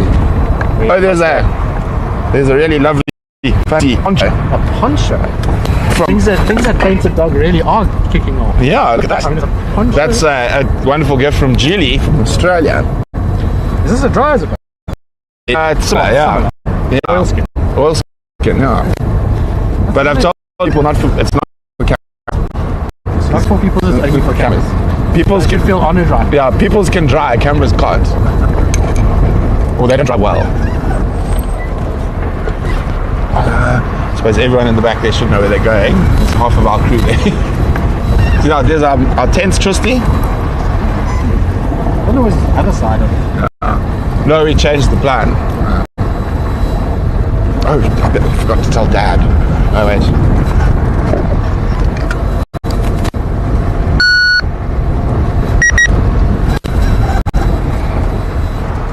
What is it? 3, eh, Matt? Yeah. Kevin.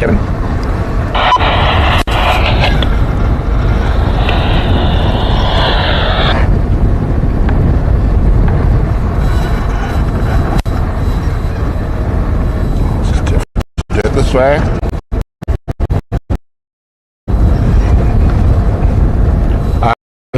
About gates. A few.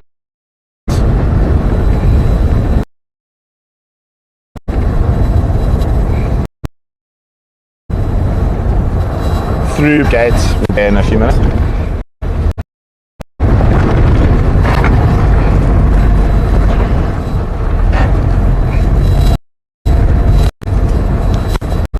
Also, Jax, did you see another Impala? Okay, now we're back.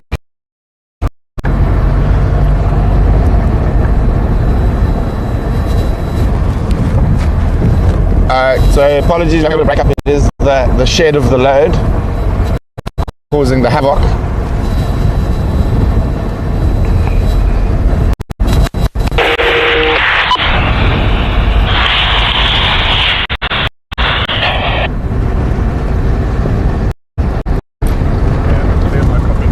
Matt copied them.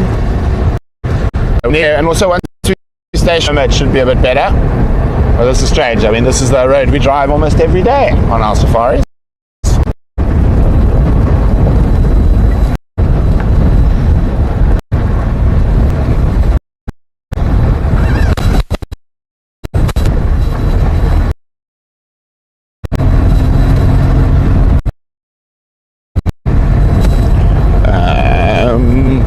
Sorry guys.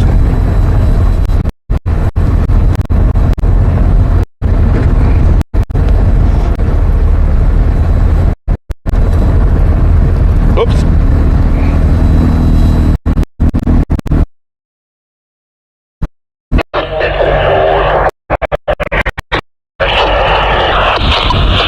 Heavy reserve in the Lowveld has a road called Shabla. Okay, we're here.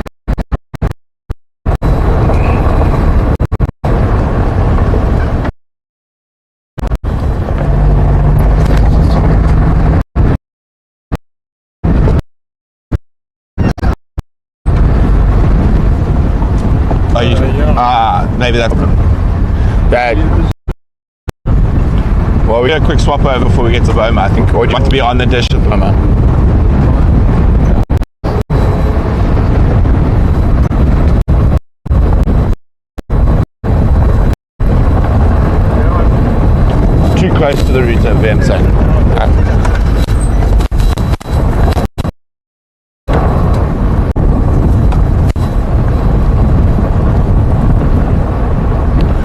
Okie dokie.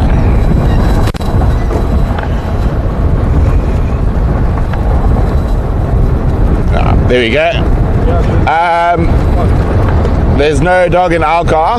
There was for quite a while. Thanks so much, Jan. She says this has been amazing. I'm heartbroken and yet my heart has been full at the same time. Everyone says odd about Charles being the stressed man in Hoedspruit. Oh wow.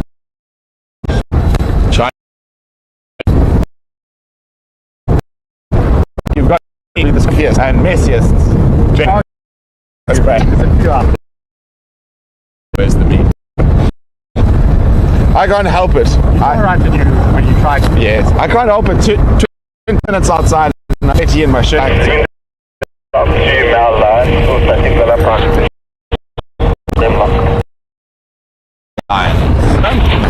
nice, I would have got told.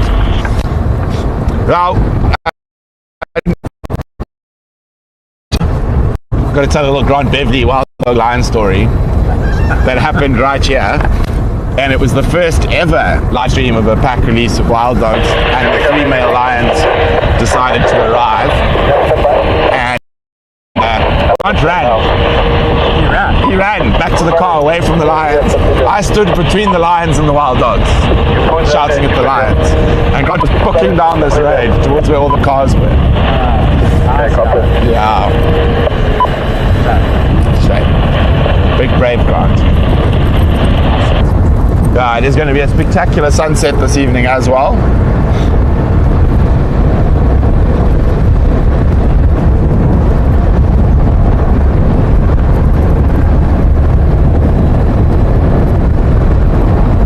Okay. This is the area we've been seeing the serval kitten. Oh, nice. Not something you see often. No, especially not in South Africa.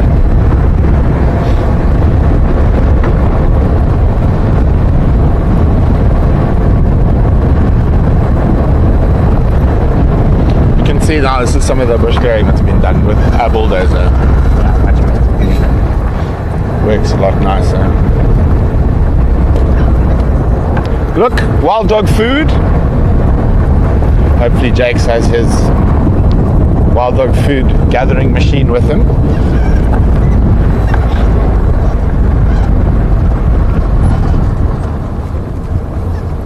And some giraffe as well. This is another area our new cheetah boys have been loving.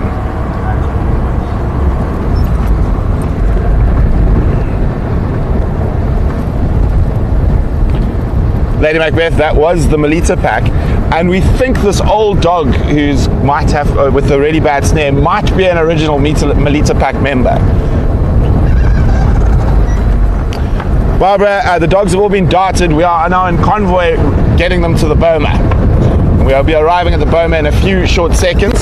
So the first 2 we darted are awake in bed. The other 3 are sitting on people's laps in cars with Ben and Leah with medicine there in case they wake up en route. Whee! I am having fun. So I was a bit stressed today. I didn't think we were possibly going to get all 5 of the dogs. So I mean, it's always an incredible success, and especially because of the 2 snared animals. The fact that we got to the 1 snare early, and then we did get to help the old man who's really, he must be in huge amounts of pain. Cecilia, indeed, the boma is on Blowbank. It's not far from home.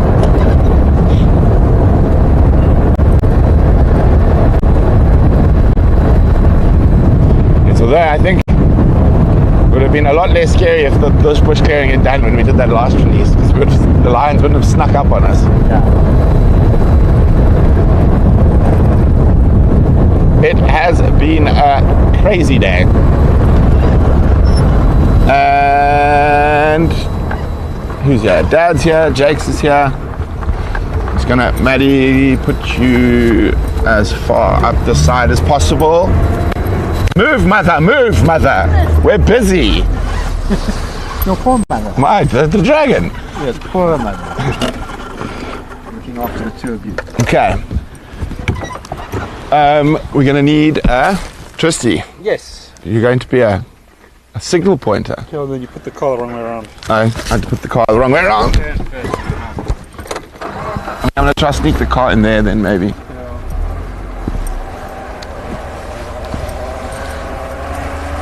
There we go, the first dog going in. So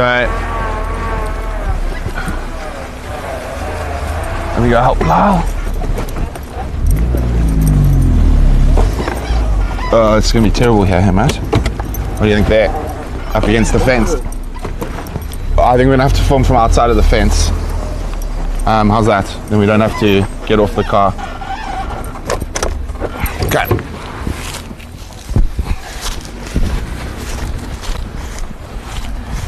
Yeah. I don't know. There we go. Alright, I'll leave it to the strong man. Got it. No, I don't think. How many words? 2, 3. When's the next? And then there's 2 crates. There's 2 crates still coming. Yeah, the wet quits. Okay. Nose is up.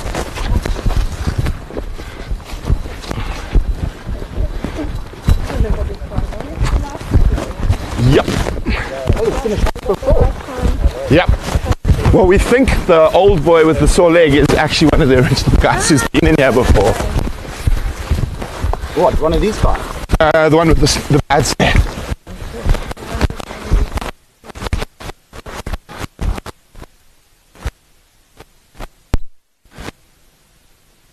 Same way.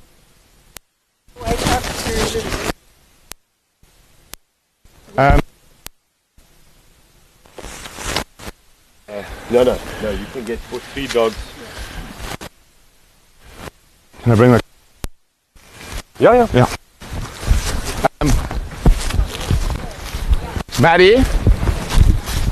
Matt, you can drive the car in here.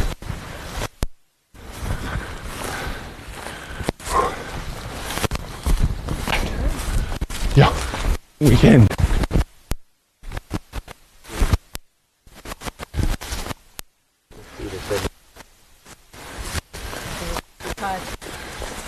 No, it's alright, but I'm just getting trousered.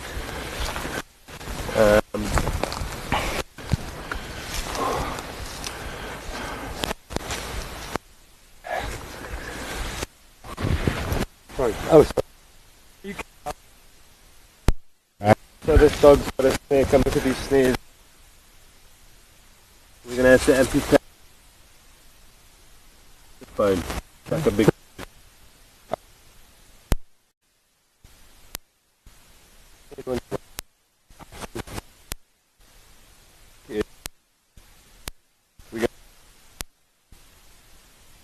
When they're up and kind of mobile, then we can just... There come the crates. Yeah. Yeah, and we'll have to, I think we'll put the crates there right at the gate, eh? Okay. Face them this way so they don't run into the fence. Yeah.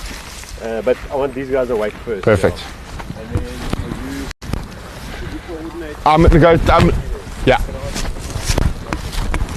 No, Ed, Joff, go forward. We're going to open the crates right next to the gate. We just want to wake up the other 3 dogs because these guys are already awake. So just park in there. Maddie, you come through. Get close so we can film. And then Jana can just park in here. Okay? Joff, you just tell Jana where to park. Okay. Okay, keep coming.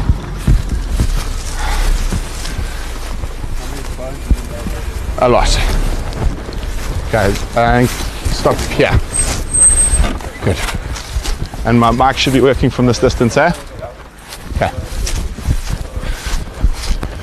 Kevin, this guy. Yeah. I'll show you this like foot. I'll show you a picture. Okay. That's probably going to fall off and just be bone. Yeah. Angles all wrong. Yeah, so we're going to, I don't know, I'll check the grant in them, but I think we're going to have to amputate the... It just looks terrible to leave top. it. It's, yeah. We'll check this with this bone. And at the back there's one or two little sinews. Nothing. So that's gonna fall off probably. Okay. I'm very bleak because he was in this bad 2-3 days ago. If we could have gotten him on Saturday, but it just didn't work out that way. But yeah. Indeed, Lady Macbeth, getting all 5 isn't short of a miracle today. So what you're supposed to do is you're supposed to actually do a scapulectomy and take the whole take scapula the whole off. thing out. Okay. But that might be a bit drastic for wild animals. So what I would suggest, I'm gonna maybe ask Debbie to do it, is just to take it off here at the elbow. Take it into town today. Yeah, I'll take it into town quick, and you will be back the same day. But if you just cut it there, you can't do that either, because then that stump, they continuously bothering them. So you want to take it off as high as possible. Look, I mean, a 3-legged dog is a normal thing. Yeah. Absolutely. So that's what Ben's just saying. They probably are almost certainly going to have to amputate. So generally for domestic dogs, you'll do a scapulectomy. You'll take the whole scapula, because if you leave this, they continuously bump it. It gets in the way and stuff like that. But also they tend to try and move. Exactly, yeah. Then it never heals. But in this case, I'll chat to Debbie. She did a surgery. Rania, your face. But it might be, it's a big op, eh? Yeah. It's a massive op for a wild animal. If they pull out the stitches, you got your brachial plexus and everything open, so it might just be safer to dislocate it there and amputate it there. Okay. Well done. It doesn't really matter, it's coming off anyway. I'm almost thinking I must maybe loosen it a bit so it falls off over the course of the night. I've just covered it with a very light bandage. Not we'll too tight. Just leave it like that. Yeah, I'll just the grass off as he runs. Just to kind of disinfect what's there. You see how big this dog is? He's a big boy. Yeah, so he's definitely, he was leading all of them, this guy. He's the boss. And this guy, actually Grant reckons he's 8. Does anybody know where we are with it? I don't think so. No, wait, no, not yet. Looking at his teeth, eh? Man, his coat is still in very good condition. Yeah, this guy looks a lot older. No. So bigger as well, more worn, more colour to them. No, it's the process. We've got about 10 minutes if you guys want to do some photos. So is anyone... I want to top him up and he's going to start waking up. So yeah, well, first, let's get a... So I know we've got one very happy person. No, I thought you weren't going to get them at the rate of this. No. Well, congratulations everybody, great teamwork. Because we actually never do it, so we're going to ask that we could get an actual little painted dog team photo. Where's all my guys? Where's the other two shooters? Are they awake? Are they standing? Maybe yeah. Get in there. Yeah, come. So bring your camera, Matt. Jana. Yeah. Joff. So go wild. Yeah. Where's Andrew?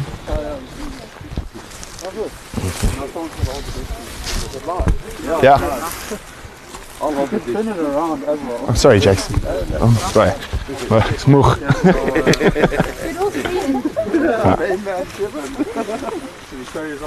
Okay, painted dog team. Quickly. Don't stand on the dog. Yeah, well done, guys. Here we go. Joff is now trying to be a cameraman and get creative. That's the funniest thing I've seen in a while.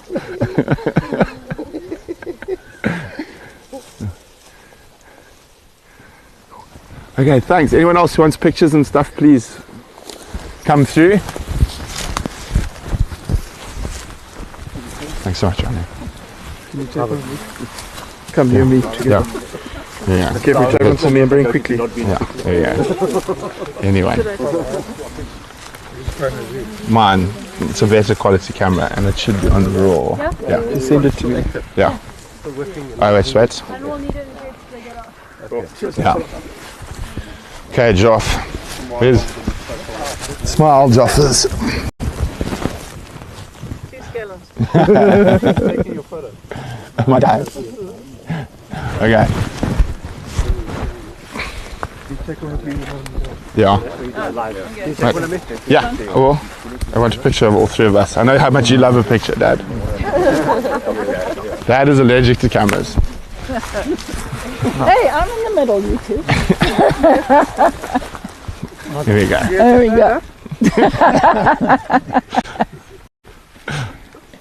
Okay, yes, it's done. Anyone else? Go for it quickly. Yeah. Go, please, go. I'll take a photo. Everyone, yeah, just go, guys. Go, go.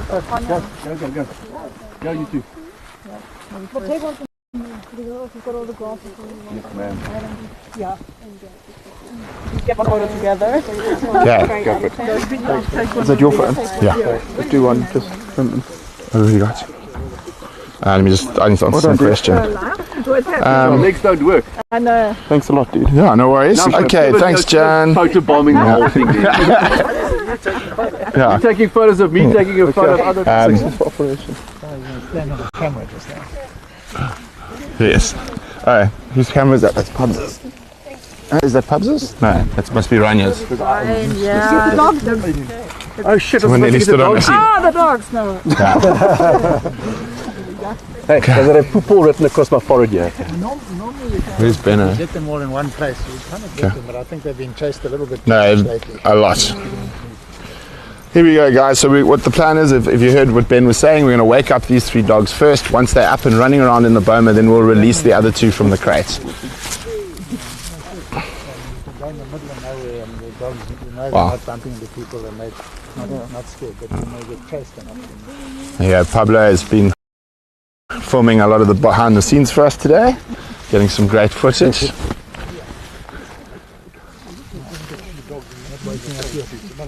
No, Well, it's reserves. The women them did a good job, it looks like. Yeah. I mean, It's good. Yeah. It's just got one short over there that's dropping us to 3,500 volts, but that's enough. And how long are they going to stay in there? A while. Depends on being females. And also with the snare injury and the amputation, they'd stay in the boma much longer for recovery. But what you're basically doing is your leg is photobombing. Yeah. I'm trying to get. Charles, your leg, I think. Thanks.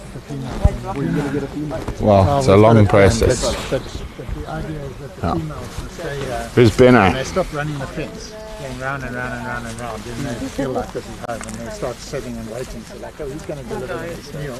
Right. Then they're starting to think this is home. They stop thinking they need to be somewhere else. Okay. And that's when we're Okay. You know, wake ups. Yeah, happy. No, we'll just stay and chat with you while you're doing wake ups. Okay, cool. What we just need to do with Joffers. Joff. Joff, you're just going to have to get those 2 cars out. Yeah. Yeah. Are the crates off? Yeah. Here we go, both of them there. Can someone get Tristan back over here? Tristy? Yeah, guys, I think all these people we're going to have to just... is everyone happy? Everyone got their picks, eh? Yeah. You guys mind just waiting nice and quietly at the gate there, and then your car has to be... This car has to be here. It'll go, but I'll take it behind the crates. Okay. Once we've done here, we'll move it behind the crates. Okay, and then, yeah. Okay. Just leave essential people only. Yeah. We're moving it now. Once Ben's put it in, we're moving it behind the crates. It's just providing signal right now. Those cars are going to go out first, then we're going to park this one in the entrance.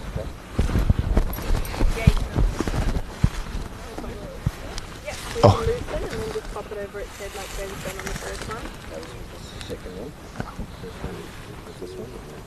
Yeah, last one's that one. This guy was first. This was second. No, was that Limpy? No, this is the one with the swollen face. Limpy was first, right? That's the one. Oh yeah, he was first, yeah.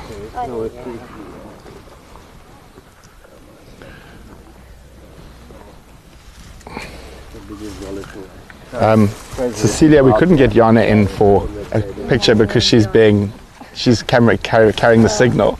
She's a dish. Your RV with a flash. I think take your... How many flashes have you got? Turn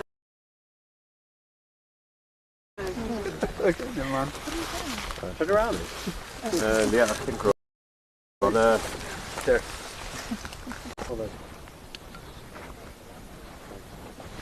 Don't check it like that. Okay, check it, yeah. Pull me such a flash.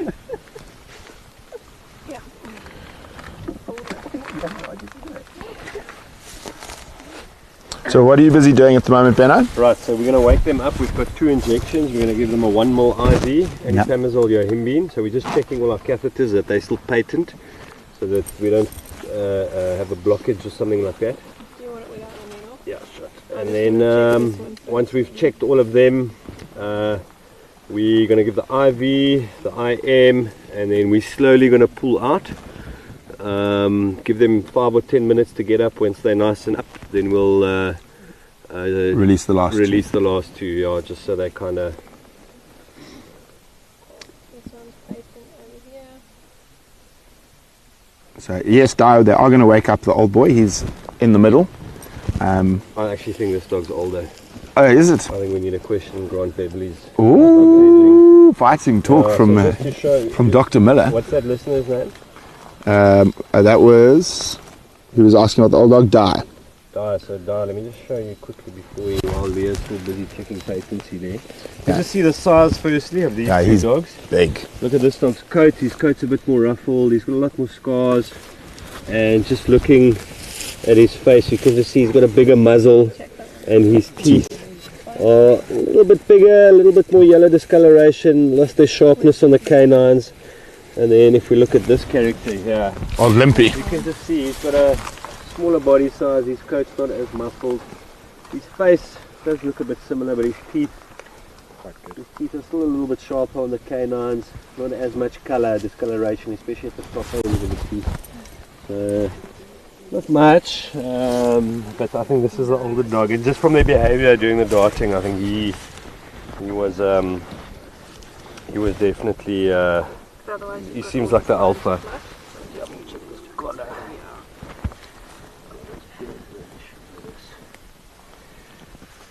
Lovely. Ladies, are we ready? Ready. Okay, there's our IVs.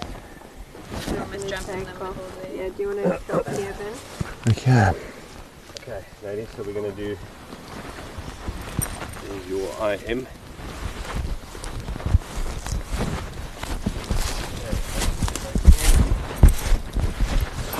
Nicely.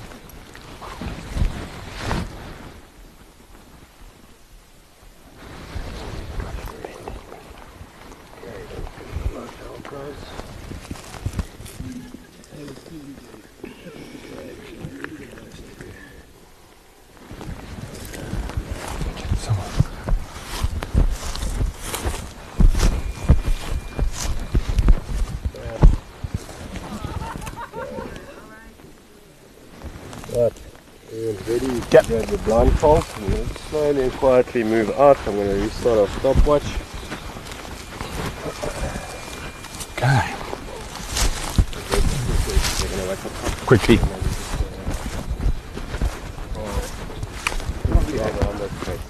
Yeah. Just grab Pablo. He doesn't wake up quick, but they wake up very quick. Are you on? Dog's in the back behind you. No, no. Try to go through that bit. You on?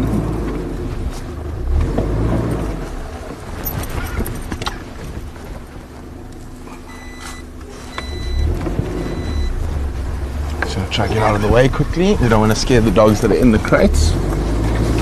Hold on.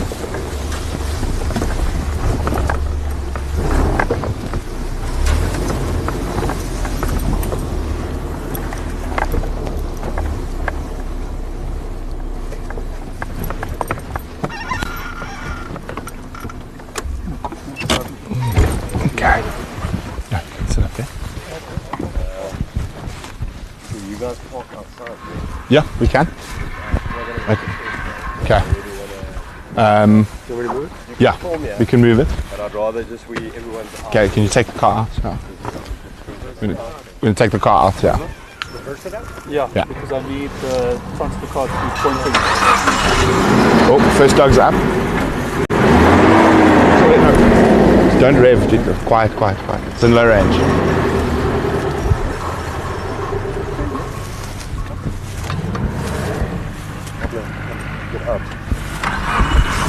Just let me do it, I'll be faster.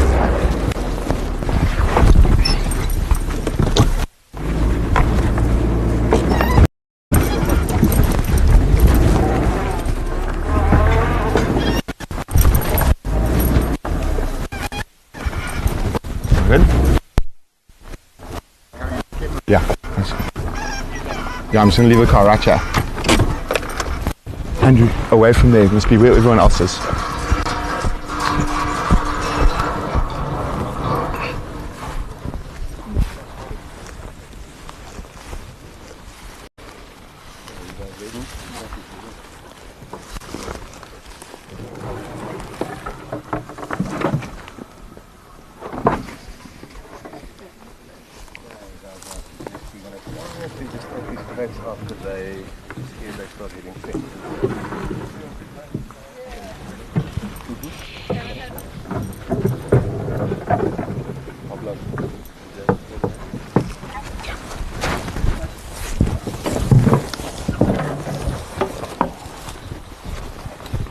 Oh no, we've made a mess with that car now.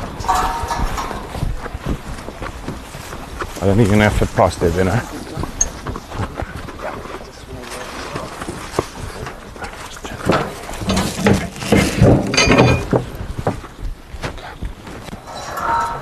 Okay guys, we're gonna wrap now. We're gonna be quiet. We're gonna zone this area around the boma for a few days, but we will be checking. So thank you to everyone who's joined us. It's been an absolutely incredible day. A big thank you to everyone who's made this possible. Of course to Ronya, who's been working tirelessly. No. You guys are the vets that have been out in the helicopter. And Ben and everyone, and Jerry. Yeah. So just a big thank you to everyone who made it possible, and obviously a big thank you to Grant and the project he's running at EWT. There's a lot more thank yous, but we've had a really long day, so if I've missed, I apologize. 1% of the adults in South Africa. 1% what? 1% of the adult wild dogs in South Africa. So it's really important that they are rescued and saved. It is a very important population. On that wonderful note from Kevin Leah Smith, I'm going to say goodbye. Okay.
Hey my love, how are you? Did your broken part say I do by the house we left, falling asleep in a car on a one-way. Now we're both crying now, every brick we stacked falling down in a place I loved, bleeding it out through the heart. Let's die somewhere we were starved.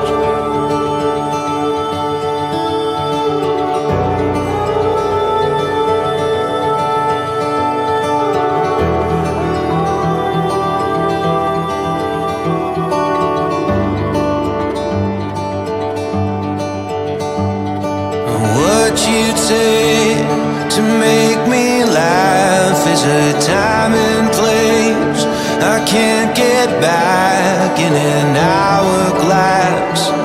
I cannot turn upside down. Flashes of lightning paint the sky and burn it out in the bulrush. found in the place I've gone, sang itself out like a song. Well, don't look at me like I'm wrong.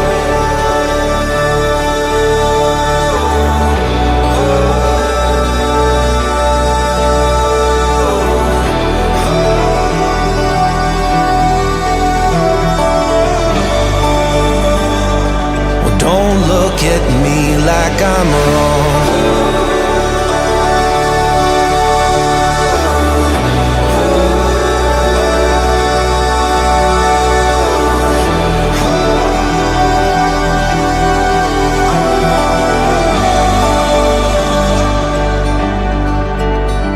I would fight for you if I could win.